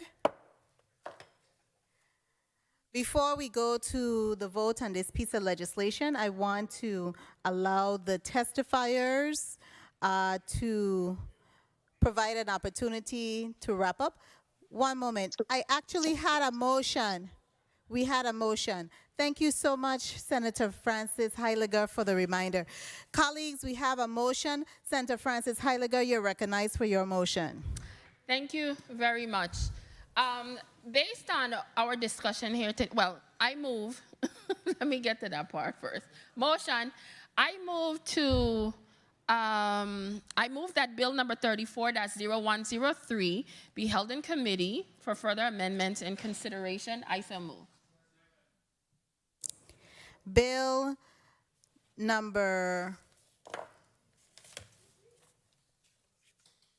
34-0103 has been properly moved by Senator Francis Heiliger, and it was seconded by Senators Javon E. James, Senator Franklin D. Johnson, and Senator Marvin A. Blyden. Roll call on the motion. Senator Marvin A. Blyden. Yay. Senator Marvin A. Blyden, yay. Senator Alma Francis Heiliger. Yes. Senator Alma Francis Heiliger, yay. Senator Novel E. Francis. Senator Novel E. Francis, yay. Senator Javon E. James. Senator Javon E. James Sr., yay. Senator Franklin D. Johnson. Senator Franklin D. Johnson, yay. Senator Carla J. Joseph. Yes. Senator Carla A. Joseph. Senator Carla J. Joseph, yay. Senator Milton E. Potter. Yes. Senator Milton E. Potter, yay. Madam Chair, you have 7 yeas. Thank you, Mr. Clerk.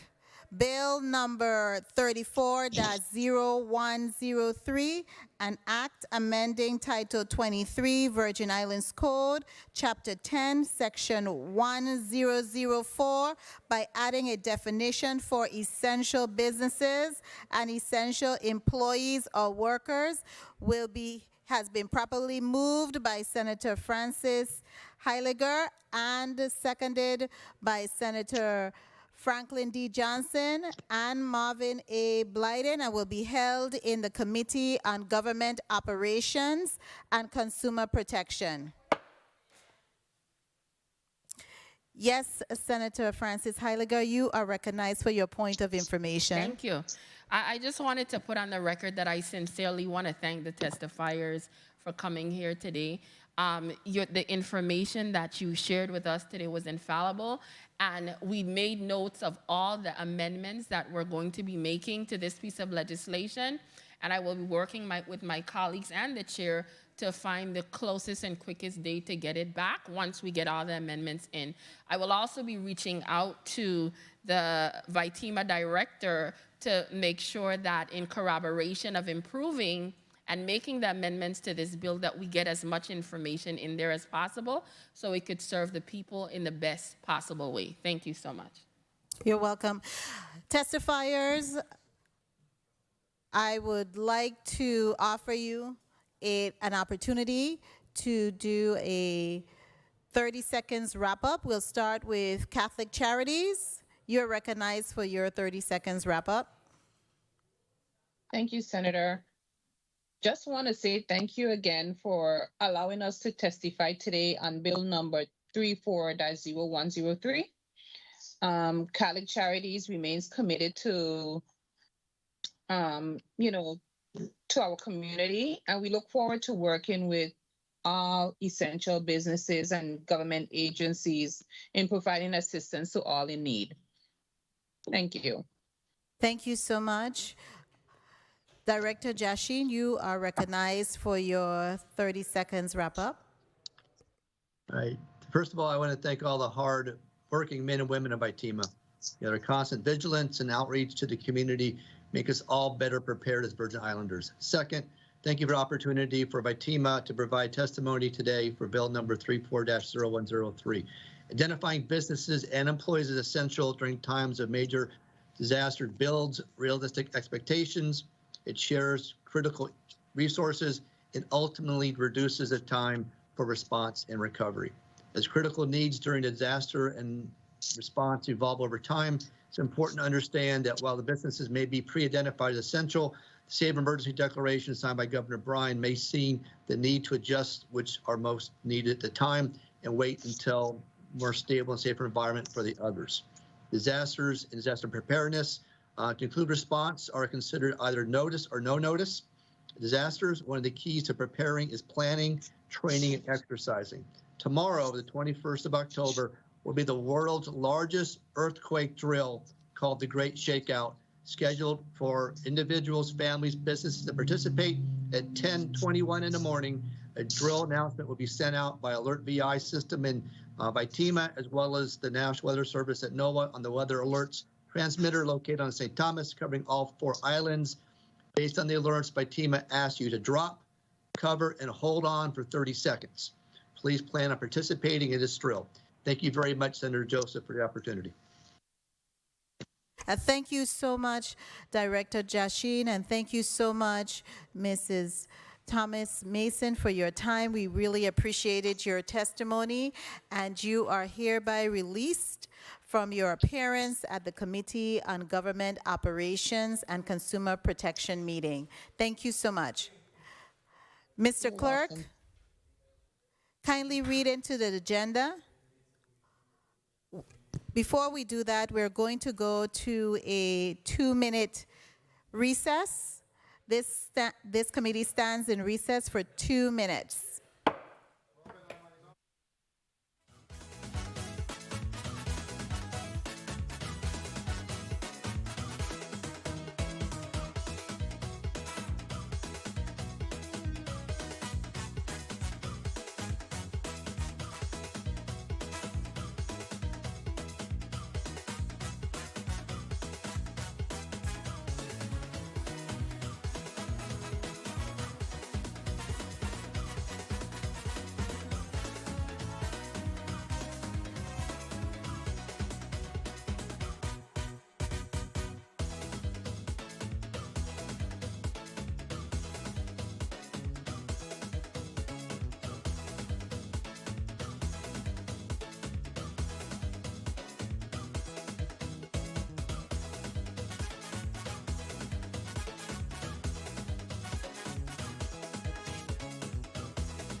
We are back on record.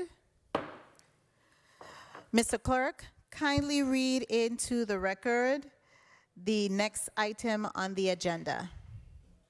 Block 3. The committee will also receive testimony considering Bill number 34-0108, an act amending Title 3, Virgin Islands Code, Chapter 27, Section 7, relating to the membership of the senator in the government employees retirement system. To increase the age of retirement, the bill is sponsored by Senator Alma Francis Heiliger. Invited testifiers, Mr. Austin Nibbs, CEO, Administrator, Virgin Islands Government Employee Retirement System, GERS. Thank you so much, Mr. Clerk. Who speaks on behalf of this legislation? Yeah. Senator Alma Francis Heiliger, you're recognized. Thank you.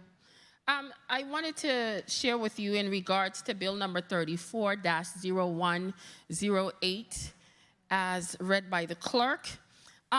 This bill is attempting to change the retirement age of senators. Currently, according to the VI code, it's at 60 under the tiers, and we would like to change it to 65. Now, the reason why I'm saying this is because we have an amendment here to amend this piece of documentation. And the amendment does correct some errors that were listed in the original bill. So at the appropriate time, we will be making an attempt to amend the bill. But what the bill is seeking to do is specifically now under Tier 2 to change the retirement age from 60 to 65. Now, the reason this is being done is initially in Act 6905, the retirement age was set at 50 years old. It initially was changed to 60, and currently, as of right now, the reason why I'm attempting to, according to what the bill says, to standardize the age of retirement across most sections of government. Now, one of the things that we're seeing is people are living longer, and every aspect that I could jump into to try to standardize the retirement age where I can, I have attempted to do so in other pieces of legislation, which will be coming forward. This is just one step to do so. I think when it comes to the retirement system, I have this thought and concept that we have to be fair across the board as much as we can. And I find it, what I can say, I find it that when it comes to us as representatives, we have to lead by example. And by leading by example, for me, is being part of the trenches of all of those people that have to work up to the age of 65, whether they're teachers, janitors, every single person that has to get to that retirement age. I think we, as the people that they ask to represent them, should be right in the trenches with them. So I am hoping that my colleagues would support this piece of legislation as an effort to amend the code in making sure that the people of this territory know that they have elected officials that are working right alongside them and have to work just as hard, and when it's their retirement age, that they have the same similar time frame. Now, I know some are going to speak as to the different tiers and how some have been able to retire at a certain age. I don't personally have any control over past and who was able to retire at 50, who was able to retire at 60. I only speak to what I can do as a legislator right now. And as of right now, I am trying to amend it to put it to 65, that it's on par with other individuals, especially those under Tier 2, that are working towards their retirement. And we are their employees. And we need to stand side by side with them for all the work that they're putting in, and we should be retiring accordingly at the same time. Thank you very much. Thank you so much, Senator Francis Heiliger. Point of information, Senator James, you're recognized. Thank you, Madam Chair. To avoid any future embarrassment in this hearing, if you look at Title 3, Virgin Islands Code, Chapter 37, Section 714, it speaks to conflicts of interest. But what the sponsor of this measure is trying to achieve is to amend Title 3, Chapter 27, Section 701 through 741. So there's a major typo in the bill, which is substantial. Look at the bill summary and look at the enactment clause of the legislation. So that's my point of information before we even act on this measure. We're seeking to amend 2 different parts of the code, but the thing is, we know the short title is not enforceable, but the enactment clause is totally incorrect. We had a point of inquiry from Senator Gittins. Senator Gittins, welcome. I know you are a non-member of the Committee on Government Operations and Consumer Protection, so we welcome you.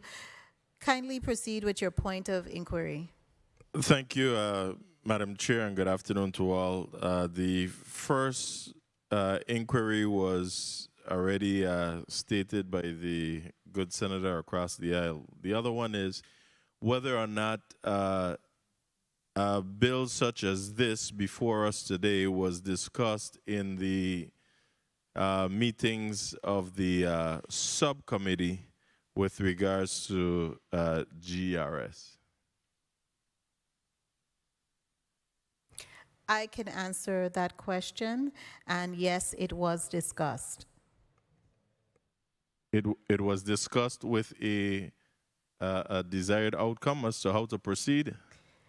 It was discussed, and it's on today's agenda so that we could make a decision and get testimonies from the Government Employees Retirement System. Thank you, Madam Chair. Thank you. Was there another point of information? Okay, you're recognized, Senator Francis Heiliger. Thank you so much. The point of information speaks to the amendment that is before you.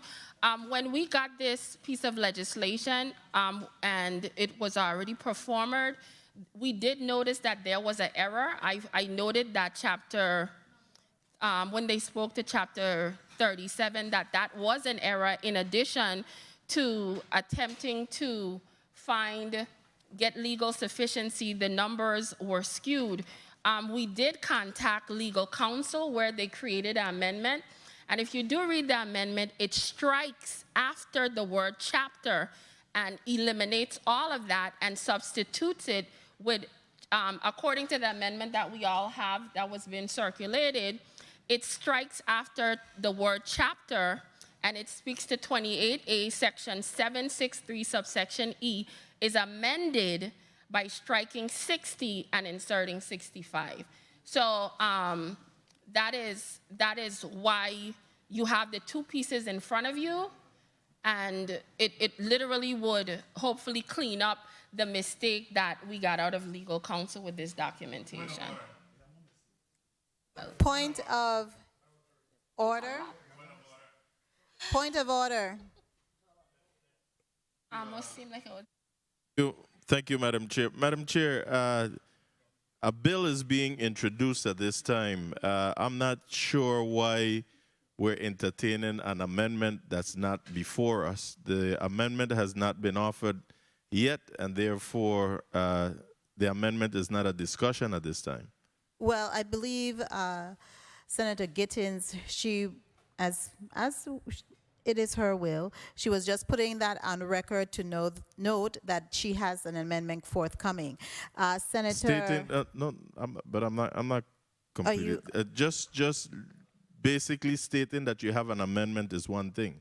However, from the introduction, there was she spoke to the amendment, and I'm saying that before the body right now, what's being introduced is a measure before us, which is the actual bill, and the amendment does not come into play understood. Thank you kindly for your reminder and your point of order. Point of information. Oh, I'm so sorry. Senator Vialet, first for your point of inquiry or information?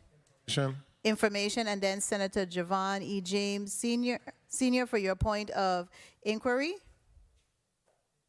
Information. So we have 2 points of information. You may proceed, Senator Vialet. Thank you, Madam Chair. I just wanted to jog your memory a bit. The committee the subcommittee for GRS did have a meeting, and at that particular meeting, we asked members to work with legislation that referenced the government employee retirement system so that we could collectively have a discussion and also be able to speak to Mr. Nibbs and Attorney Smith along with the consultant. And at that particular meeting, we did have discussion on proposed fixes to the system. And at the end of that meeting, recommendation was made to discuss this particular measure that is before us right now. And that recommendation was made by the chair of this committee. And the chair of this committee was told that they did not want to have any discussion on the bill and that we should not proceed with discussing that particular measure. And I intervened at that point when the chair of this committee said we need to discuss the bill, and I said if the sponsor of the bill does not want it to be discussed, then we can't discuss it. So I just want to put that clarity on the record that we did have opportunity to collectively have a discussion on this particular measure, and it was refused by the sponsor of the bill that said they did not want it to be discussed.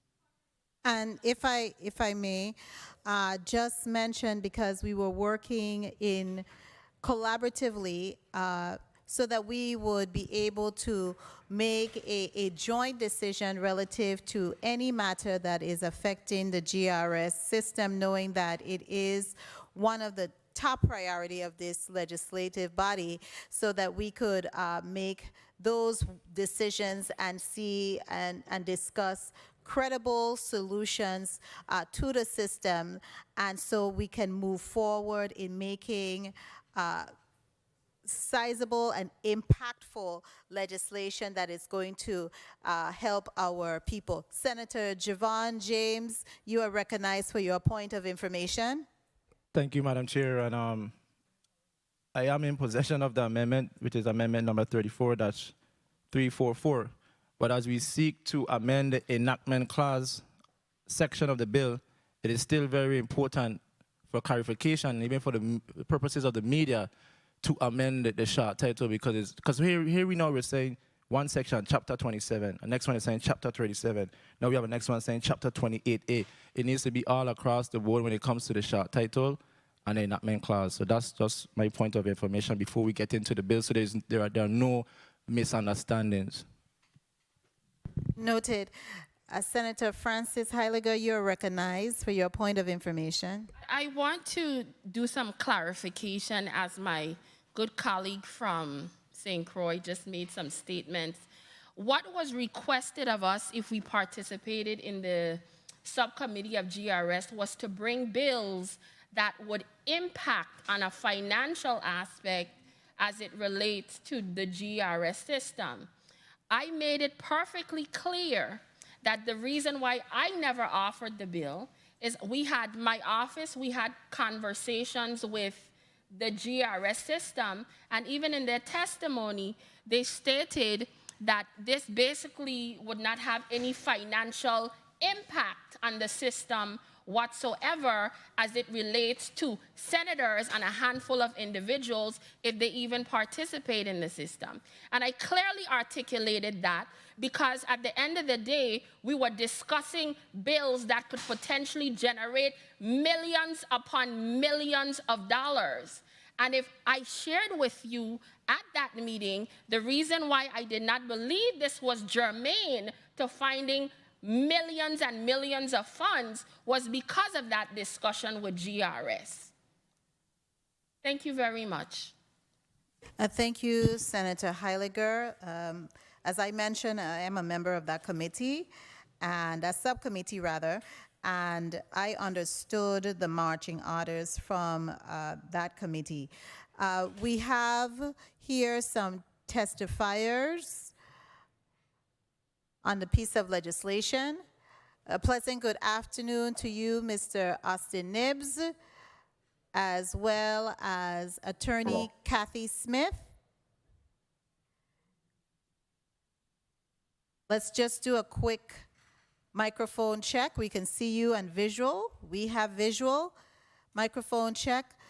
Mr. Austin Nibbs, pleasant good afternoon. Good afternoon to the committee. Pleasant good afternoon to you, Attorney Kathy Smith. Microphone check. Good afternoon to the committee. Thank you. Administrator and CEO Austin Nibbs, you may proceed with reading your testimony on the record. Thank you.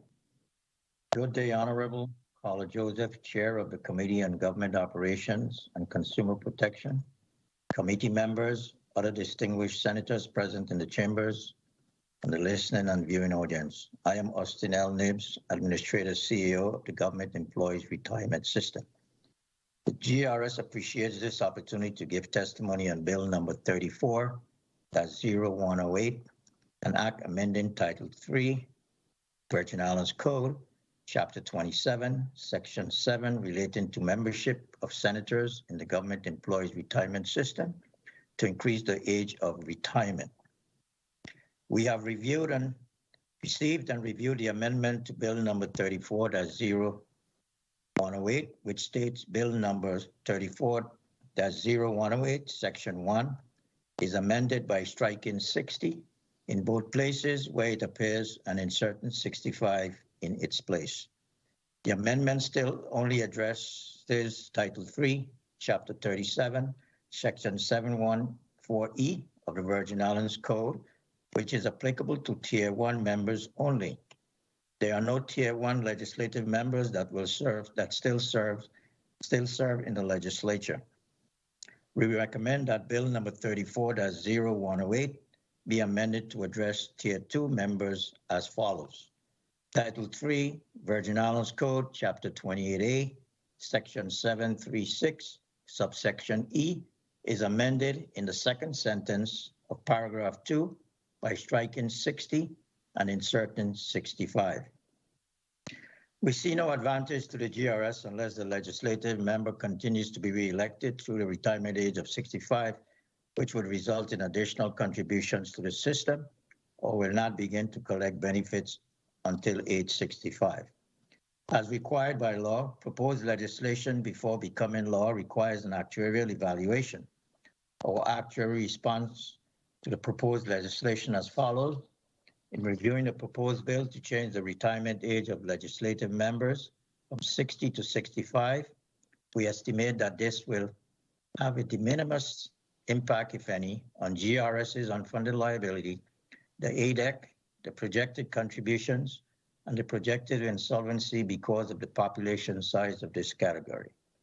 Madam Chair, in conclusion, the GRS recommends the passage of Bill number 34-0108 with a recommended amendment. We are available to answer any questions you may have. Thank you. Thank you so much, Mr. Nibbs. Colleagues, we will go to one round of 5 minutes. We will begin by recognizing Senator Milton E. Potter for your 5 minutes.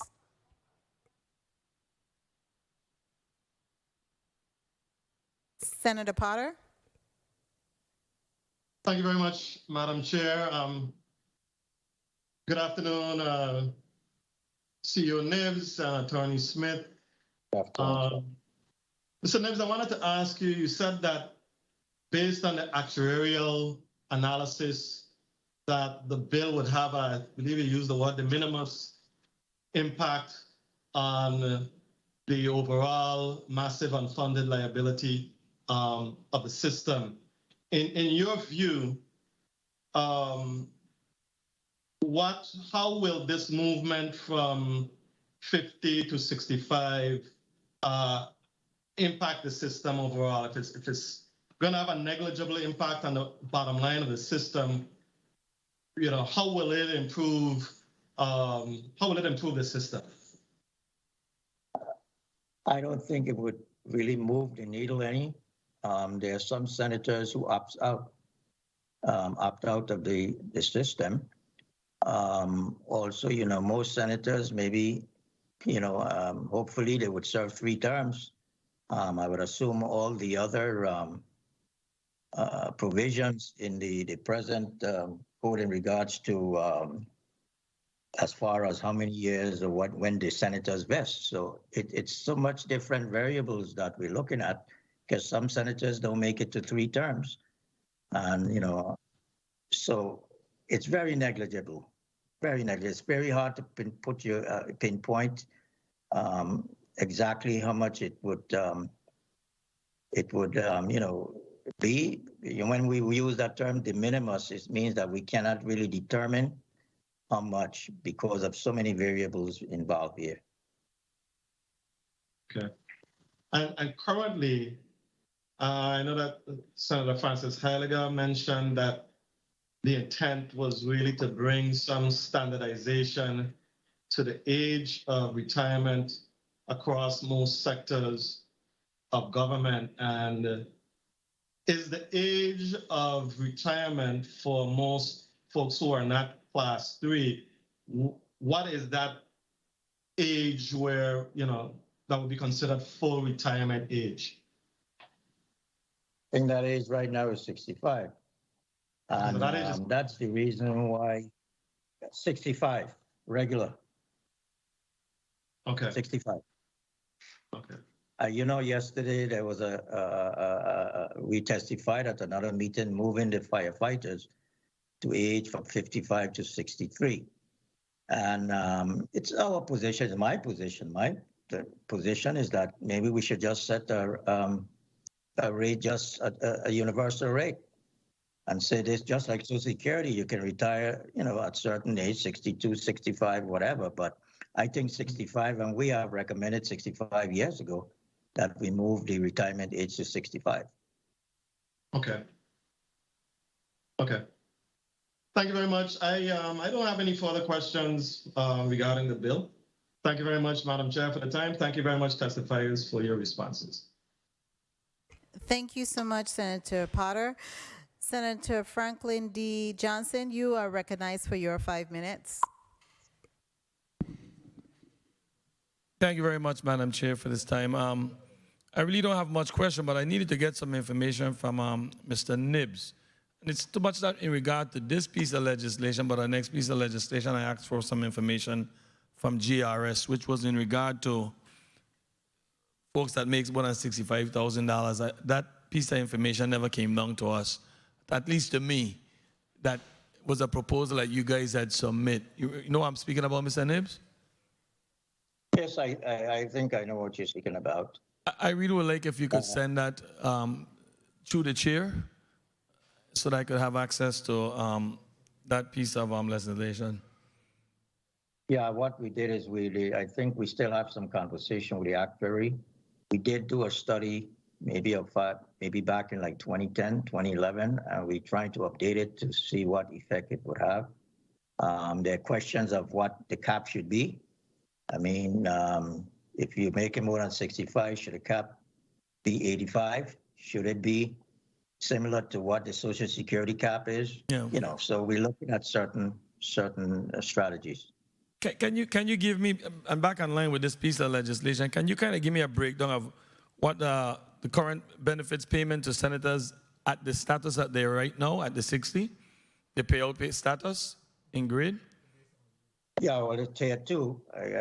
Just about all senators are tier 2, and they usually tier 2 vests after completion of 3 terms, 6 years, and they're eligible for retirement beginning at age 60. And for each year while in office during the first 6 years, they will get 3.5% of compensation. And if you're in office 7 to 12 years, you'll get 4% of compensation. If you're in office from 13 to 20 years, you'll get 4.5% of compensation. And for each year after 20 years in office, you get 5% of compensation. But this is a big question. If a senator do his 3 terms and he's under the age 60, yes, what does he receive? Well, that means that he cannot receive any benefits until he reaches that age.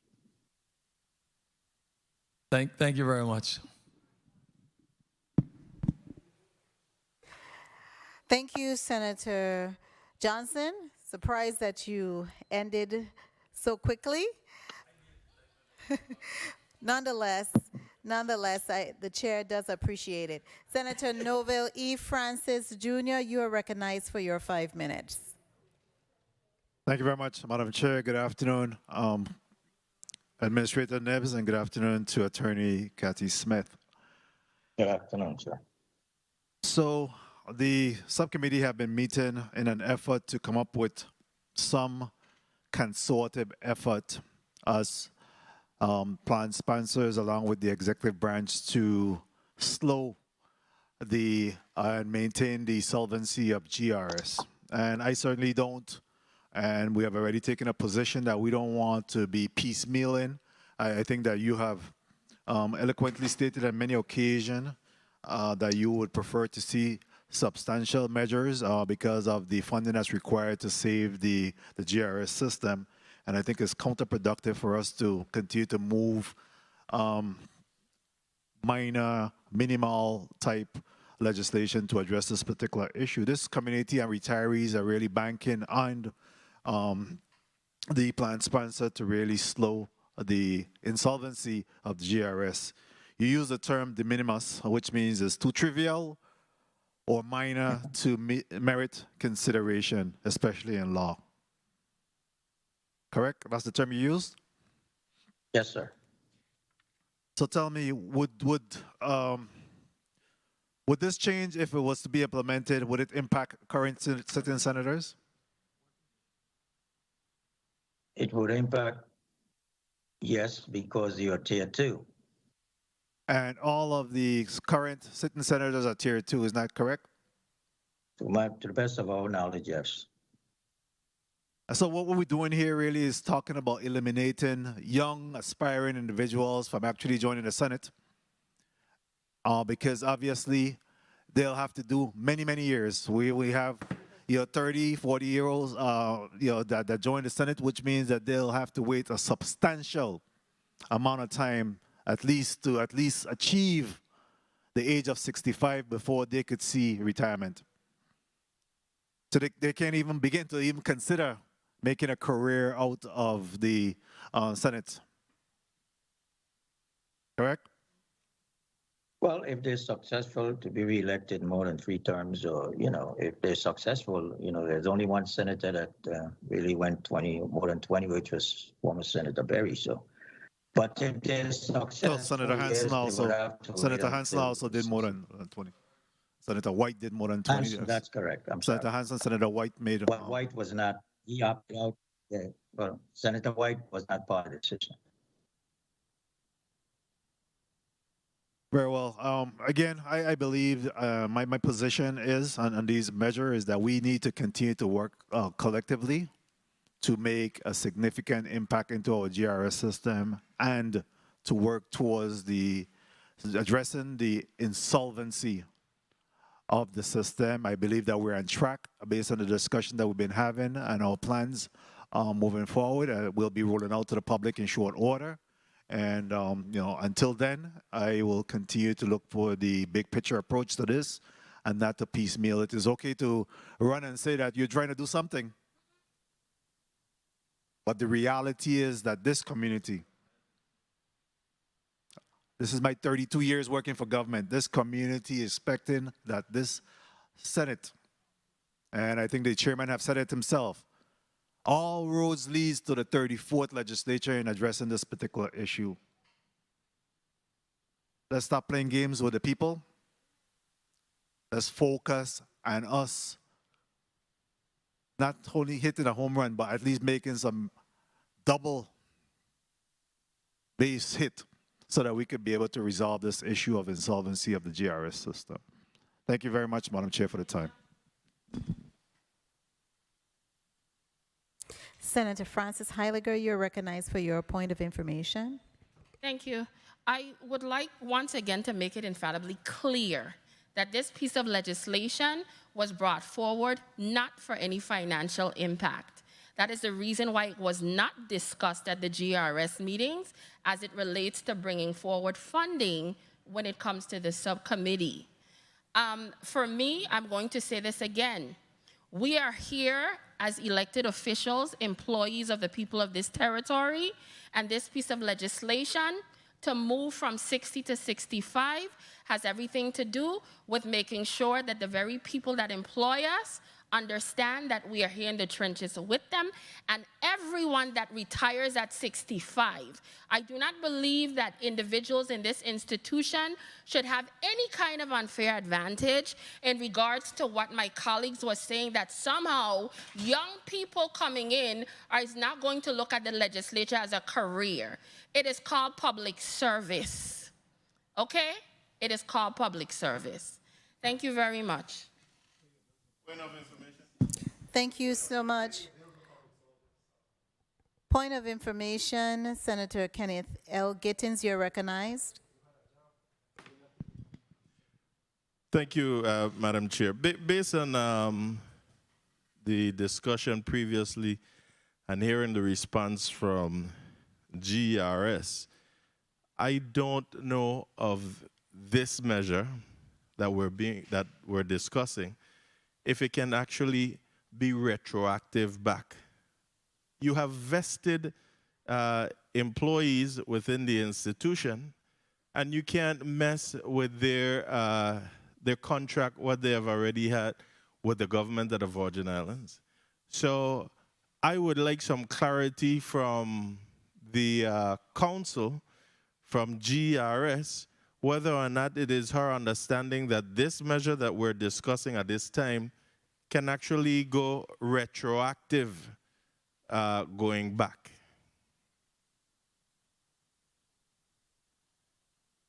Good afternoon, Senator. I'm sorry, testifier, would you be so kind to place your name on the record prior to speaking? Kathy Smith, GRS General Counsel.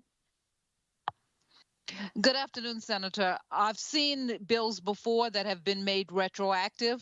Whether or not it would stand up in a court of law is something different. So I couldn't opine as to what a court would do and what a determination that the court would make. But certainly the legislature could pass it and say it's retroactive. I just can't tell you if the court would uphold it. Well, okay, thank you, and I'll accept your response. However, the question wasn't about whether the court would accept it. The question was based on the document that's before us, and there's nothing here stating that this will be retroactive back. So if that is the case, then I just wanted to be clear that the response was incorrect, that it cannot and will not affect current sitting legislators. Senator Francis Heiliger, you're recognized for Thank you, first of all, Madam Chair. Y'all has just cut off people I'm just like a little bit fast on the gun. It's late in the day. Thank you so much, Senator Gittins. Senator Francis Heiliger, you're recognized for your point of information. Thank you so much. The very question that my colleague asked, I did make an effort to inquire with our legal counsel because that was also a concern. And based on what the response was, legal counsel did share that under section 763E, senators vested completing 3 terms.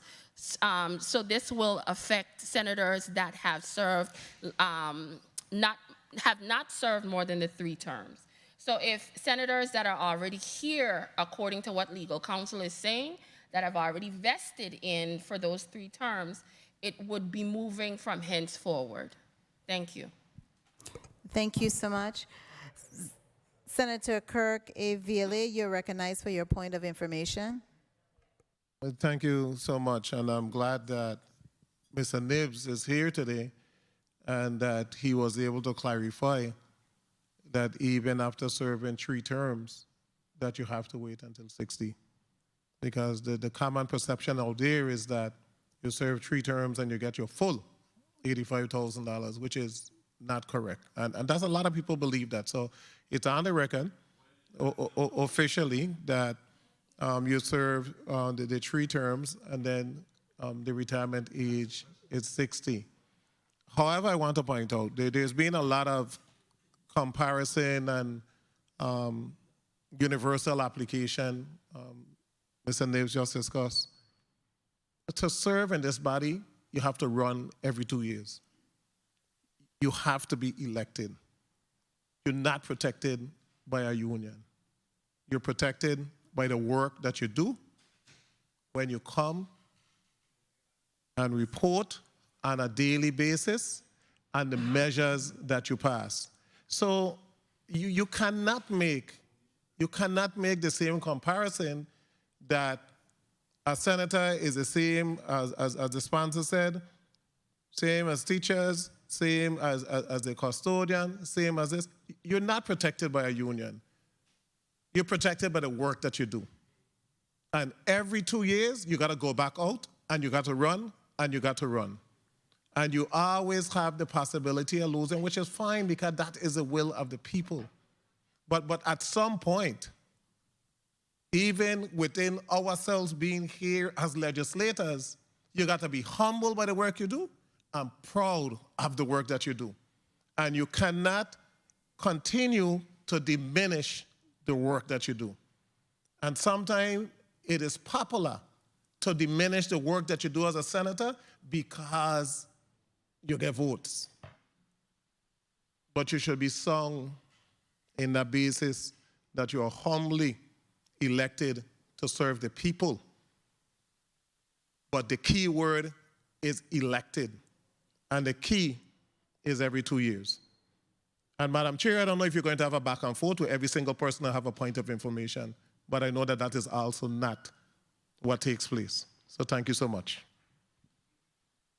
Thank you so much, Senator VLA, but I try to be, in managing this arena and this chair, to operate with a level of parity and be impartial, as is my sworn oath. Senator Javon E. James, you are recognized for your 5 minutes. Thank you, Madam Chair, for the time. Before I ask any questions, I just want to repeat a Bible scripture which says, "For many are called, but few are chosen." For many are called, but few are chosen. And we have been chosen by the people of the U.S. Virgin Islands to deal with the big issues. And when you have an individual like Mr. Nibs saying de minimis, and you look up the language, it makes you wonder, what are we really doing here today? But I will say this much. The good minority colleague of mine made mention in her introduction that she wants to see it all across the board. But if it's all across the board, we have 3 branches of government. So are you going to bring a legislation that is going to go all across the board, or was that a vague statement? Because you want to deal with fairness, according to you. I'm not sure if you want to ruffle that up, but if you're going to talk about all across the board, we have 3 branches of government. And the next thing is, if Mr. Nibs can just tell me, based on Title 33, Virgin Islands Code, Subtitle 3, Chapter 111, Section 3080, that speaks to elected governors and elected lieutenant governors' retirement fund. After 1 term in office, what does a governor collect after 1 term in office, whether he gets reelected or not? Mr. Nibs? I'm trying to remember. I think it's like, isn't that like 85% or something like that? After 1 term in office, whether a governor, lieutenant governor does good, they go home with 40% regardless 40%. Of age. Okay. 1 term in office based on the Virgin Islands Code for the governor, lieutenant governor. So after 1 term in office, whether you get reelected or not, as a governor or lieutenant governor, you go with 40% regardless of age. Is that true, Mr. Nibs? 40%, I think, is 80, so 125 up to 2 terms, something like that. 2 terms in office is 80%. 1 term in office is 40%. That's correct. And it's regardless of age, right? Yes, sir. So are we really talking all across the board here today? If you're going to bring legislation that is all across the board. If you really want to talk about impact, because based on what Mr. Nibs said, this is de minimis, little to no significance. But if you want to talk about all across the board, bring legislation all across the board, and I will support it. Because we're talking about fairness. If you're talking about every worker in government has to reach the age of 65, based on the introduction of my colleague, bring legislation all across the board, and I will support it. My question to Mr. Nibbs. When it comes to Title 3, Chapter 28A, Section 763, coverage for members of the legislature, it says for each year while in office during the first 6 years, they receive 3.5% of compensation. Can you break that down to the public? What that means? You get 3.5% of your salary. Based on Tier 2, because we don't have any Tier 1 senators in here right now, Yes. Tier 2. Yes, based on Tier 2 provisions, you'll get 3.5% of your salary. Give us some figures, some numbers. Your present salary was 85,000, I think. So 3.5% of that is like maybe 2,000 something. Okay. Just want to make sure. And then the governor, lieutenant governor, after serving one term in office, goes home with 40%, right? Regardless of age. Yes, sir. All I'm saying, colleagues, I have no problem supporting legislation, but if you're going to do it all across the board, thank you, Madam Chair, for the time. Thank you so much, Senator James. Senator Francis Heiliger, you are recognized for your point of information. Thank you. I am in full support of what my colleague said. And when he brings the piece of legislation, I would be more than happy to co-sponsor it. One of the reasons in my effort in trying to do this across the board, I was attempting to put in for all the various, but speaking with my colleague, I was verbally told he already was putting it in or he already did. So that is literally the only reason I, as a senator, did not submit it. So if you have not done it already, based on our prior conversation, I will be more than happy to submit it. Thank you so much, my colleague. You are recognized, Senator James, for your point of information. Thank you, Madam Chair. I'm not here to do tit for tat, but I want you to remind the people of the Virgin Islands you have 3 branches of government. So don't make it seem like I have legislation that speaks to the judicial branch. And that is why certain legislation needs to go to the subcommittee for GRS. So when we bring it in one package. Just make it seem like we're fighting, and we shouldn't be fighting here today. We shouldn't be fighting here on the floor today. Let's do it one comprehensive approach. So these matters need to be heard in the subcommittee to avoid these things. Thank you, Madam Chair, for the time.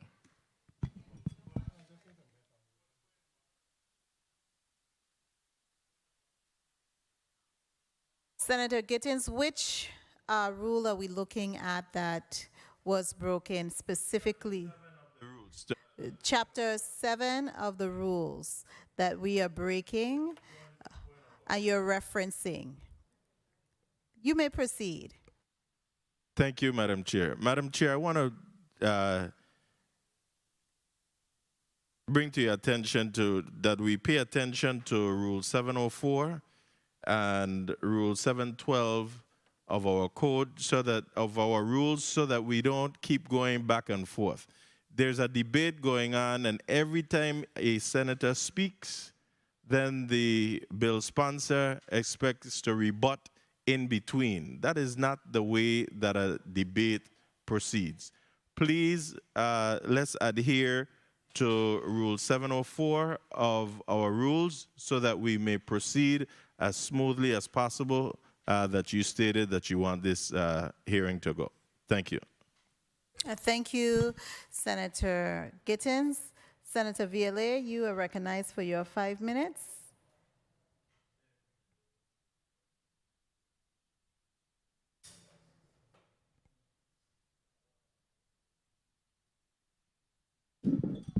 Thank you, Madam Chair.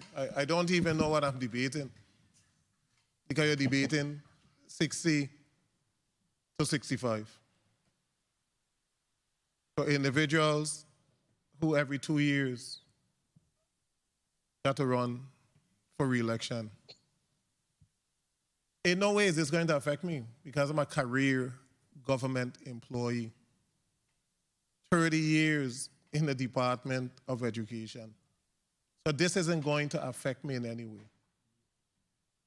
And this is my fourth term. But I looked at it in context, and I looked at this young senator to my left, the young senator who is 34 years old. And I did the analogy with the senator from Frederickson, and I said that if he's supposed to serve 20 years of being elected to this body and serving the people of the Virgin Islands, he will be 51.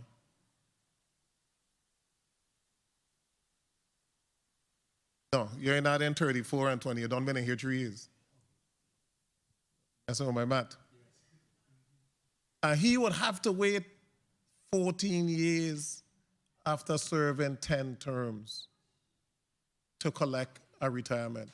So what is going to happen is if after that 20 years of serving that the young millennial senator loses his seat, he better find a job until 65.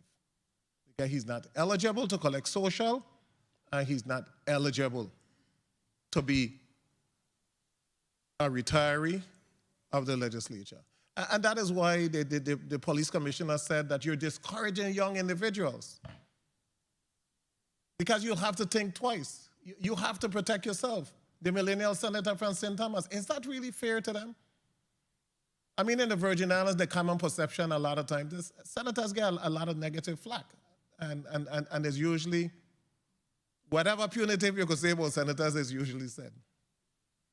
But if we really want to be honest, if we really want to be honest and fair, is it really fair for somebody to serve 20 years in this body and then wait 40 more years?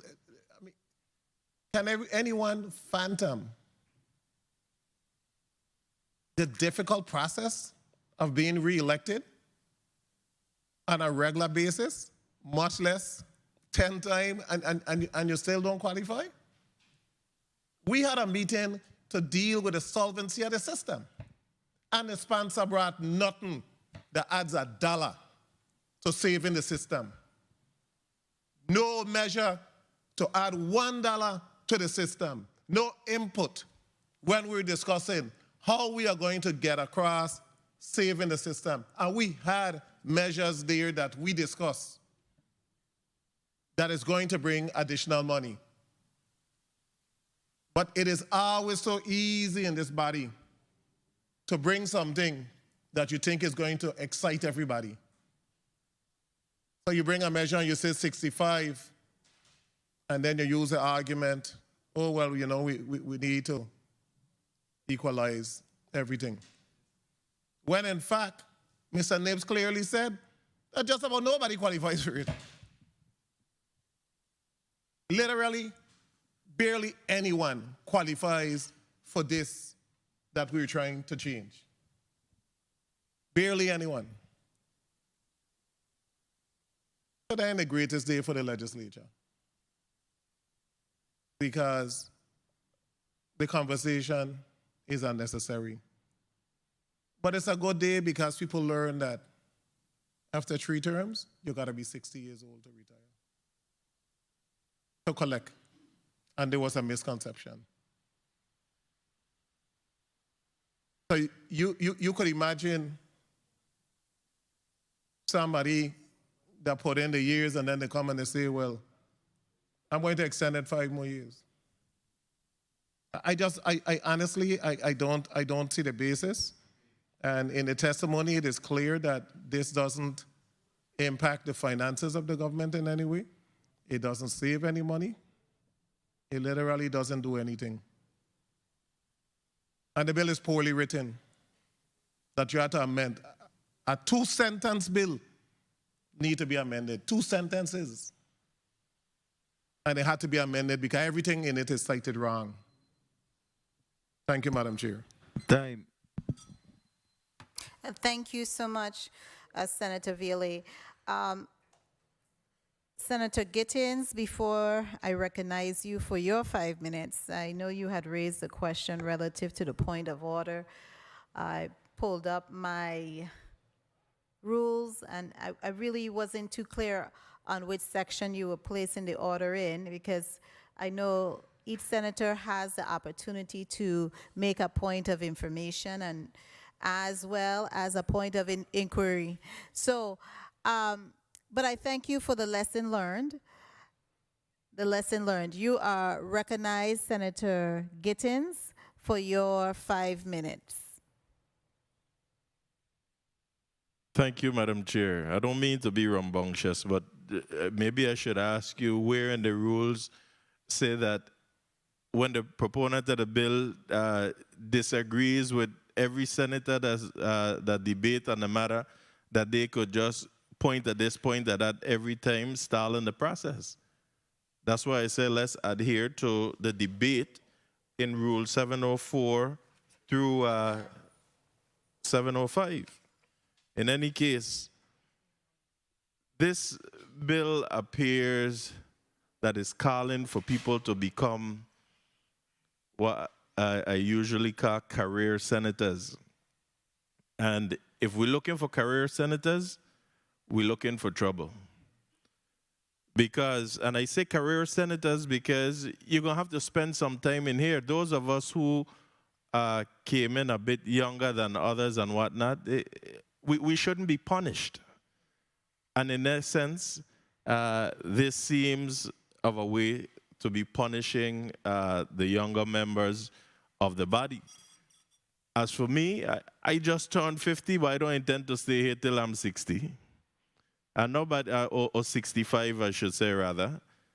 And I don't need to wait until somebody say, I don't want you no more to make a decision that it is time for me to move on. But again, those of us who don't have that type of age on us, when we retire before the age of 60 or 65, we keep talking about people living longer these days. I realize, do you all look at the obituary and see how people dropping like flies around here? And then the same government system, or families around here have a hard time in getting the monies from GERS or whatever is owed to the families. When I dead and gone, I don't want my daughters to have to be fighting for monies owed to me or owed to them. So while I'm here, allow me to make what I am rightfully owed. I believe it's the Revised Organic Act states that an individual can run for the Senate from about age 21. So if you run at the tender age of 21 and do 3 terms and move on to something else, you're telling me that that person who is not even 30 years old must wait another 35 years to be paid what is rightfully owed to him or her, what him or her have already worked for?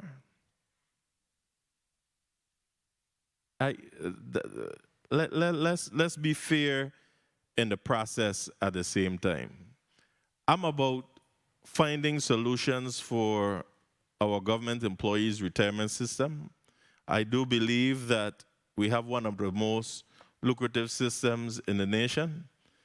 And I have already reached out to the system to try to introduce legislation that will be able to benefit them and do away with the double dipping investigation that we saw come out in the newspaper the other day.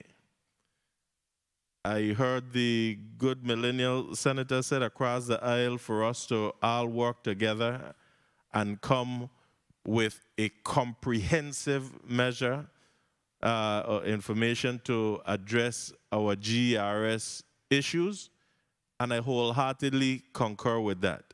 We do have a subcommittee, and I wish that something such as this would have been discussed there before it came onto the floor.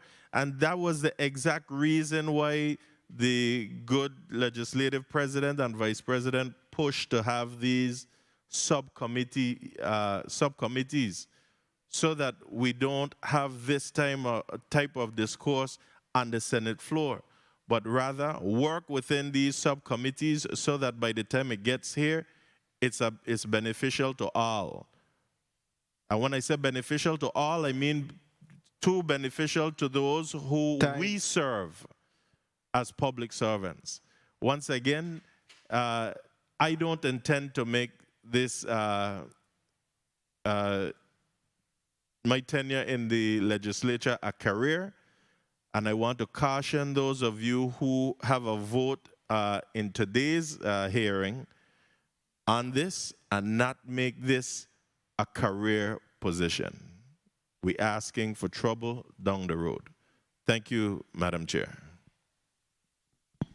Thank you so much, Senator Gittins.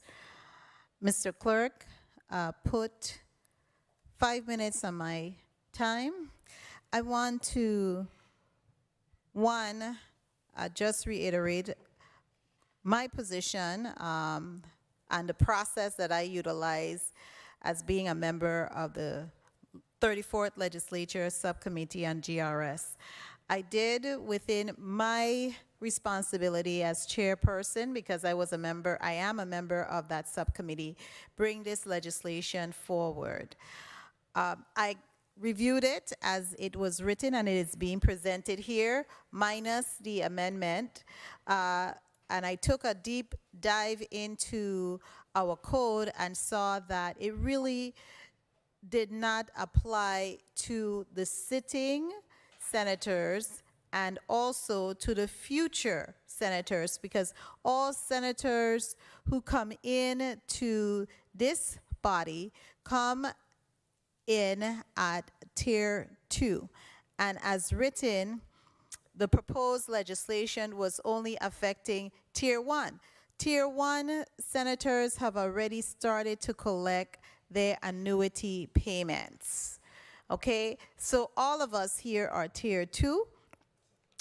And we are looking, that was the first item. Then I looked at the age that was being proposed, and we had talked really offline about it at the subcommittee meeting, and they did bring into our attention that that portion 2 of the legislation as proposed was flawed because of the age issue.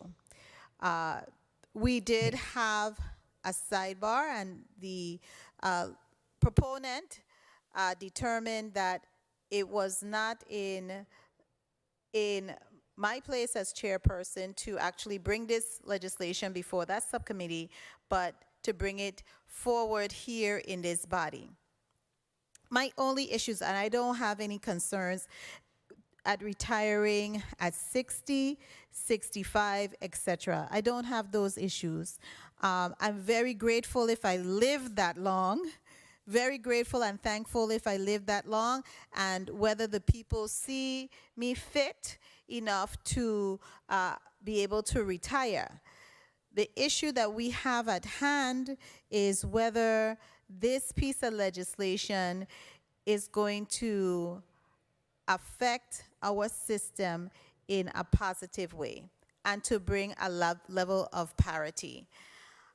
I don't see in the greatest scheme of things how that level of parity is going to be achieved. Because one, we don't have a lot of senators who make it to the 3 terms so that they could retire and become vested even. That's the one. The other thing I noted is that we have in the legislature, and this was the biggest eye-opener for me as becoming an elected official, realized that we don't accrue annual leave, we don't accrue sick leave. Like I said, I didn't mind that either. I don't have a problem with it. I am a servant, and I am here to serve our people to the best of my ability. But if this legislation isn't across the board bringing parity to the legislators as well as each branch of government, then how are we going to get to a middle ground to get that level of parity? We need to really look at it closer so that we can get a level of parity across the board. I do have a piece of legislation which I would love to be able to bring forward, which the actuarial studies did have something to say about it too.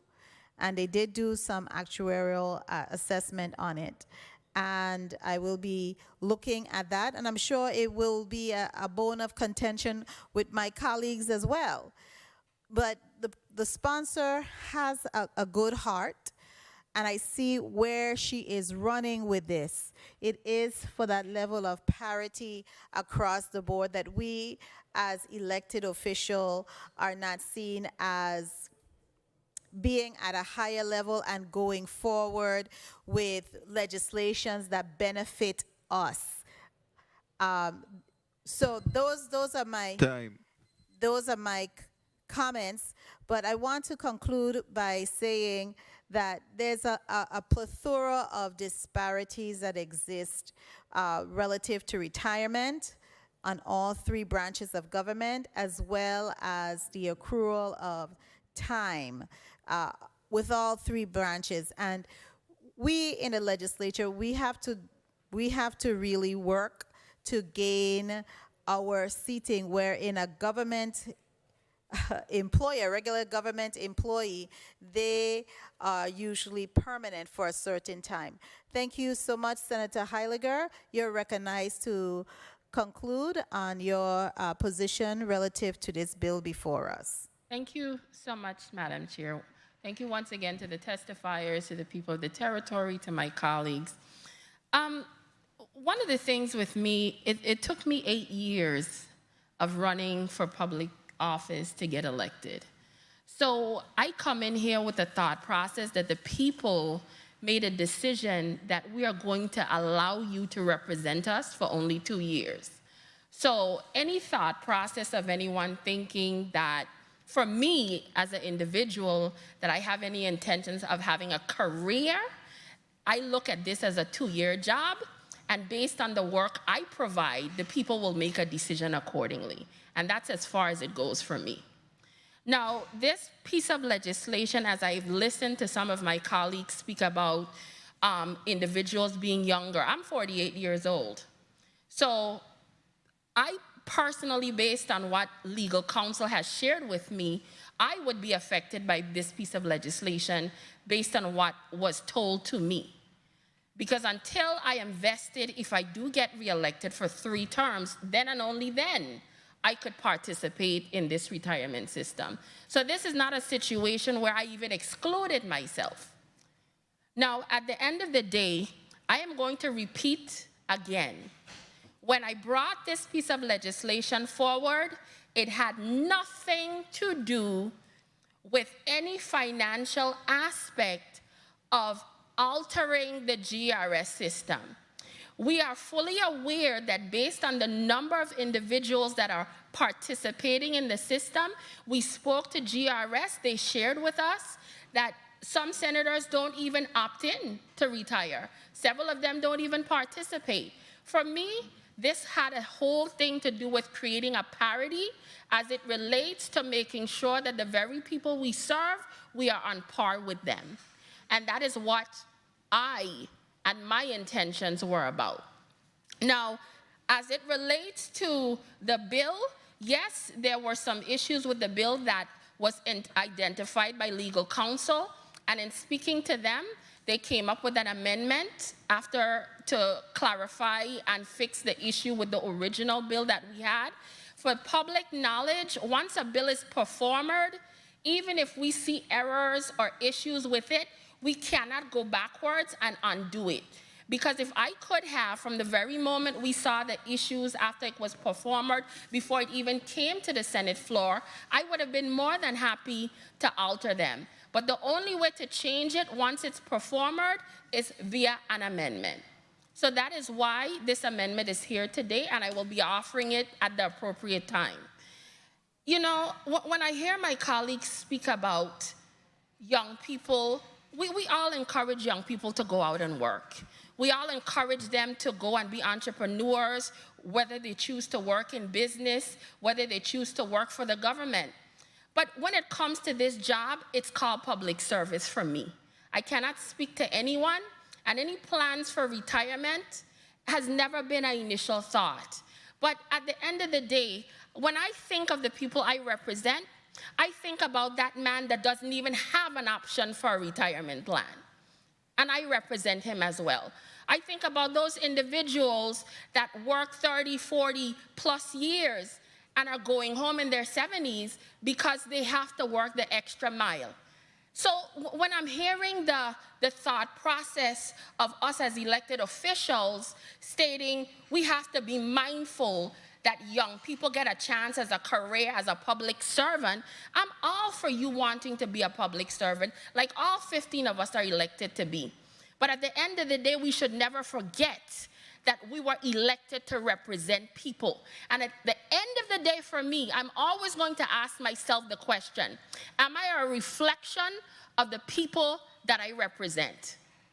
And this is what I am doing here today. It has nothing to do with money. It has nothing to do with trying to have a career.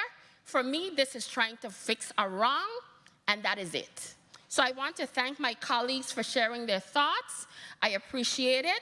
And hopefully today, once this bill is amended, I'm simply asking for their support. Thank you.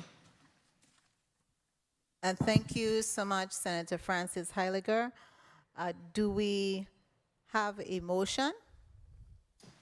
Amendment. Senator Francis Heiliger, you are recognized for your amendment. I would like to offer amendment to Bill number 34-0108, offered by Senator Alma Francis Heiliger.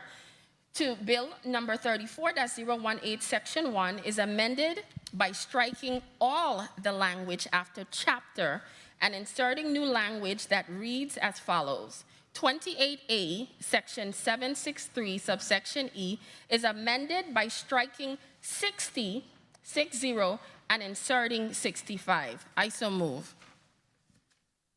Do I hear a second? The amendment fails due to a lack of a second.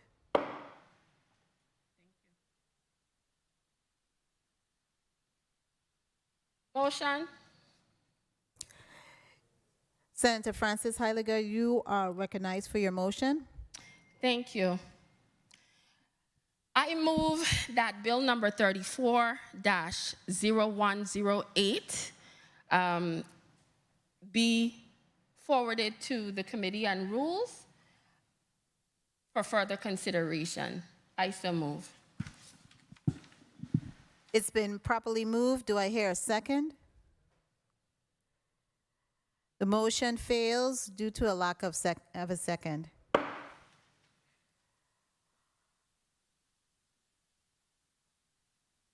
I want to take this opportunity to thank the members, the executive, well, the CEO rather, and administrator of the GERS system, as well as legal counsel, for your attendance at today's meeting. I will offer you now an opportunity, Mr. Nibbs, for a 30 seconds wrap up. Good afternoon again. I just want to thank the committee for having us. As you know, we are available at any time to give testimony on any bill that can move the GRS from insolvency. You know, we look forward to getting back to the subcommittee table, whether it takes 6 more months or it takes another 12 months, whatever it takes. I think we need to really come with a comprehensive approach to all legislation. be better to come with a conscientious approach because we can have a better actuarial review of all of the provisions and in certain bills. So we look forward to going back to the subcommittee table shortly. And again, I want to thank you for having us today. Thank you so much, Mr. Nibbs. And you are hereby released from your appearance before the Committee on Government Operations and Consumer Protection. Thank you. Thank you. Colleagues, it's been a very long day. It's been a very long day. We have one more item on the agenda. It's a long day because we had a late start, but I really want to commend you for sticking with me and sticking with us for the entire day. We have one more item on the agenda. This is the last item. Mr. Clerk, kindly call up the last item on the agenda. Block 4. The committee will receive testimony on the Virgin Islands lottery operation to include, but not limited to, the enable law and jurisdiction. Invited testifier, Mr. Raymond J. Williams, Executive Director at VI Lottery. Okay, thank you so much, Mr. Clerk. We are going to take a 1-minute recess.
We are back on record.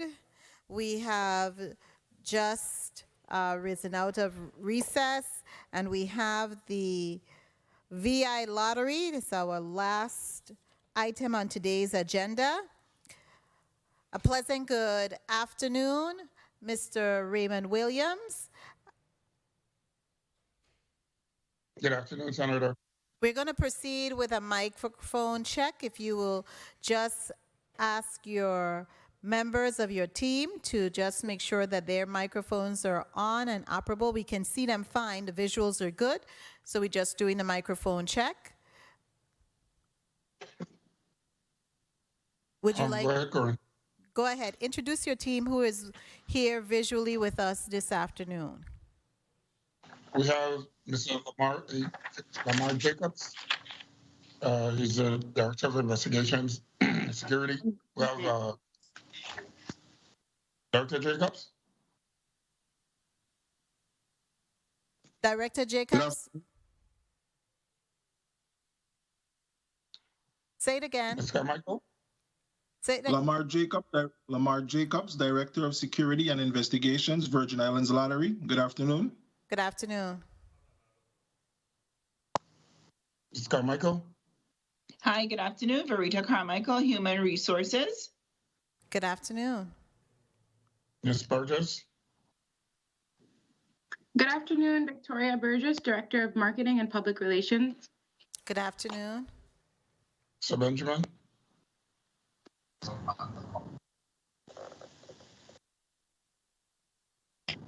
Good afternoon, Dwayne Benjamin, Deputy Executive Director. Good afternoon. Ms. Warner. Good afternoon, Monique Wenner, Confidential Executive Assistant to Director Williams. Good afternoon. Ms. Proctor. Good afternoon, Charlene Proctor, Chief Financial Officer. Good afternoon. Thank you so much. Mr. Williams, you may proceed with reading your testimony into the record. Sure. Good evening, Honorable Senator Carla Joseph, Chairperson of the Committee on Government Operations and Consumer Protection, other members of the committee, and other senators present. I want to extend a beautiful good afternoon to my lottery family, especially our awesome entrepreneurial sales team. Good afternoon to the members of the VI Lottery Commission and to the listening and viewing audience. I am Raymond J. Williams, Executive Director of the Virgin Islands Lottery.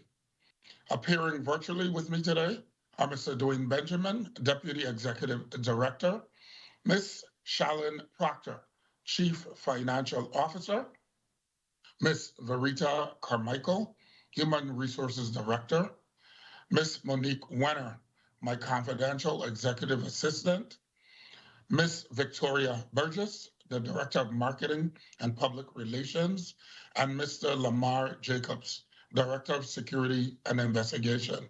Not appearing today is Mr. Enoch Noel, the Director of Information Technology, who is on leave. I'd like to take this quick minute to wish a very, very happy birthday to Ms. Carmichael and Mr. Noel. They celebrated their 27th year birthday today here with the VI Lottery. Senators, the Virgin Islands Lottery has truly changed course. We have continued to ride on this wave of opportunity. Our vision is to make the Virgin Islands Lottery the preeminent game of choice in the Virgin Islands.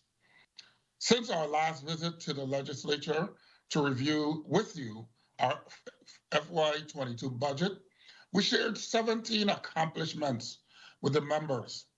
In the 2 months since, we have continued to work towards those accomplishments and are working on several additional ideas. Allow me to highlight a few of them. Several members of the Lottery Commission, along with Director Lamar Jacobs and I, attended what is known as a Global Gaming Conference, G2E, that was recently held in Las Vegas. 15 people at St. Croix and about... Somebody needs to mute their mic. Thank you. You may proceed, Mr. Williams. Thank you. During our trip, we met with Gaming Laboratories, Inc. to allow the members to see how gaming equipment testing and certification is literally performed at their labs. It gave them the opportunity to review the varying standards that are universally utilized in the gaming industry. Members were able to ask questions in order to ascertain a great level of knowledge for the work we do in regulating our VLTs. It continues to be a disputable argument in our community, and especially among several members of this body, that the VI lottery does not regulate VLTs here in the VI. During the conference, these members and Director Jacobs also had the opportunity to participate in worthwhile sessions in the development of the industry, new games, and gaming equipment. I also attended an International Association of Gaming Regulators conference, along with several members of the Casino Commission and their staff back in September. Several thought-provoking ideas came out of this meeting, and interestingly enough, were the cornerstone of the G2E conference. Those things are, the new cash is cashless. Cash is COVID. Gaming should be entertainment and not gambling. KYC, know your client. These 4 areas were expanded on at that conference, and it made a lot of sense to what's happening in our real-time society today. Senators, we are heading in a completely new direction in the gaming industry because of COVID.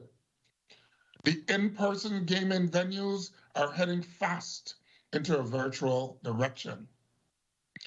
Gaming equipment is now becoming dealer-free and more electronic. We are beginning to witness an industry that is utilizing cellular phones and home entertainment centers to cast bets. The industry is also growing rapidly in the utilization of wagering via sports books, etc. The dynamics of gaming is literally moving in nano time. What took us 5 years to develop and implement is now happening in 5 weeks or less. At the Virgin Islands Lottery, we are also forging forward with our wave of opportunity. We are delighted that our revenues for our traditional draw games have improved and is generally holding steady. But in order to meet our new established goals of increasing our customer base along with revenue, we are working towards the implementation of subscription sales, a new term coined in the industry where an entity provides ticket sales via the use of an account established with that entity. In our case, a dealer. This dealer provides a customer the opportunity to purchase unassigned lottery tickets via a QR code. This ticket is printed and made available to the customer for pickup in person from that dealer or just utilizing the QR code as proof of purchase. We are also working towards the development of games that will initially compete with, but eventually replace those illegal games that are so prevalent in our community. We are working with our vendor, but also looking at other alternatives to developing and eventually establishing a legal product that will be safe for our customers. We had planned an Employee Appreciation and Service Awards celebration back in August, but due to the spike in the numbers of COVID, we had to postpone. I'm happy to note that we have rescheduled this celebration for December of this year. We wish to show our appreciation for our awesome lottery family. It has always been a philosophy of mine to form a lottery family club. I believe that as a professional family who spends most of their day and week together, We should have a vehicle to share ideas, improve morale, have fun, and have a vehicle for employees to share ideas both socially and professionally. Unfortunately, COVID got the jump on me. I still hope that we can formulate this club wherein management and our frontline staff can work even closer together. Training continues to be the hallmark of our enterprise. Employees have been able to utilize virtual technology to attend certain training opportunities from their workspace. We had employees attend courses with NASPL and Muscle via what's known as DESCON and the professional development seminars. Our enforcement team have done courses and training via post and are scheduled to travel for further professional development later this month and in December. The VI Lottery has been instrumental in assisting with the weekly draws for the Vax-A-Win Special Lottery, along with the other draws for education personnel and healthcare professionals. We will be doing the draw for public safety officials next month, hosted by the Office of the Governor and the Department of Health to incentivize COVID-19 vaccinations. Our exterior building awnings for the St. Thomas office should be completed by the end of this week. The awning will provide shelter for our customers and dealers coming to transact business at our office. These are just a few additional highlights since we last presented before the legislature's Committee on Finance. We signed a memorandum of understanding with the Tennessee Educational Lottery almost a year ago and have now reached to a final place where we will be exercising this agreement. The agreement basically is for them to perform our Powerball and Mega Million draws for at least one drawing in the event we lose the ability to do so as a result of a natural disaster or other emergency. We are continuing our revamping of our existing rules, regulations, and in-house policies. The previous commission did significant work, but never promulgated the final product. With the advent in major changes in how we do business and our operational model changes, we are again working to further update these changes with our mission to present them before our current commission for their review and approval. We have submitted to the Office of Legal Counsel in the Governor's Office amendments to Title 32 for review prior to getting it down to the legislature for further action. At the VI Lottery, we continue to ride the wave of opportunity while maintaining our vision, making the Virgin Islands Lottery the preeminent game of choice. I also want to recognize the awesome lottery family for your continued work in making our enterprise what it is today and into the future. Allow me once again to recognize our 2021 Rock Stars of the Year, Ms. Takesha Hurley Ventura from St. Croix, our auditor specialist, and Ms. Shalyn Proctor, Chief Financial Officer from St. Thomas. Thank you and God bless. Thank you so much, Director Williams, for your testimony. Colleagues, we will begin our line of questioning with one round of 3 minutes. Senator Milton E. Potter, you are recognized for your 3 minutes of questioning. Thank you very much, Madam Chair. I just want to extend greetings to the Virgin Islands Lottery folks, Chairman William, Executive Director Williams and the gang. Thank you. Happy birthday, happy 27th birthday to my good friend, Ms. Carmichael. You don't look a day over 27. I wanted to start really, Director Williams, by kind of piggybacking off of what you said, you mentioned that there's a shift in industry towards in a virtual direction. And I wanted to know whether or not this something that you think will be trending, will be a sustained long-term thing, or are we going to see a shift back when COVID eventually wanes? I think what we're going to see is a hybrid of new technology that's being vetted in the market right now. I think, let's be for real, COVID is not going to go away anytime soon. Number one. Number two, who knows what comes behind COVID? The industry is preparing itself to be able to meet the demand of the market. So yes, I think we'll probably continue to move into a more virtual and a more electronic direction. Okay. So the Vegas style dealer with cards and all of that, that is probably going to be replaced by a VLT type, an expansion of VLT type games. That's absolutely correct. It's already happening in most of the casinos, even here in the territory, even prior to COVID.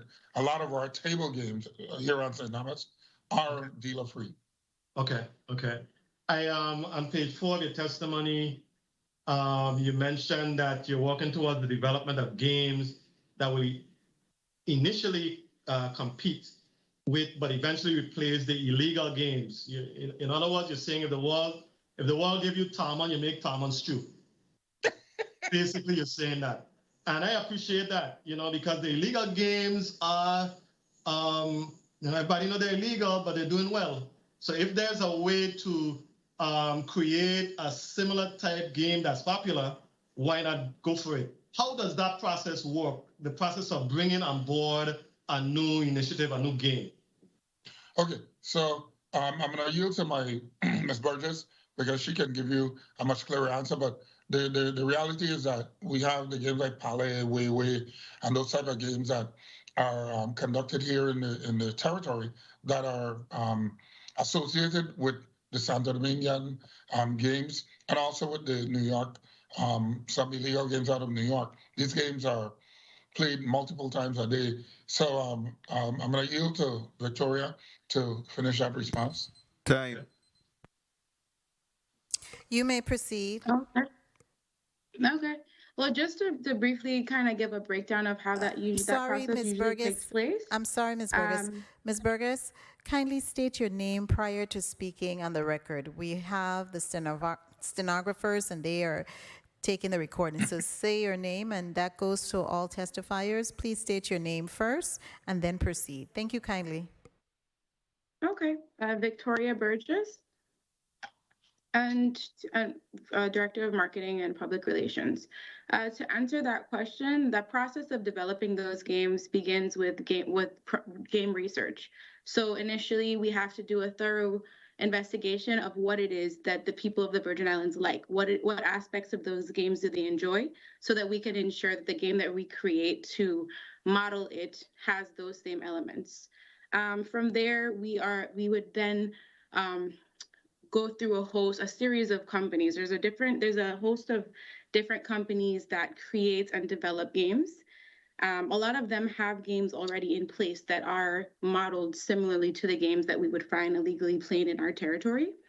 And after that point, we decide, what direction we'd like to go. We select a developer to go ahead and create those games. And after that point, they have to go to be tested. So in order for any game to be put on the market, it has to go through a series of gaming labs. And that's the next process. So simply, those are the 3 steps that are required to go ahead and create those games. Thank you very much for that. Madam Chair, if I may just ask one quick final question. You may proceed, Senator Potter. Director Williams, what would you say is the morale at the Virgin Islands Lottery right now, on a scale of 1 to 10? I know you mentioned about some of the initiatives that you have planned that was sideways with COVID. Well, how would you say the morale at the lottery is right now? Well, if you ask me personally, individually, I would always yield to the higher end. But I'll answer that question the same way I've answered it at the budget hearing. I look at morale as a two-way street. if an employee is satisfied with their workplace, with the type of work they're doing, their job, and stuff like that, I think that's a generally happy employee as long as they're safe. If an employee is disgruntled, I don't care what you do for or by that employee, their morale is not going to be any different. So I have a mixed bag of that type, but overall, I think that we're at least between 6 and 7. Okay. All right. Thank you very much, Dr. Williams and the VI Lottery team. Thank you very much, Madam Chair, for the time. Thank you, sir. Thank you so much, Senator Potter. Senator Alma Francis Heiliger, you are recognized for your 3 minutes. Thank you so much. Good afternoon to my colleagues again. Good afternoon to the testifiers. Good afternoon to the people of the territory. The first question I want to ask, as it relates to, have you had any new strategic plans or strategic ideas after you have attended these conferences? Do you wish to share in regards to any type of potential profitability or efficiency that could be coming forward based on you attending these conferences? Yeah, I shared a few of those thoughts in my testimony. And if you were to look back at our original presentation during our budget review, there's quite a few there as well. For me, the objective when I came in the door 3 years ago was to increase the gameplay, to increase the revenue for our traditional draw game.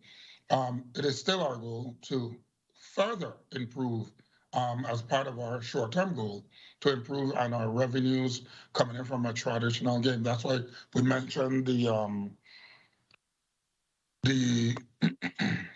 give me a second here. The subscription sales. That is an avenue where we will be able to tap into the market, the younger market, and people in the Virgin Islands to improve our sales. Okay. So yes, that's one of many. So yeah. Thank you so much. What type of training are the employees involved in right now? And do you see, what kind of potential benefits do you see benefiting the Virgin Islands Lottery from this training? So being members of MUSL, which is a multi-state lottery association, and members of NASPL, which is a National Association of State and Provincial Lotteries, they sponsor a plethora of different PDS courses, professional development courses, MUSL as well. And there are certain conferences that have been held virtually. And what we try to do through our HR division is to identify some of those courses and match our employees, whether in accounting, whether in law enforcement, marketing, whichever division, even in our administrative staff, where we have them attend these conferences or trainings virtually to improve and enhance their skill sets and the standards. Good. I'm not sure if my previous colleague touched on this, but in regards to illegal gaming, what kind of percentage do you see that impacts the Virgin Islands Lottery? Severely, not just the VI Lottery. It impacts our society in general. We have access to a white paper. I can't share specific details but I'll tell you, to the tune of some $85 million, it impacts our community. So based on your testimony, we potentially could be losing $85 million in revenue. I know we have laws on the books, and it has a lot to do with enforcement and being able to catch up to some of these individuals and entities. What kind of serious effort between VI Lottery or even in partnership with the administration is being done to potentially curtail this $85 million loss based on what you're sharing today? Okay, because it's bigger than lottery. It's so much bigger than lottery. You're looking at prostitution. You're looking at just illegal games across the board. That underground industry is going to require partnerships between not just lottery enforcement, but the police department here in the Virgin Islands, federal agencies as well, to come together in making a dent in that illegal market. So presently, our new Director of Investigations, Mr. Jacobs, has been working in tandem with the Office of the Attorney General. He has met with federal employees use it through the Fusion Center. And there's other initiatives that have already started that literally that we can't share, but there are initiatives that are at play currently, Senator. Okay, thank you so much for that. This professional family club. Senator. Oh, time? Yeah, time was called. I am sorry, my time has been but called. I will allow you Thank you. wrap up. You're good? I'm okay. Thank you so much. Thank you so much, Senator Francis Heiliger. Senator Franklin D. Johnson, you're recognized for your 3 minutes. Good afternoon, Madam Chair. Thank you very much. Good afternoon to the testifiers. Good afternoon to my colleagues. I'm want to get on the line of this illegal lottery, but we're going to come to that last, hopefully. What I want to find out is a little bit about the pandemic lottery. And what I want to know is all the winners are paid out for that pandemic lottery. So far, the only people that haven't been paid out to date are for the special draw that was held, I think last week or week before, for the healthcare personnel. We're still awaiting, the process is that we get the numbering from the Department of Health. We run the draw, we provide them with a list of numbers that comes out randomly, and then they match the number with their schedules. Then they would vet the persons that match. They would give them the rules if the person agrees to follow the rules that are established. That person is announced a week later, and a week later, if we get the information, the application that is filed with our office, we generally pay out those prizes within a day or two. But there's still about 3 of them outstanding. And what was the total payout in each district by chance? Ms. Proctor, I think it's like $1.5 million, something like that. You say Ms. Proctor? The total value that we got was, I think, $2.1 million distributed equally. And now, in St. Thomas, your office was moved. What was the reason for that move? And what was the cost for the new location that you're now in? If it's Can you repeat the second part? What was the cost for the new location? The cost, okay. The reason we moved was environmental health issues. The building was uninhabitable. We had mold, we had infests. It was just a terrible work environment. Employees were suffering physically as a result. So we moved from the back of the building to the front of the building in the Scotiabank location that we're in now.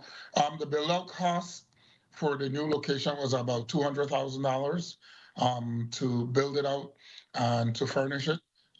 So that was a cost for the new location. This move is a move that you won't be relocating back to your old Franklin building.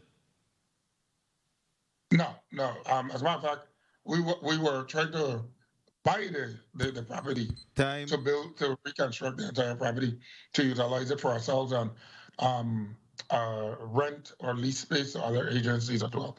But that didn't work out.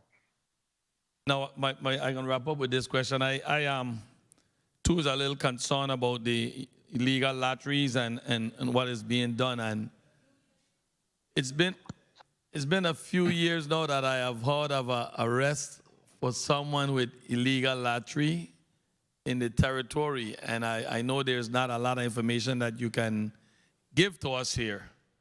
But I really would like to know what new plan you guys have in place and how you intend to aggressively take care of this matter, because I listened to in your testimony, I listened to your answering question from my colleagues, and you're saying that this thing is really creating hardship to the lottery.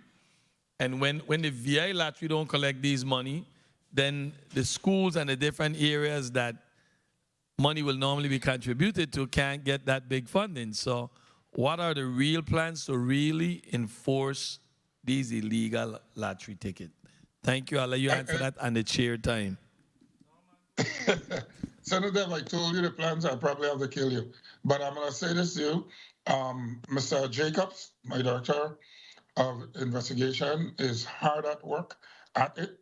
Right now, we've purchased vehicles that, because of the shipping and all of that stuff, have been delayed. I know he's already started doing initiatives. Again, we can't share the specifics, but I'll yield to him if you want to hear some more. But like I said, we can't share confidential information. Yes, please, on the chair time. On the chair time, please, go ahead. Lamar. Good afternoon, Lamar Jacobs, Director of Security and Investigations, Virgin Islands Lottery. Just to briefly speak to the illegal gambling, what I kind of want to make clear to the body is that it's not just about illegal Puerto Rico tickets or just the Santo Domingo and Palais. Based on a lot of our intelligence, and I can't go too deep, a lot of this stuff is tied into drug trafficking, human trafficking, prostitution, and so forth. So one of my main goals when I came on board was to make sure that I train the team up, make sure that everyone is up to a certain standard so that when we go out, we're able to not just nip at it, but really put a serious dent into the illegal gambling. Looking at the title code, that is another area that we're trying to address, because the laws in itself, they're very, they don't carry much teeth with respect to penalties for the illegal gains. So what we've done was we've been able to partner with the Attorney General's office, and we have found other areas in the code book where we're able to intertwine to charge on a deeper scale. So in the future, we can amend the Virgin Island Lottery laws to strengthen. But in the meantime, we are aggressively out there. There are a lot of partnerships with the federal agencies, and in due time, you will see a lot of results. Thank you so much, Mr. Jacob, for your response. Senator Javon E. James Sr., you're recognized for your 3 minutes. Thank you, Madam Chair. Good evening to the people of the U.S. Virgin Islands. Good evening, testifiers. Hey, Mr. Jacobs, just for the record, by the end of the night, Senator Johnson and I are still waiting on information. But Mr. Williams, how are you doing? I'm here, thank you. Here and with the grace of God. Amen to that. So, in all seriousness, you came down here before the Committee on Finance for budget hearings, and we had a great discussion regarding the things that you're doing, the increase, the projected increase in revenues and the different steps and initiatives that you're taking. But what changed between that last hearing and now? Can you just give us some update on what transpired? Because a lot came out of that meeting. Well, our revenues have maintained, have been very stable. I think the empirical evidence shows that the playing community is consistent. We referenced going to subscription sales. That will we use the term. Well, I don't want to use the other term because I don't know that we consider it a legal term. But the term subscription sales, meaning that people can purchase GeoNet by GeoNet and geofencing using a cell phone or a computer device. They can purchase a ticket by establishing an account with a vendor, and that vendor will be able to sell them the ticket electronically, and they can either pick up that ticket like people do on an average day, or they can utilize the QR code to as an established ticket. So we're thinking that will grab the millennial portion of our community. It'll also attract people who don't want to go in the street to buy a ticket. So, that is one of the initiatives to increase our portfolio. Also, we're about to go back to the board with changing our price prospectus. I mean, it depends on who you ask. If you ask somebody that's a gambler, they say raise the price prospectus. Somebody that really doesn't gamble, who just plays for fun, they're like, leave it how it is.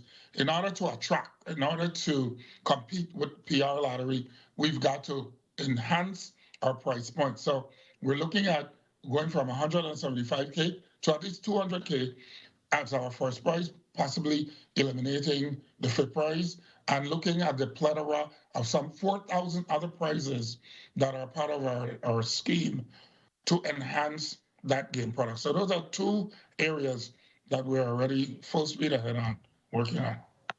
Thank you. I know you're a man of many hats, and it might not be germane to the discussion, but I look forward to David Hamilton Jackson Day and to Mr. Jacobs. We're still awaiting that information. So with that said, thank you, Madam Chair, for the time. God bless the Virgin Islands. Thank you, Senator. Thank you, Senator James. Executive Director Williams, I know my office sent you an invitation. It was dated October 4th. Relative to some items we wanted to have you testify on.